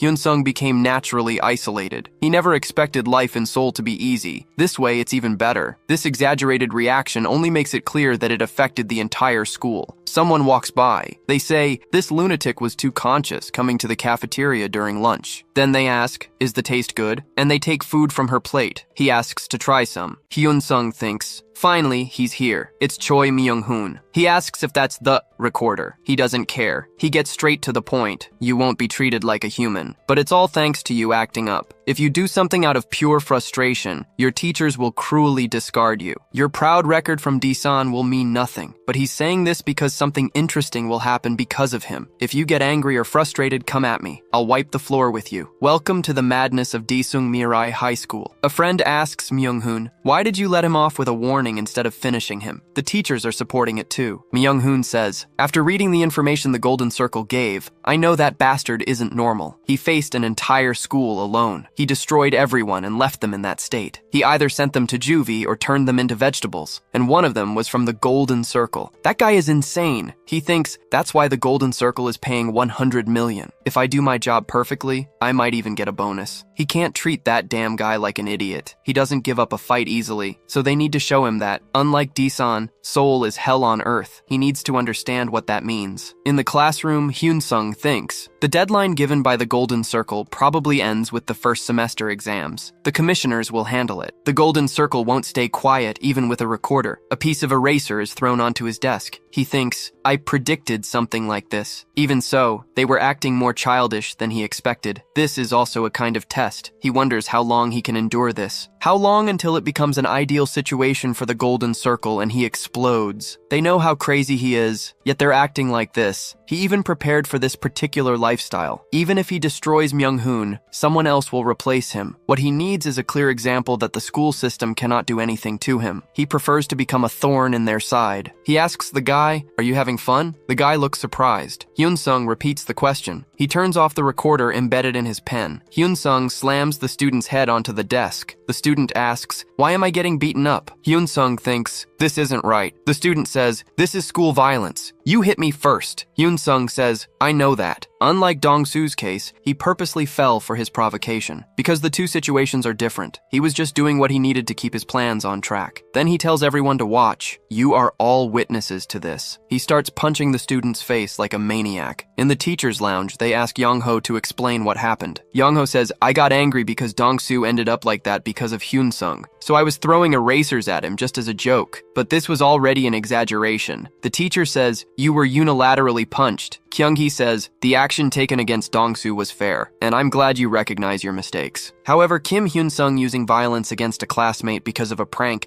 makes him just as bad. If he thinks he's innocent, he should show that amazing recording. But Hyun-sung confesses, I hit him, and I don't think this should be resolved that way. He will be punished if necessary, so he hopes they make a fair decision. The teacher says it's strange he's obeying the suspension. He's a meticulous guy, the type who prepared a recorder. He's sure there's a plan to appease the council, and he's quite compliant. This is Gangnam, beyond the Golden Circle. This place isn't influenced by background or external backing. There's no chance of it working here. He's just improvising now. Everyone should stay calm because he doesn't attend this school anymore. Lee Miso brings some snacks to her son and opens the door happily. She asks, how are your studies, my dear? But Min-woo replies, something bad happened. Mr. Hyun-sung said he can't teach me anymore. 7 days until the council opens. Miso tells other parents that her tutor seemed to be in trouble after unilaterally beating a student. She says, we must join forces in this case to support and ensure he isn't treated unfairly by outside influences. If we show our sincerity, maybe he will continue the tutoring. Lee Miso talks to her husband. She says she talked to other members and wants her husband to help a little. Dong Cheol replies, I don't receive money from taxpayers and a certain amount of power to use for my personal agenda. His wife looks downcast. The man says, it's not your fault if Minwoo doesn't get into Korea University. He was very distant until now. He wipes his wife's tears, saying he would teach his son separately. I can't help as a prosecutor, but as a husband. 5 days left until the council opens. The lawyer screams, this is different from the proposal. I can't represent him at the council. If you want to buy with money, you must void the contract and find another prosecutor right now. There is plenty of trash who would salivate over these conditions. Then he gets irritated and sits on the sofa. He says, to be honest, I didn't even sleep after that. He wants to know what happened and who is supporting him. The innocent student and teachers want to see him as a villain. He sincerely wants help, but won't say it. He thinks he just wants to know the true intentions. Hyun-sung says, the conditions haven't changed. I'll void the contract without any fee if you want, but the die is cast. He questions, do you want to hear what I have to say? He wants his opponent to lose his life, meaning he doesn't intend to just stand there. On the day of the council opening, a heavy atmosphere hangs over the place. Kyung-hee says, everyone seems to be present. In this case, the council will begin the discussion regarding Kim Hyun-sung's school violence. A few days earlier, a radio plays, saying the teachers would tear him to pieces cruelly. The protagonist says, it's the weakness of the Golden Circle. Hyun-sung's explanation was enough to leave Jong-soo speechless. He was the only target the Golden Circle can't get rid of. Jong-soo couldn't answer immediately. Challenging the Golden Circle was really bad. When he accepted requests from victims in the past, they were expressions of fear. But now he met another victim of the circle. He says he was wondering if he made the right choice in stopping being a prosecutor. He went against the corruption of veterans and was ostracized. His wife divorced him for it. He wondered what was the right choice if he wanted to be a good father and husband. And if he left his conviction aside, everything would have been in vain. So he seeks justice and admits he did nothing wrong. Sung. He gave his best to survive. The protagonist says, "To this council, please don't go." Then the teacher says that the incident occurred because Young-ho acted immaturely, and Hyun Sung retaliated with violence but went too far. Because of this incident, he suffered permanent damage. This surprises everyone. According to the diagnosis, Yu Young-ho lost 3 teeth. He not only has physical sequels,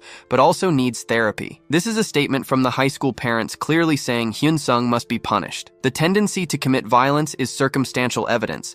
It points to other violent tendencies. Therefore, we request severe disciplinary action. Lee Miso thinks, "I cannot even try to help him." Kyung-hee thinks, "Things are going just as I want." But Hyun Sung remained calm. The lawyer from before was not here, and being this quiet is strange. It is worrying. The diagnosis, the statement, the lawyer. This was perfectly planned. They question, "What do you have to say in your defense?" Hyun Sung admits, "I hit Yu Young-ho, but I do not believe he has permanent damage." The detective asks if he is saying the diagnosis is wrong. Hyun Sung confirms, with 2 suspicions. He wants to know if his teeth actually fell out. Young-ho did not show that during the incident. Second, there was a time the school suspected him. This was because of Dong-soo's false accusations. He would have been unjustly punished right after transferring. Therefore, Hyun Sung will never trust the results of this incident. The school abuses actions without investigation, and Young-ho made a false report. The detective stands saying, "This is too much speculation." The teacher says Hyun Sung should feel remorse for his actions. Kyung-hee thinks his intention is to admit only the assault. He is still nothing but trash. She then says that he clearly showed violence. He has not reflected on his actions. This is considering the multiple incidents, and then states, "Student Kim Hyun Sung is expelled." Elsewhere, an executive thanks the director for her actions. She expelled Hyun Sung despite the risks. He says he will give her a reward for the result. Now she is more than capable of handling this as director. The woman says, "That is good news. Thanks to that idiot director, everything is going smoothly." The power of being a director, with the Golden Circle's support. Life was beautiful. The next day, she enters the classroom. She asks, "Where is that bastard? Do my words mean nothing?" "He was expelled, but he is still in the classroom." Hyun Sung replies, "I have no reason to follow that decision." The director says, "A mere student cannot refuse so blatantly." Hyun Sung says, "Take the paper. Discuss the details with my lawyer. I need to prepare for class." The woman gets irritated. She asks, "What the hell is this?" Young-soo says that yesterday's council result has many areas for controversy. They have requested a stay of execution. Just to clarify, if the stay is accepted, no matter what they do, your client does not have to listen, even if it is a forced expulsion. To take this case forward, I will use everything at my disposal. After this, your client will have graduated. If that happens, those bastards who contacted the Golden Circle will be in a panic. Kyung-hee thinks, suspending disciplinary actions is ridiculous. Instead of talking trash,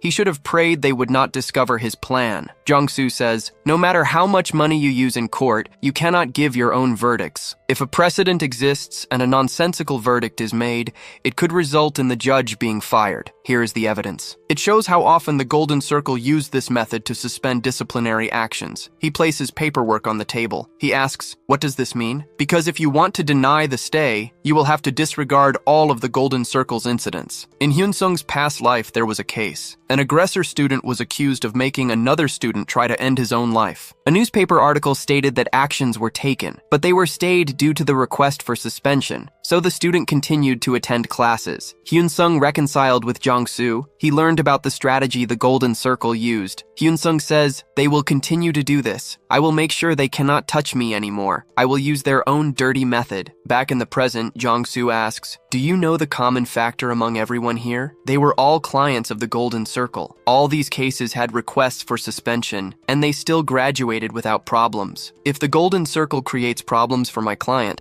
I will use every precedent in court. This will ensure that the actions he is entitled to are taken." Kyung-hee says, "He's crazy. They'll get rid of him. Sacrificing a judge means nothing. How dare you challenge us with nothing? You won't be able to touch our client." Jong-soo says, "This is perfect timing. I know you all hate revealing your identities. If you want to turn this situation into complete chaos, you should take a look outside. We've prepared a gift for him." Sungpil is screaming and introducing himself. Sungpil shouts, "Anyone can be a victim of school violence, and that includes your children. There are clear signs when this happens. They must not ignore such clues." so that their young ones do not lose their lives. He shouts, "Don't live with the regret of losing your children like I did. Don't make the same mistake." Jong-soo says, "Money and power are two things everyone wants, but they can't convince that organization." The executive summarizes, "If you mess with him, it will expose the golden circle to the world. There's nothing else they can do in this school." Kyung-hee says, "He's making this into something big, to erase everything that hasn't been exposed." The executive agrees. But since it's come to this point, they need to get rid of him, so the teachers must do nothing tomorrow. On another note, Hyun-sung wasn't the only victim of the golden circle at Daesung Mirai High. Myung-hoon was beating a guy named Jae-wook. He had told him, "You have to drop out of school or transfer if you want to live." The boy says, "I'm so sorry." But Myung-hoon replies, "That's a lie. You think you can just chill this year because you're a senior? But I know you're a rat who hid for a year. It's been a while since I've seen anyone like you." Myung-hoon says, "Even if I feel bad, it will be faster if you leave this school than if you graduate." He holds Jae-wook's finger. The boy groans in pain as his finger breaks. Myung-hoon orders, "Stop crying." A few days after Jae-wook took first place in his freshman year's first semester exams, Myung-hoon appeared. Even if it was just for his parents, who moved to Gangnam with hopes for their son, he planned to endure Myung-hoon's intimidation. But it was too much unbearable pain for a human being. Because of the recent rumor, Jae-wook fell into deeper despair, but because Hyun-sung retaliated, he had to face the council. He thought it was impossible to face Myung-hoon, until he heard a rumor. Hyun-sung is still attending classes after being expelled. Apparently, he can continue attending until the court verdict is made after he filed an appeal, and by the time it's done, he would have already graduated. Jae-wook thinks, if senior Hyun-sung can stop Myung-hoon, there's also hope for me. So he introduces himself to the protagonist and says, "I have something to tell you. I'm still not sure, but that jerk Myung-hoon was provoking us on purpose. And I'm also being bullied, just like you." Hyun-sung asks, "Why are you saying this?" Jae-wook says, "I hope you overcome the intimidation." Then, water hits the protagonist's head. The boy asks, "Senior, are you okay?" But the protagonist replies, "You're right. Myung-hoon is intimidating both of us on purpose. So, don't do anything from now on, because you don't know anything."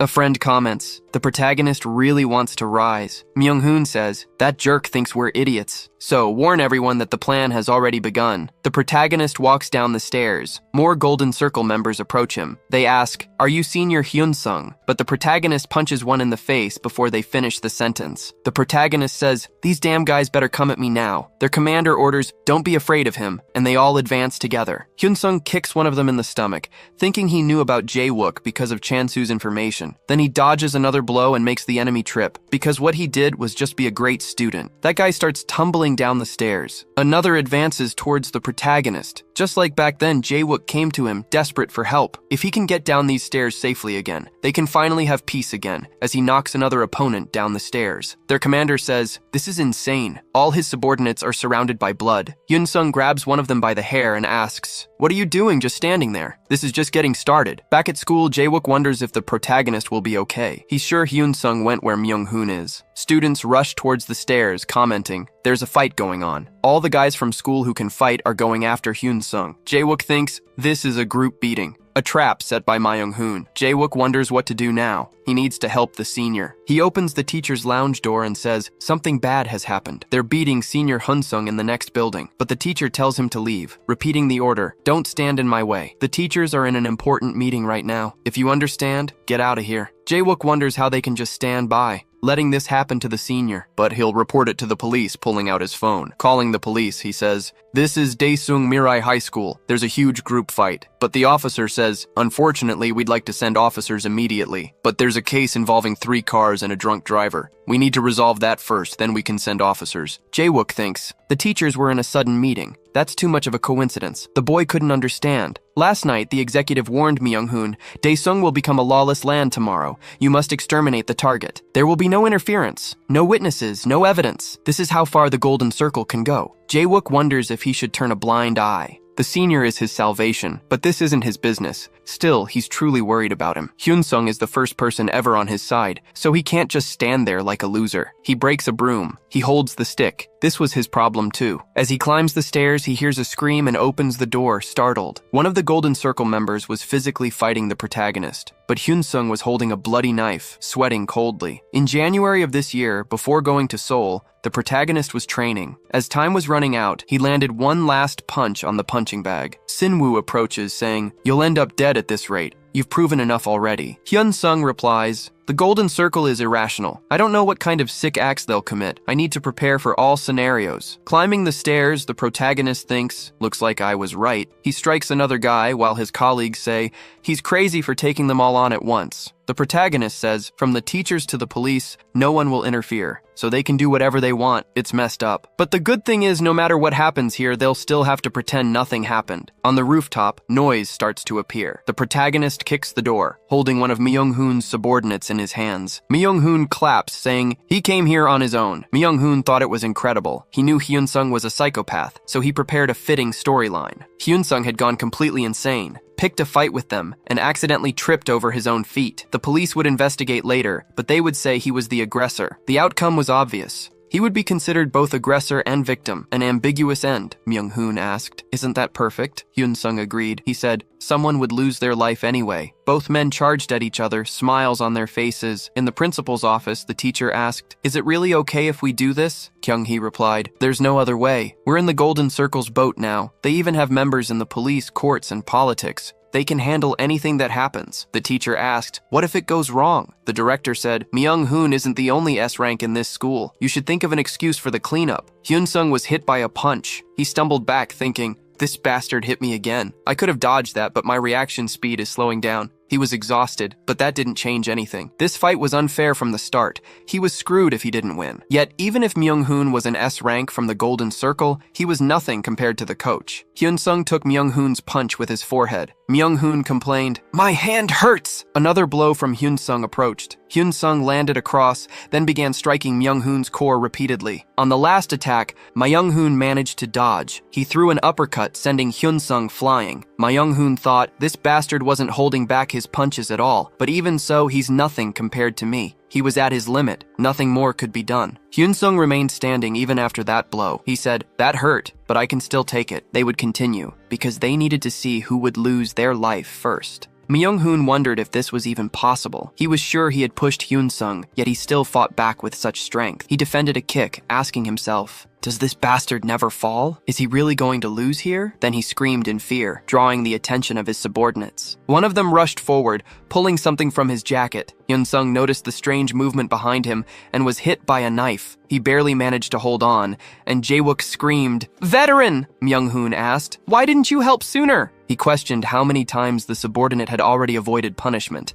Guys who were ready to go to prison were very reliable. But the guy with the knife yelled at Myung-hoon, hurry up and finish him. This guy is a real psychopath, Hyun-sung said. You must be the trash who became an S rank after doing all those cruel things. That S rank thought, this bastard was almost hit by a knife, but he isn't even trembling. He's someone I should leave alone. Hyun-sung delivered a knee strike to his head. Then, ready for combat once again, he asked, is that all you've got? The fact that you ended up like this is the fault of the adults, including the teachers. When they neglect children, it destroys them. The teacher asks, what is that on the stairs? What were you doing? Hyun-sung says, you should already know. This punk ordered them to take my life, and this is the result. Judging by their condition, I don't think the infirmary will help. You should call an ambulance immediately, and this isn't something the school can handle. So, you should call the police as well. Jae-wook asks, senior, are you okay? But then he notices, you went into a room that isn't yours. The protagonist says, as if sending dozens of people wasn't enough, they even used knives. But the police don't want to show up. The ambulance has turned off their sirens. They're taking these people away in secret. The protagonist questions, what do you think is the reason for all of this? The boy asks, why would I know? The protagonist says, it's because of the Golden Circle. You went there and made the request. Grabbing the boy by the shirt, the protagonist asks, wasn't that right? On the terrace, Kyung-hee says, everyone, listen up. We need to report this incident as a simple student fight. The use of the knife must be ignored. The teacher asks, can we really do that? But the principal says, if we leave things as they are, we're screwed. They turned the school into a lawless land, all to deal with Hyun-sung. But he used this opportunity to turn everything upside down. There's evidence all over the school. We can't manipulate the statements of countless witnesses. Hyun-sung will just use his lawyer or some private organization. If things get bad, we'll all be held responsible. The teacher says, I'm sorry. Kyung-hee responds, keep this in mind. As planned, we were in an important meeting. That's why we were late to act. She thinks, I'm sure I took care of everything, but a growing feeling of discomfort still lingered. Suddenly, she remembers what she forgot. She tells the teacher, go downstairs immediately. She screams, "Go after Myung-suchin." The protagonist says he had exceptional grades. He could go to any university he wanted. Why would I hit a guy like him? Myung-suchan didn't like how Jae-wook, who isn't from Gangnam and doesn't have private lessons, was always in first place. So he resorted to an interesting method, the Golden Circle. It's an organization that takes money to beat students until they give up. That's how his grades started to drop. That's how the paradox of bullying began. Jae-wook asks, "What's the connection to all this?" Jae-wook says, "So using that logic, someone commissioned this group to beat me up?" The protagonist responds, "There must be skeptical students, right? I'll show you the proof. It's been less than 5 minutes since I got here." He wonders, what will the teachers do now? They didn't lift a finger when I was fighting Myung-hoon, but now I've beaten Myung-suchan.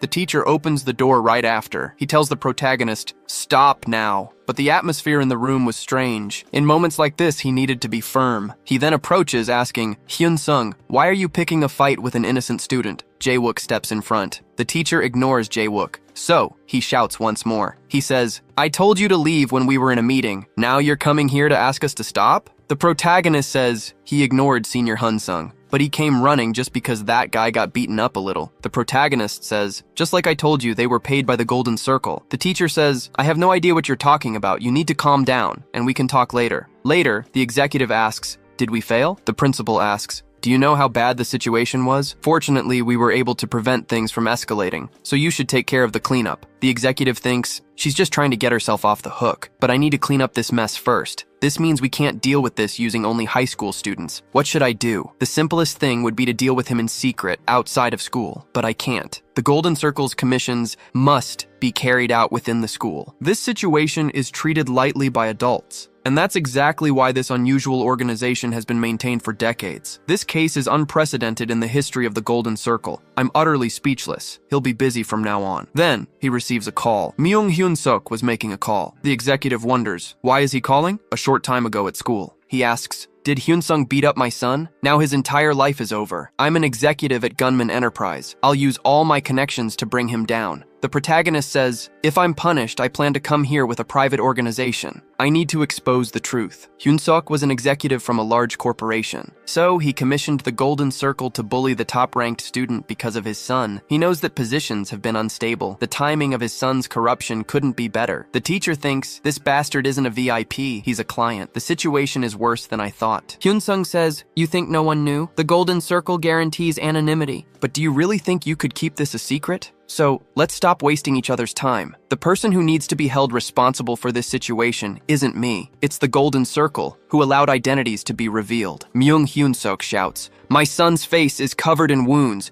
He was even threatened. You must fix this. But I can't trust you anymore. I'm going to let the members of the Golden Line know about this, to make a complaint." He then informed all his friends, who cut contact with the Golden Circle. The executive trembles with fear. He lights a cigarette, but then throws it away, thinking, I need to get rid of Hyun-sung no matter the cost. At this rate, I'll end up becoming the scapegoat. I can't think of anything. He wonders, who is this bastard? We need to get out of here. At a restaurant, a waitress walks by with a cart. Proxy offers a drink to the executive. The executive thinks, this is the person who manages the boss's wishes. That man says, you must know why I'm here. I understand the client's identity was exposed. The traitor called Chan-soo is to blame. The problem is, this isn't the first time this has happened, not even in regional areas. It's messed with our clients right in the middle of Gangnam. Things are a complete chaos. This is the first time a member's name has been revealed. The executive says, our trust will be broken. Proxy continues, this means the Golden Circle's existence will be over. The executive pleads, give me a chance. I'll take care of this no matter the cost. If you turn a failure into a success, it could develop more trust within a relationship. So, you must show this to the members. Hyun-sung can be destroyed, and anyone involved with him will pay the price. If this is fulfilled, you can get a meeting with the boss. The executive drinks the soju poured into his hands. He says, don't worry, I'll succeed. Hyun-sung thinks, I gained nothing from this. But the same goes for the Golden Circle. I'm still a thorn in their side. They'll continue trying to get rid of me openly. To achieve this, they'll mobilize helpers, manpower, and spend precious funds until they expose a weak point. That will be my chance. I can still act as bait. Two important things are coming. First, the end of the first semester, which would make them give everything to get rid of me. The waitress walks by with her cart. The executive holds the ice and answers the phone. He cleans the burns. he says. Contact anyone who's available. From now on, we're doing a cleanup in Disan. That's the second important thing. Outside Disan school, an agent says, I came here because of that lunatic, but he picked a fight with the wrong person. No matter what he tries to do, he won't protect his people alone. Then a police officer knocks on the door. He asks, Excuse me, sir. He wonders, why are you stopping here in front for so long? The man responds, I am leaving now. I was just taking a call. I thought parking lots here were more restricted than in Seoul. That police officer tells him to wait and asks to see his ID. I received a report about someone targeting students in this area. Just as a precaution, I am patrolling during school entry and exit times. I'm not saying you are guilty. It is just standard procedure. The guy hands over his ID and the police officer thanks him. Your name is Young Kiho, and you are from Seoul for business. You must be busy. But just as a precaution, you should be careful while in Daesan. The police are planning to take strict measures to prevent any problems. That man thinks, this bastard must already know why I am here. The first day has already been terrible. The police officer must have noticed. An old man named Kim Hyun-jin lives here. I must familiarize myself with the area first. I cannot let the first day be wasted. Kiho lights a cigarette and thinks, I feel better now. I should have ripped out that police officer's eyes. But Sinwoo appears and asks, Are you smoking? Kiho asks, Is there a problem? Seongho says, Smoking is prohibited here. His other colleague responds, If you do not stop smoking, we will have to stop you. Kiho asks, Who do you think you are? But Sinwoo puts out the cigarette and says, This is the youth council. You should smoke in the designated area. That member of the Golden Circle complains, I was already pissed off. They are just kids. He hits Sinwoo. The guy dodges with the greatest ease and strikes Kiho's head with a kick. Then he says, You should listen when someone talks to you. Seongho says, If you are planning some shit, you will definitely see us every time you do it. They start beating him while a security camera films. Kiho shouts, You bastards! The police officer calls for them. The guy asks, Was it wrong to smoke in an alley? Should it be resolved with violence? Furthermore, you should check the camera recordings to see what happened. Kiho thinks they are screwed. They should bring an expensive lawyer because they cannot do whatever they want. But the police officer calls Mr. Young Kiho. Kiho is surprised to hear his name. That officer continues, You were at the gate of the Science High School and at the Sancheon apartments where Kim Hyunjin studies and lives, and that camera does not work. Besides, the reason the student stopped you was because you were trying to invade someone's house. This is evidence that you are invading. The youth council will act as witnesses. So you should get a very expensive lawyer. Kiho shouts, They are bastards. The police cannot falsify evidence like that. But the officer says, We can. You should have understood just by reading the situation. You should come with me in silence, unless you want to add obstruction of justice to the charges. Later, he calls Chang Beom and says, Appropriate measures were taken. The superiors bit the bait. The director thanks him. If anyone is in trouble, Myungjin Construction Company will take responsibility. No matter what happens, I will not forget your kindness. Chang Beom thinks, This world is really crazy. I thought I was exaggerating, but these trash tried to mess with Hyun Sung's family. This means everyone came here to get rid of him. Compared to these guys, I am nothing, but they will not be able to do whatever the hell they want in Daesan. We will go to the next step. He orders the workers to prepare. Kiho thanks someone on the phone. I was able to get out quickly, but the call asks, Is Daesan already prepared? The executive completes, They will gain nothing by messing with him. It is not like he is the boss of this place. But the fact that Changbyom won the air battle is a primary factor. Country bumpkins always stick together. Those who have much are afraid to lose. So you must get rid of Changbyom. Since there are plans for him, Kiho must remain available. And the young man asks, Why don't you go after them at the same time? Just like the Golden Circle always does. And the executive agrees. Kiho gets excited and says, Hyun Sung messed with the wrong person. He thought he would be able to manipulate the minds of inexperienced and immature minors, but no one in Daesan can mess with Hyun Jin. He says he's the one going after kids in Daesan. If he keeps this up, he's going to get screwed. So he needs to get out of here. His stubbornness for revenge ended even before it began. A few days later, several officials walk in and introduce themselves as the tax authority. You must stop what you're doing and pack everything up. They unplug computers and put them into storage boxes. Changbyum says, Your tax authority really is incredible. You emptied out an entire company in just one day. That official tells him to correct what he said. It's only the corrupt construction company, thinking Changbeom doesn't know what a tax investigation means. After a few minutes, they finish their work and leave the location. The president asks, Did everything go well? Changbeom confirms, Yes, they took everything they wanted. Then Myungjin asks, Was my son confident? 2 months ago, he had been irritated to discover a statement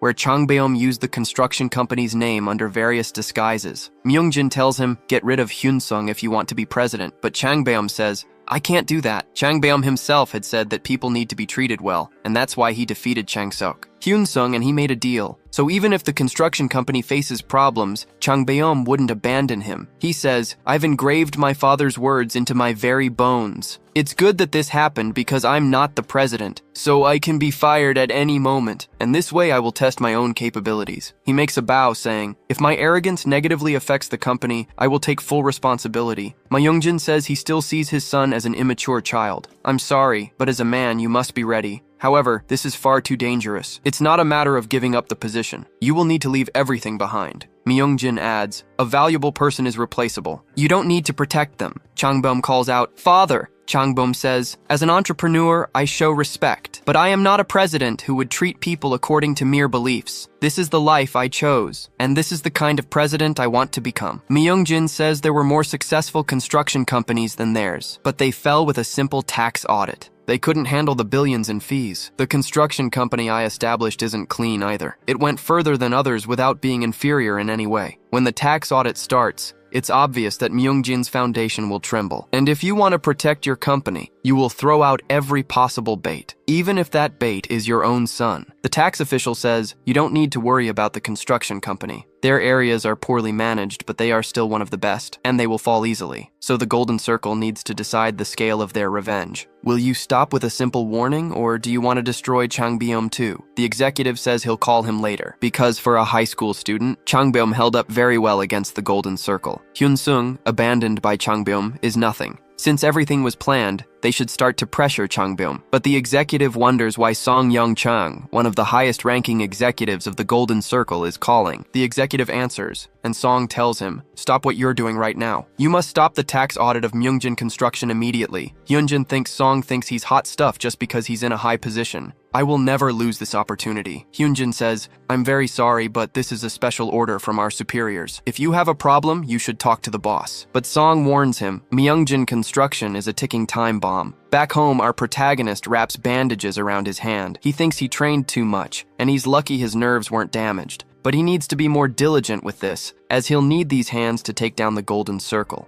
It was obvious the Golden Circle was after his people. But that's fine. He's already prepared security measures for his family. But that's not all. The people helping him, especially Changbeom, are bait. They have a lot to lose. If he wants to destroy the corporation, a tax audit is a legitimate method. For the Golden Circle, this is nothing. The real problem is counterattacking is impossible. Many months ago, he had told Changbeom to do everything he said. Changbeom then said he was talking about a tax audit, but changed the topic very quickly. Our protagonist hands him a USB drive. He explains it contains information about the Golden Circle's superiors. Changbeom must send money to them in Myungjin's name. If they receive the money, they'll become accomplices. The tax authority, who is destroying the construction company, will turn this into a scheme to drag them down too. If they want to survive, they'll have no choice but to reveal themselves. They would protect Myungjin just to find the rats. He asks if Changbeom wasn't excited to know who they are and to discover just how powerful the Golden Circle's boss is. Hyunsung spread information about those making deals with high-ranking officials. After Changbeom became close to Panho,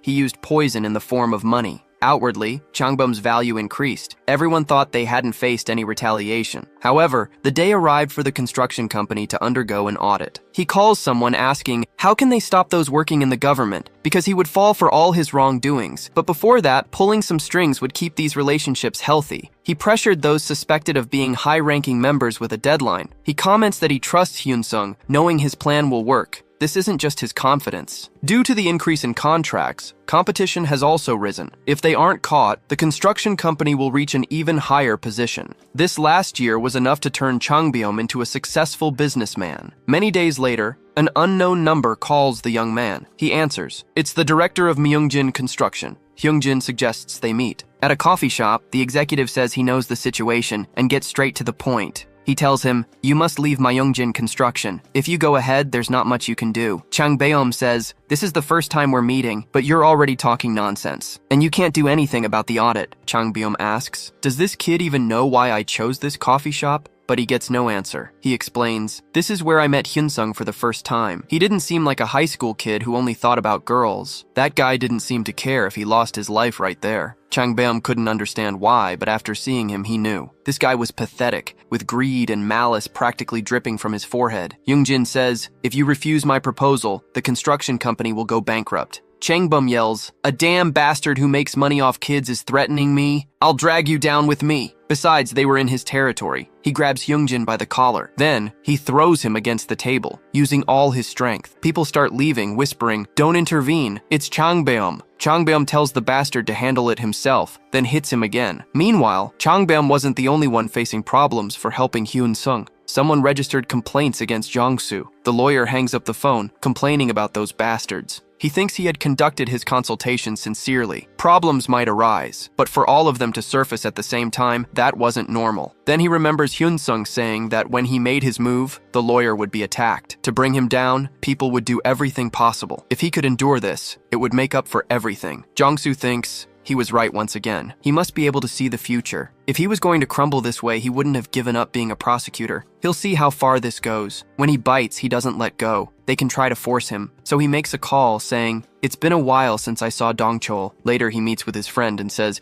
"This brings back memories of when we used to drink our cheap coffee sitting right here." His friend remains as cold as ever, unable to break the ice. But Dong-chol asks, "Why did we meet?" Jong-soo hands over a paper. He says, "This is about the Golden Circle, an organization that commits crimes. I've selected the proven cases. Read these papers and you'll understand." Dong-chol asks, "Is this a personal request?" Jong-soo replies, "This is an accusation from society. If you get involved in this, you'll have to give up a lot." Jong-soo asks, "What should I do? I need to get rid of this cancer. No matter how much I think about it, Dong-chol, you're the only one who can handle the blow." He says, "So I'll leave a copy. If you don't want to read it, you can throw it away. But if you want to help, just call me." He adds, "My client is a victim of the Golden Circle. His name is Kim Hyun-sung." Dong-chol stands there drinking his coffee. He thinks, "I've heard about the Golden Circle before." He doesn't know exactly what kind of organization they are. The number of reports has been growing, yet it's probably just the tip of the iceberg. But for Jong-soo to have given him such detailed information personally, Korea really is corrupt. Besides, this Hyun-sung is his son Min-woo's tutor. If he had helped that time, it wouldn't be a problem. It's true Hyun-sung was put in an unfavorable position, but the reason he didn't do anything was because he's a prosecutor. He doesn't make exceptions for anyone. This is different. It's a system that gathers the rich and powerful to increase their money and power, and it's trying to destroy an individual. He asks himself, what choice should I make in this situation? I don't want to become someone ashamed of myself. So he makes a call saying, "This is Kang Dong-chol. I want you to come to my office tomorrow." He needs a favor. He thinks, "I have countless reasons to investigate this case." In a restaurant, Proxy says, "I gave a hint and a chance." But the result is the complete opposite. Hyungjin says, "I have no excuse. I will fix this situation." Proxy replies, "You stuck your nose where it didn't belong, chasing results. You lost the chance to destroy Hyun-sung's connections." He continues, "You must prove that the Golden Circle will do anything to achieve its goals." He adds, "Fail him in the first semester exams, or ensure he doesn't even take them. Just get rid of Hyun-sung." Hyungjin shouts, "I promise I will prove my worth this time." In his office, Changbeom announces, "Your threat worked." They received a call, ordering them to stop the tax audit. Hyun-sung thanks him for keeping his promise, saying it must have been a difficult choice for the construction company. Changbeom replies, "It wasn't the first time." Changbeom says, "For someone like him to manage a business, he needs someone with a brain like yours, so you should stay safe." But still, Hyun-sung wants to know, will everything be all right? Hyun-sung thinks this is just a guess, but only a few high-ranking members know who the boss is. If those powerful people didn't trust him, the Golden Circle wouldn't even exist. So that's why this tax audit was so important. Congressman Kyung Cheol was a key member of the dominant group. Even in his past life, he was active when the Golden Gate fell. He built his reputation over 20 years, which was probably linked to the circle. He had suspected from the beginning, so he set a trap with Kim Pan-ho's money, and Kyung Chol quickly bit. It wasn't just Kyung Chol. Others reacted specifically, like Kim Cheol-young. These were the high-ranking members he exposed through Jung Chan-soo and Hyung Jun's contracts. On the other hand, after the incident, the atmosphere within Daesung Mirai High School changed. Students began to respect Hyun-sung. More rumors emerged about the Golden Circle and whether Suchan's commission was true. However, since it was something minors couldn't handle, they kept a certain distance. The students weren't the only ones who felt the consequences. Before the exams, they used the teachers to torment the protagonist as much as possible. Kyung-hee thinks they no longer trust her. Even the students feel this way. So she asks, "What if we were more discreet and analyzed the situation first?" But Hyungjin replies, "We're in the same boat. If she fails this time, both of them will be responsible. And it won't matter that he's a foreigner." The director is surprised to hear this. Hyungjin says, You're not so innocent yourself. Kyung-hee tells him to go ahead with his plan then. In the classroom, the teacher asks, "Why are you late, Hyun-sung?" He replies, "I was doing a favor for the literature teacher." The teacher then says, "Those are two different things. You're just doing whatever you want because you're first in the ranking." He touches Hyun-sung's forehead. He asks, "Are you going to hit a teacher?" "I can't even teach because I'm so scared." This was just the beginning. Another teacher told him, "Resolve this issue with sincerity." Every time a new class started, Hyun-sung's name was mentioned. In the eyes of students who didn't know the truth, this wasn't a good situation. But Hyun-sung accepted it and kept his composure. A few days later, in the teacher's office, the teacher says, "Your attitude in class has been terrible. I thought you'd at least be a good student. He must write a reflection paper now. If he writes it poorly, he'll have to start over." In the classroom, Hyun-sung begins to write. He thinks, "They're limiting my time and forcing punishments on me. This is probably a golden circle plan." Some classmates ask, "Are you okay? Is it true that the teachers are picking on you and the golden circle is tormenting you?" Hyun-sung confirms, "Yes, it was their order, but this is the most they can do. No matter how powerful these scoundrels are, they can't do much inside the school. So, don't be afraid. Those with the most to lose are the teachers and the golden circle." Hyun-sung thinks, "I'll endure this until they go against their own rules and show their malice outside of school." He finishes his reflection note and hands it to the teacher. That teacher thinks, "I'll see how long he lasts with this. He's still just a student, after all." But he is surprised. He shouts, "He's a crazy bastard!" He asks, "Do you call that a reflection?" The text said that the teachers have another source of income, and it was corruption. Then Hyun-sung asks, "How will the golden circle react if the teacher's corruption is exposed?" It would be a fun experiment to see if they'll risk losing control of the situation to take your life, or if they'll abandon them. So he thinks they better prepare. Because my reflection note is perfect for tying up loose ends, and I believe the Department of Education has already received the report. Just as expected, the teacher ran out. He thinks they even failed to go after their own people. The golden circle needs to satisfy its clients to survive, but they can't stop one student. It's only a matter of time until their fall, because if they have nothing to gain, they'll get rid of the traces. For them, I am a ticking time bomb. The master will try to get rid of me at all costs. However, he won't act outside of school.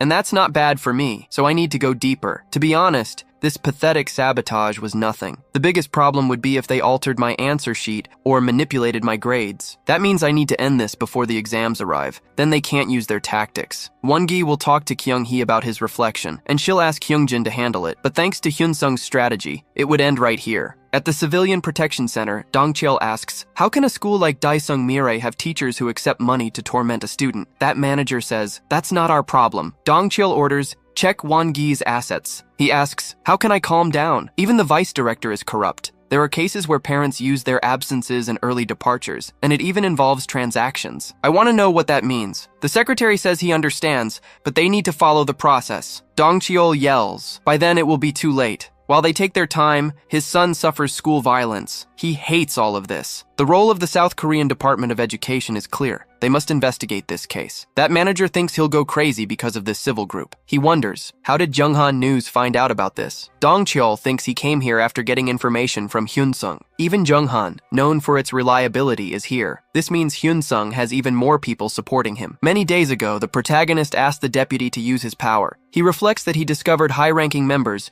including Cheol-young. He even found the leader of the Golden Circle. In particular, Kyung-chol was the one he wanted to destroy the most. Hyun-sung continues, "I created this situation for you to take a stand. If this problem is resolved, it won't be difficult for you to become a presidential candidate." Panho thinks this is fun. Hyun-sung perfectly delivered what he promised. He says that since he created this, he'll have some fun. He wants to know, "What can I do for you, young man?" Hyun-sung asks him to keep the corruption at Daesung Mirai in the headlines. This way, people will see he is interested in the case. Panho starts laughing. "If you need my name, you can use it." In the present, with clear evidence, the civil group became the case's headline. Yonghwan News quickly published it. Although the article seemed unrelated to the Golden Circle, the fact that it was revealed to the world made them back down at the school. A man says he is from the Department of Education. You must be honest about violence. That department was aware of the attention, so they started their little show, afraid of retaliation if the students spoke out. This includes Kang Jae-wook, who wonders what he should write. Provocation won't solve anything. This school is unfair. He wonders what senior Hyun-sung would do. He remembers what Hyun-sung said. Don't forget that if someone messes with you, you must show them how they pay for their actions. So Jae-wook writes that he won't stand by like before. He needs to change now. So, would you have done the same as the protagonist? Let me know in the comments and rate this manhwa from 0 to 10. See you next time.